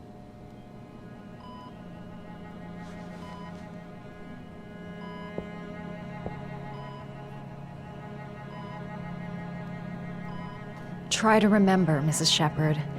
John's twin brother was placed with a foster family after the accident. What was the name of the foster family? I asked them for a television, you know. They said I didn't have enough money. It's a pity. I'm fond of television. Do you remember John? My Johnny. He is a good little boy, you know.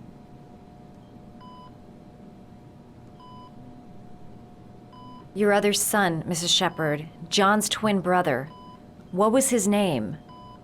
What other son? I have no other son. I never had any children.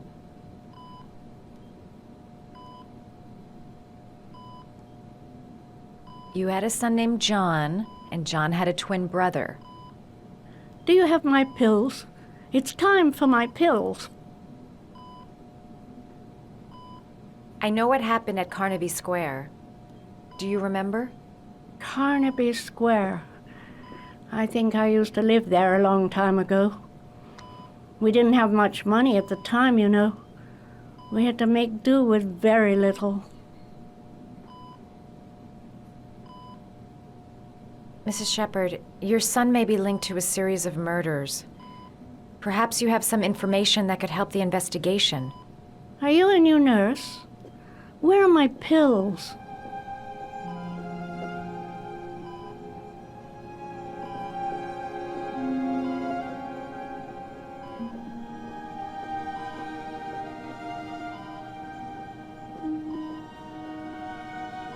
Did you make these origami figures? My little paper animals. They played with them for hours. I showed my boys how to make them, you know. Yes, your boys, Mrs. Shepherd.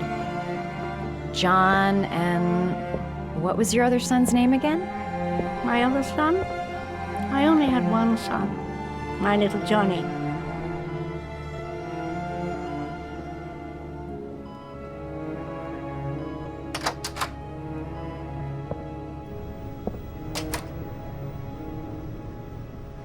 It'd take days, if not longer, to find the name of the family that adopted her son. Sean Mars would be dead by then. Does Mrs. Shepherd ever talk about her past? It's not all very clear to her now. Sometimes she'll remember the oddest things, though. I suppose if she sees something that reminds her of her past. I'm looking for her other son. He was adopted. I mean, he's probably changed his name. Is there any official documentation on Mrs. Shepherd? No, there's nothing really. Nothing about her family. I guess if her son was adopted, then she's the only one who could tell you about that.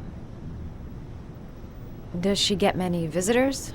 She's been here for 10 years and you're the first. Sometimes, if you show her things, it seems to trigger a memory from her past. You might get it to remember. Thanks for the advice.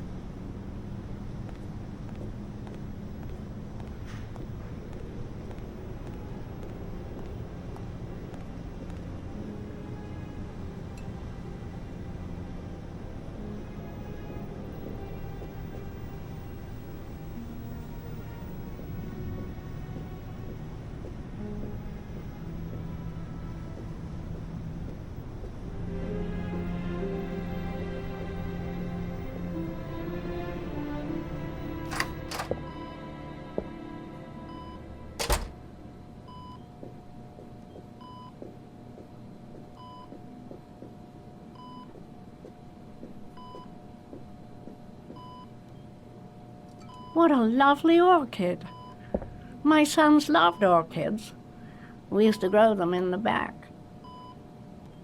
When John died, I laid orchids on his grave.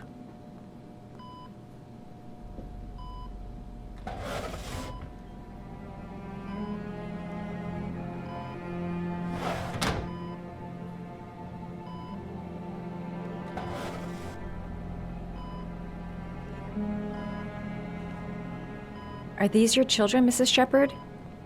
John and his brother? Is that them?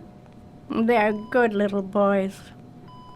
Their father never looked after them, always drinking. They didn't have an easy life, you know.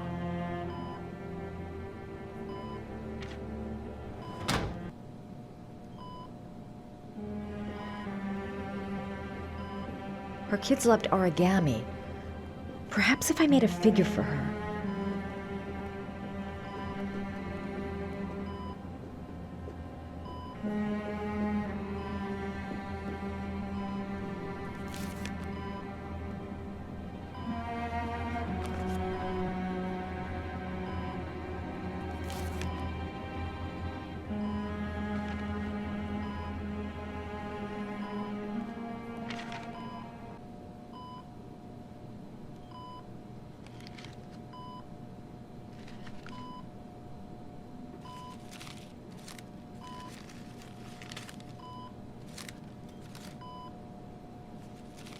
Oh, you know how to do these little dogs, too.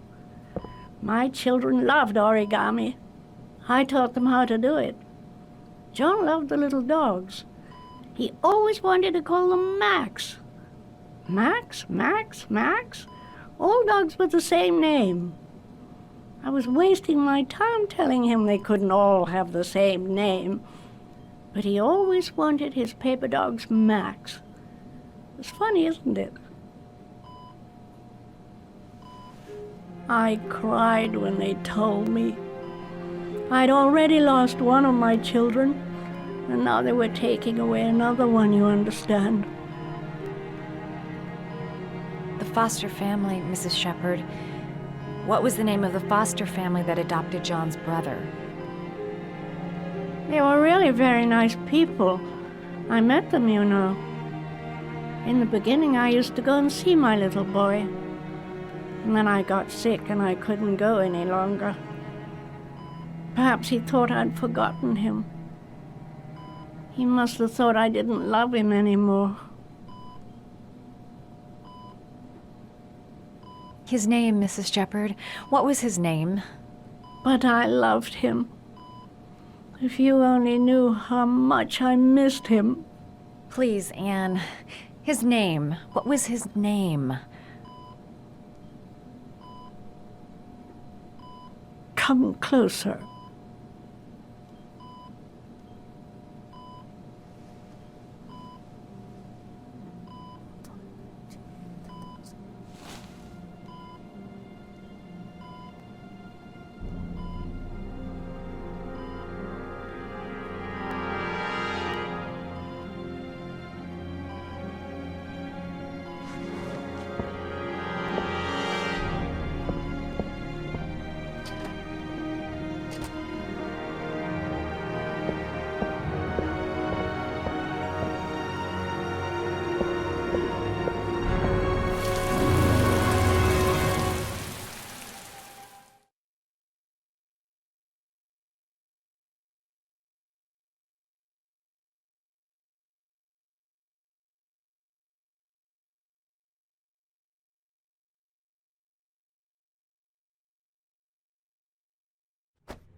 We've only got a few more hours left to save Sean Mars. There has to be a goddamn clue somewhere. It's probably staring me in the face. This kid's gonna die, and I'm going around in circles!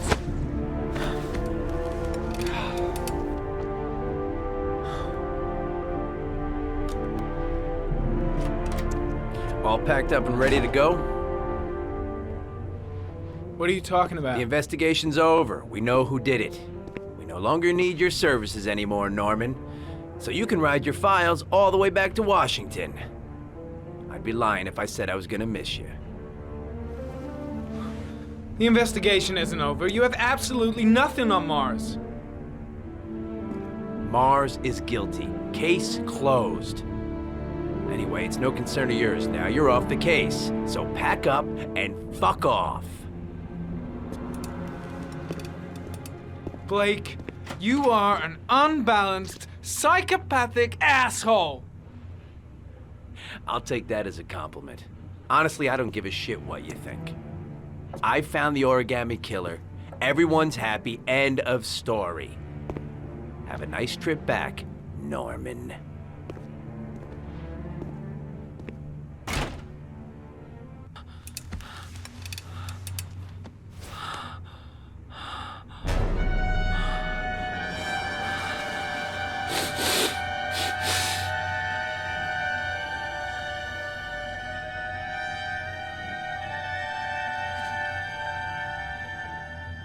The killer's name is here. Somewhere in this data. I just have to find it. Find it before it's too late. Oh, one last thing, sir. You should be careful not to overindulge in you-know-what. It can be dangerous. Very dangerous. It'll end up killing you if you're not careful. That would be most unfortunate, sir.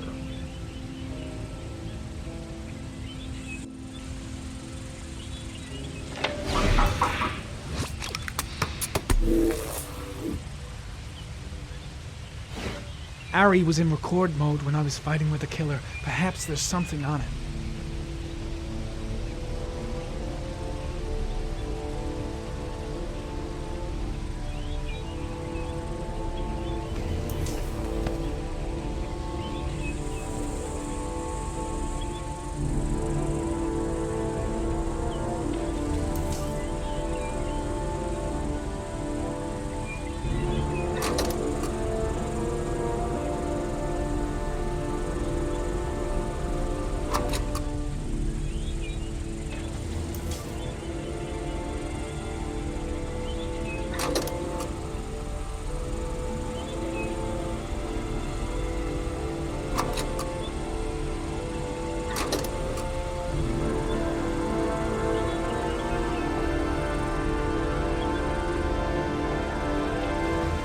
The sword was already in Paco's office. It's got nothing to do with the killer.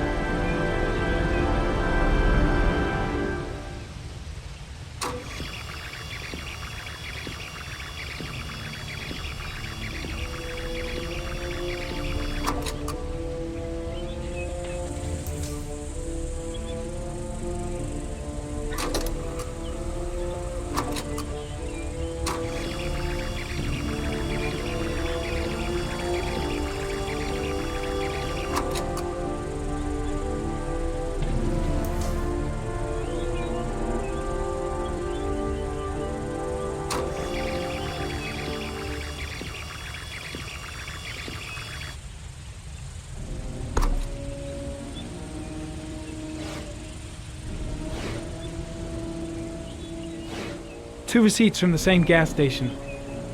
Might be near the killer's home.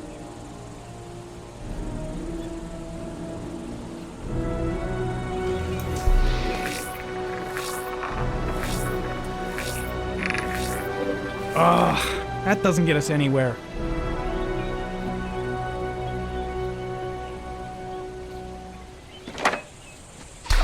The killer lives in this zone. 342 people live around there. Not good enough. Gotta find a means of identifying the killer more precisely.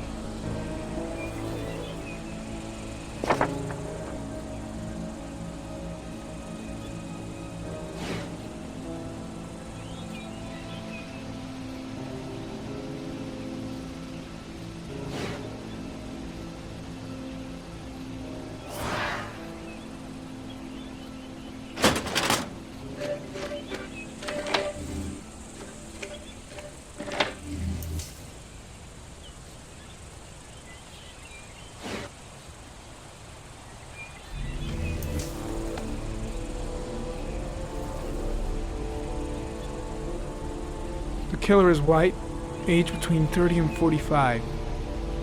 He is intelligent, calm, and determined. An organized type. He has a car. He's probably employed, but his work allows him free time.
Gold watch.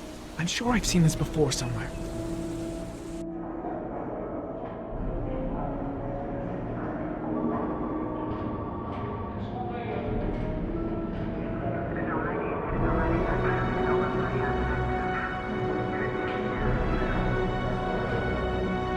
The watch they give for promotions to lieutenant. The killer is a cop.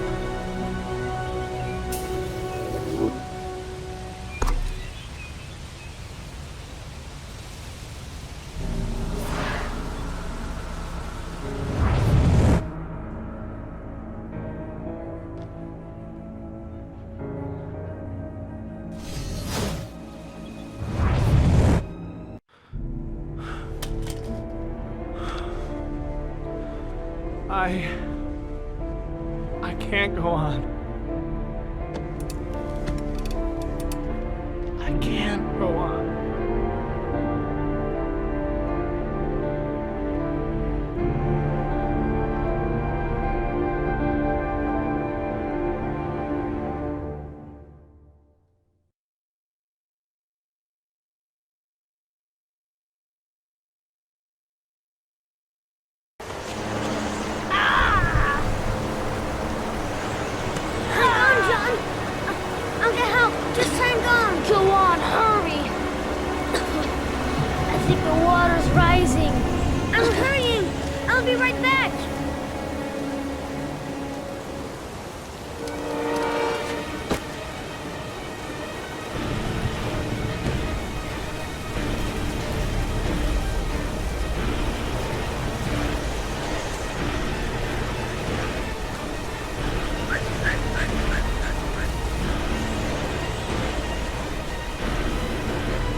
Don't forget about this guy.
Nice you touch, girl.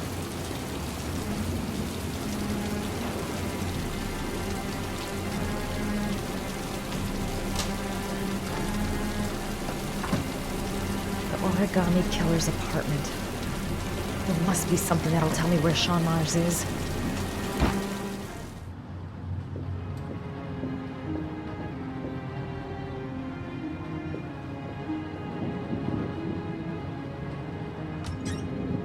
Cop's uniform. Always trust a cop. That's why children went with him. He was dressed as a cop.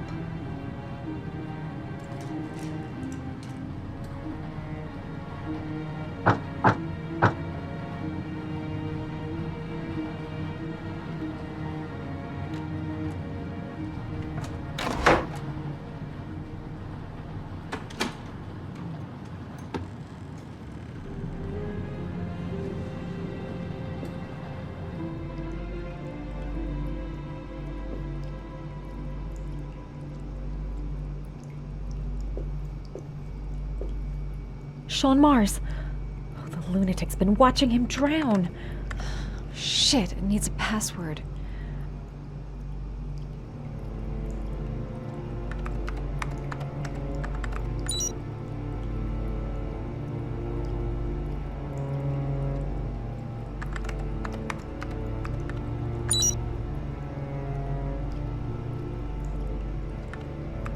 Got it. Max. The name John gave to his paper dogs when he was a child. What the hell is that? An address. It's gotta be where Sean Mars is. Hurry, there's no time to lose.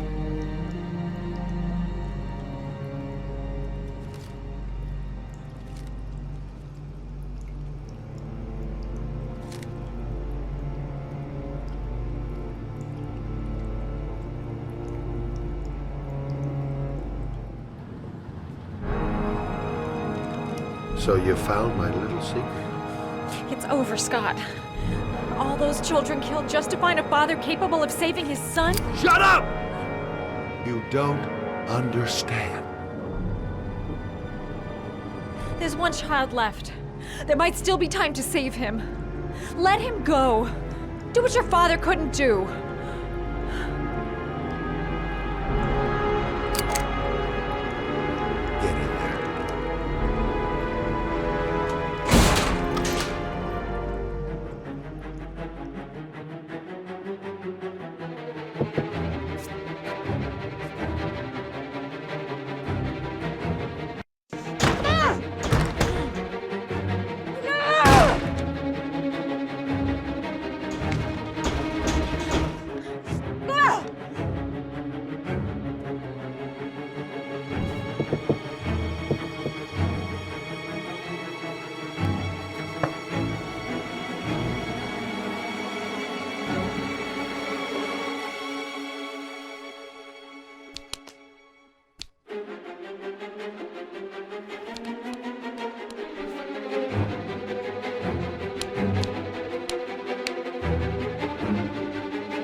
too high. I'll kill myself if I jump. I gotta find something else.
I know where Sean Mars is.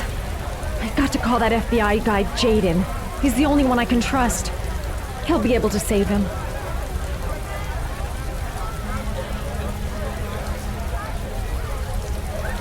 My name is Madison Page. You don't know me. I'm a journalist. We don't have much time, so listen carefully. Ethan Mars is innocent. The killer's name is Scott Shelby. Sean Mars is at 852 Theodore Roosevelt Road. You got all that? Hold on, how did you... No, please, I'll explain later. You can call my newspaper, the American Tribune. They'll tell you who I am. Please hurry. Sean Mars may still be alive.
Sean? Sean, hang on. I'll get you out. Did you find Sean Mars? He's stuck in the well. He's drowning. Quick, help me get him out of here.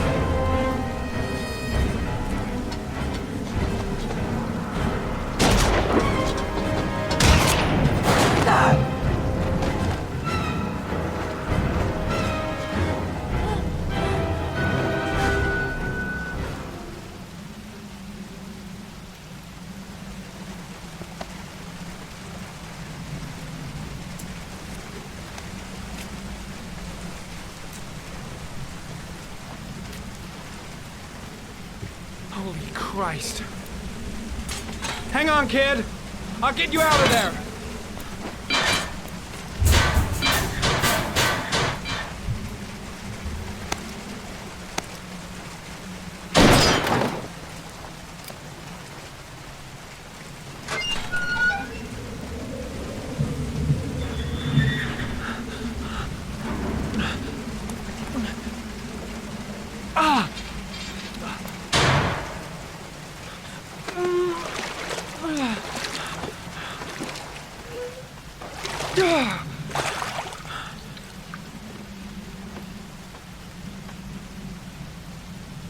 Shit. He's not breathing. He's not breathing.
Come on, breathe.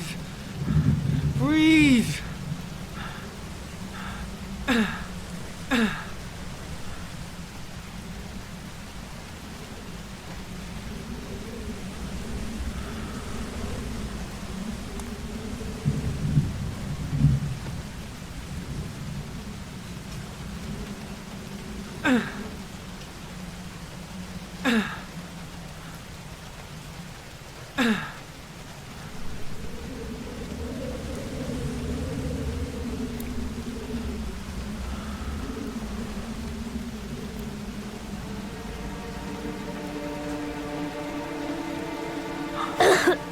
Oh, you're okay, Sean. You're okay. You're safe now. You're safe.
was general relief this morning when the police announced that they had found Sean Mars alive more than 4 days after his disappearance. Mars had been imprisoned in a well by the man known as the Origami Killer. The successful resolution of this case was made possible only by the bravery and tenacity of Norman Jayden, an FBI profiler brought in to help local police. State-of-the-art technology and his own investigator's flair allowed him to track down the killer. Our main headline today: it is reported that the police have identified the man thought to be the Origami Killer. Scott Shelby, 48, is a former police lieutenant who claimed to be a private eye hired by the families of the killer's victims. Shelby was killed during a massive police operation, but further details have not yet been released to the public.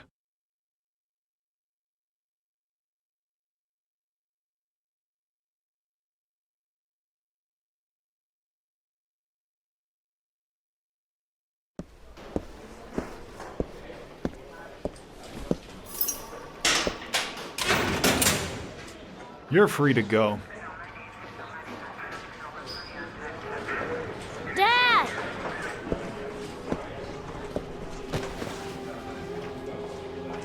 Sean has been waiting to see you for weeks.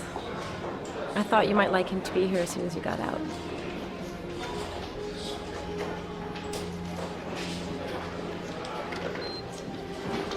Ethan, I'm sorry. Promise you'll never leave me again, Dad. I promise, son. I never will again. 13 Sergeant 1 Essential.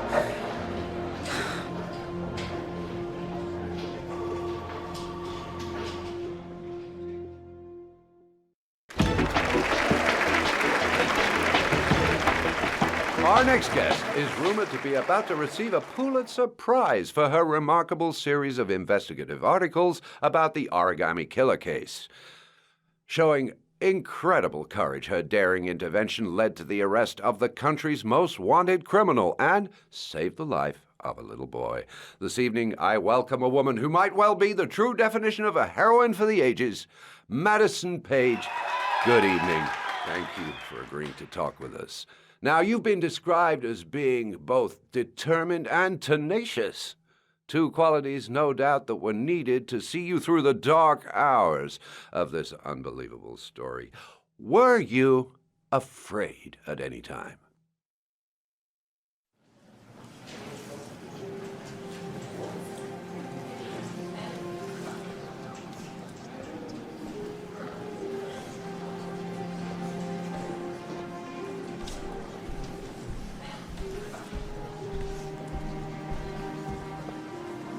Thank you, Miss Page.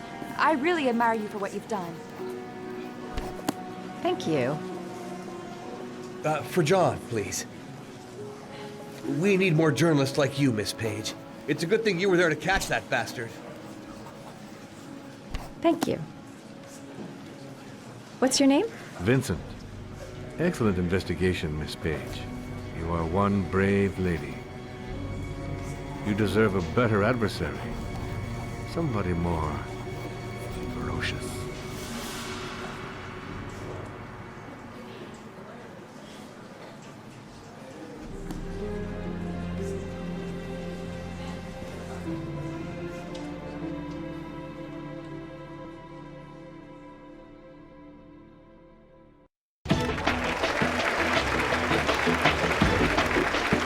Our guest today is on the cover of today's World magazine this week, and has been hailed by the whole nation as a new hero for our times. Astonishingly, he almost single-handedly ended the sinister series of killings by the man known as the Origami Killer and saved the life of young Sean Mars. His determination, courage, and intelligence have won our admiration. Norman Jayden. Good.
want to see them again. I'm a father too.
Stay back! Don't come near me, or I'll shoot!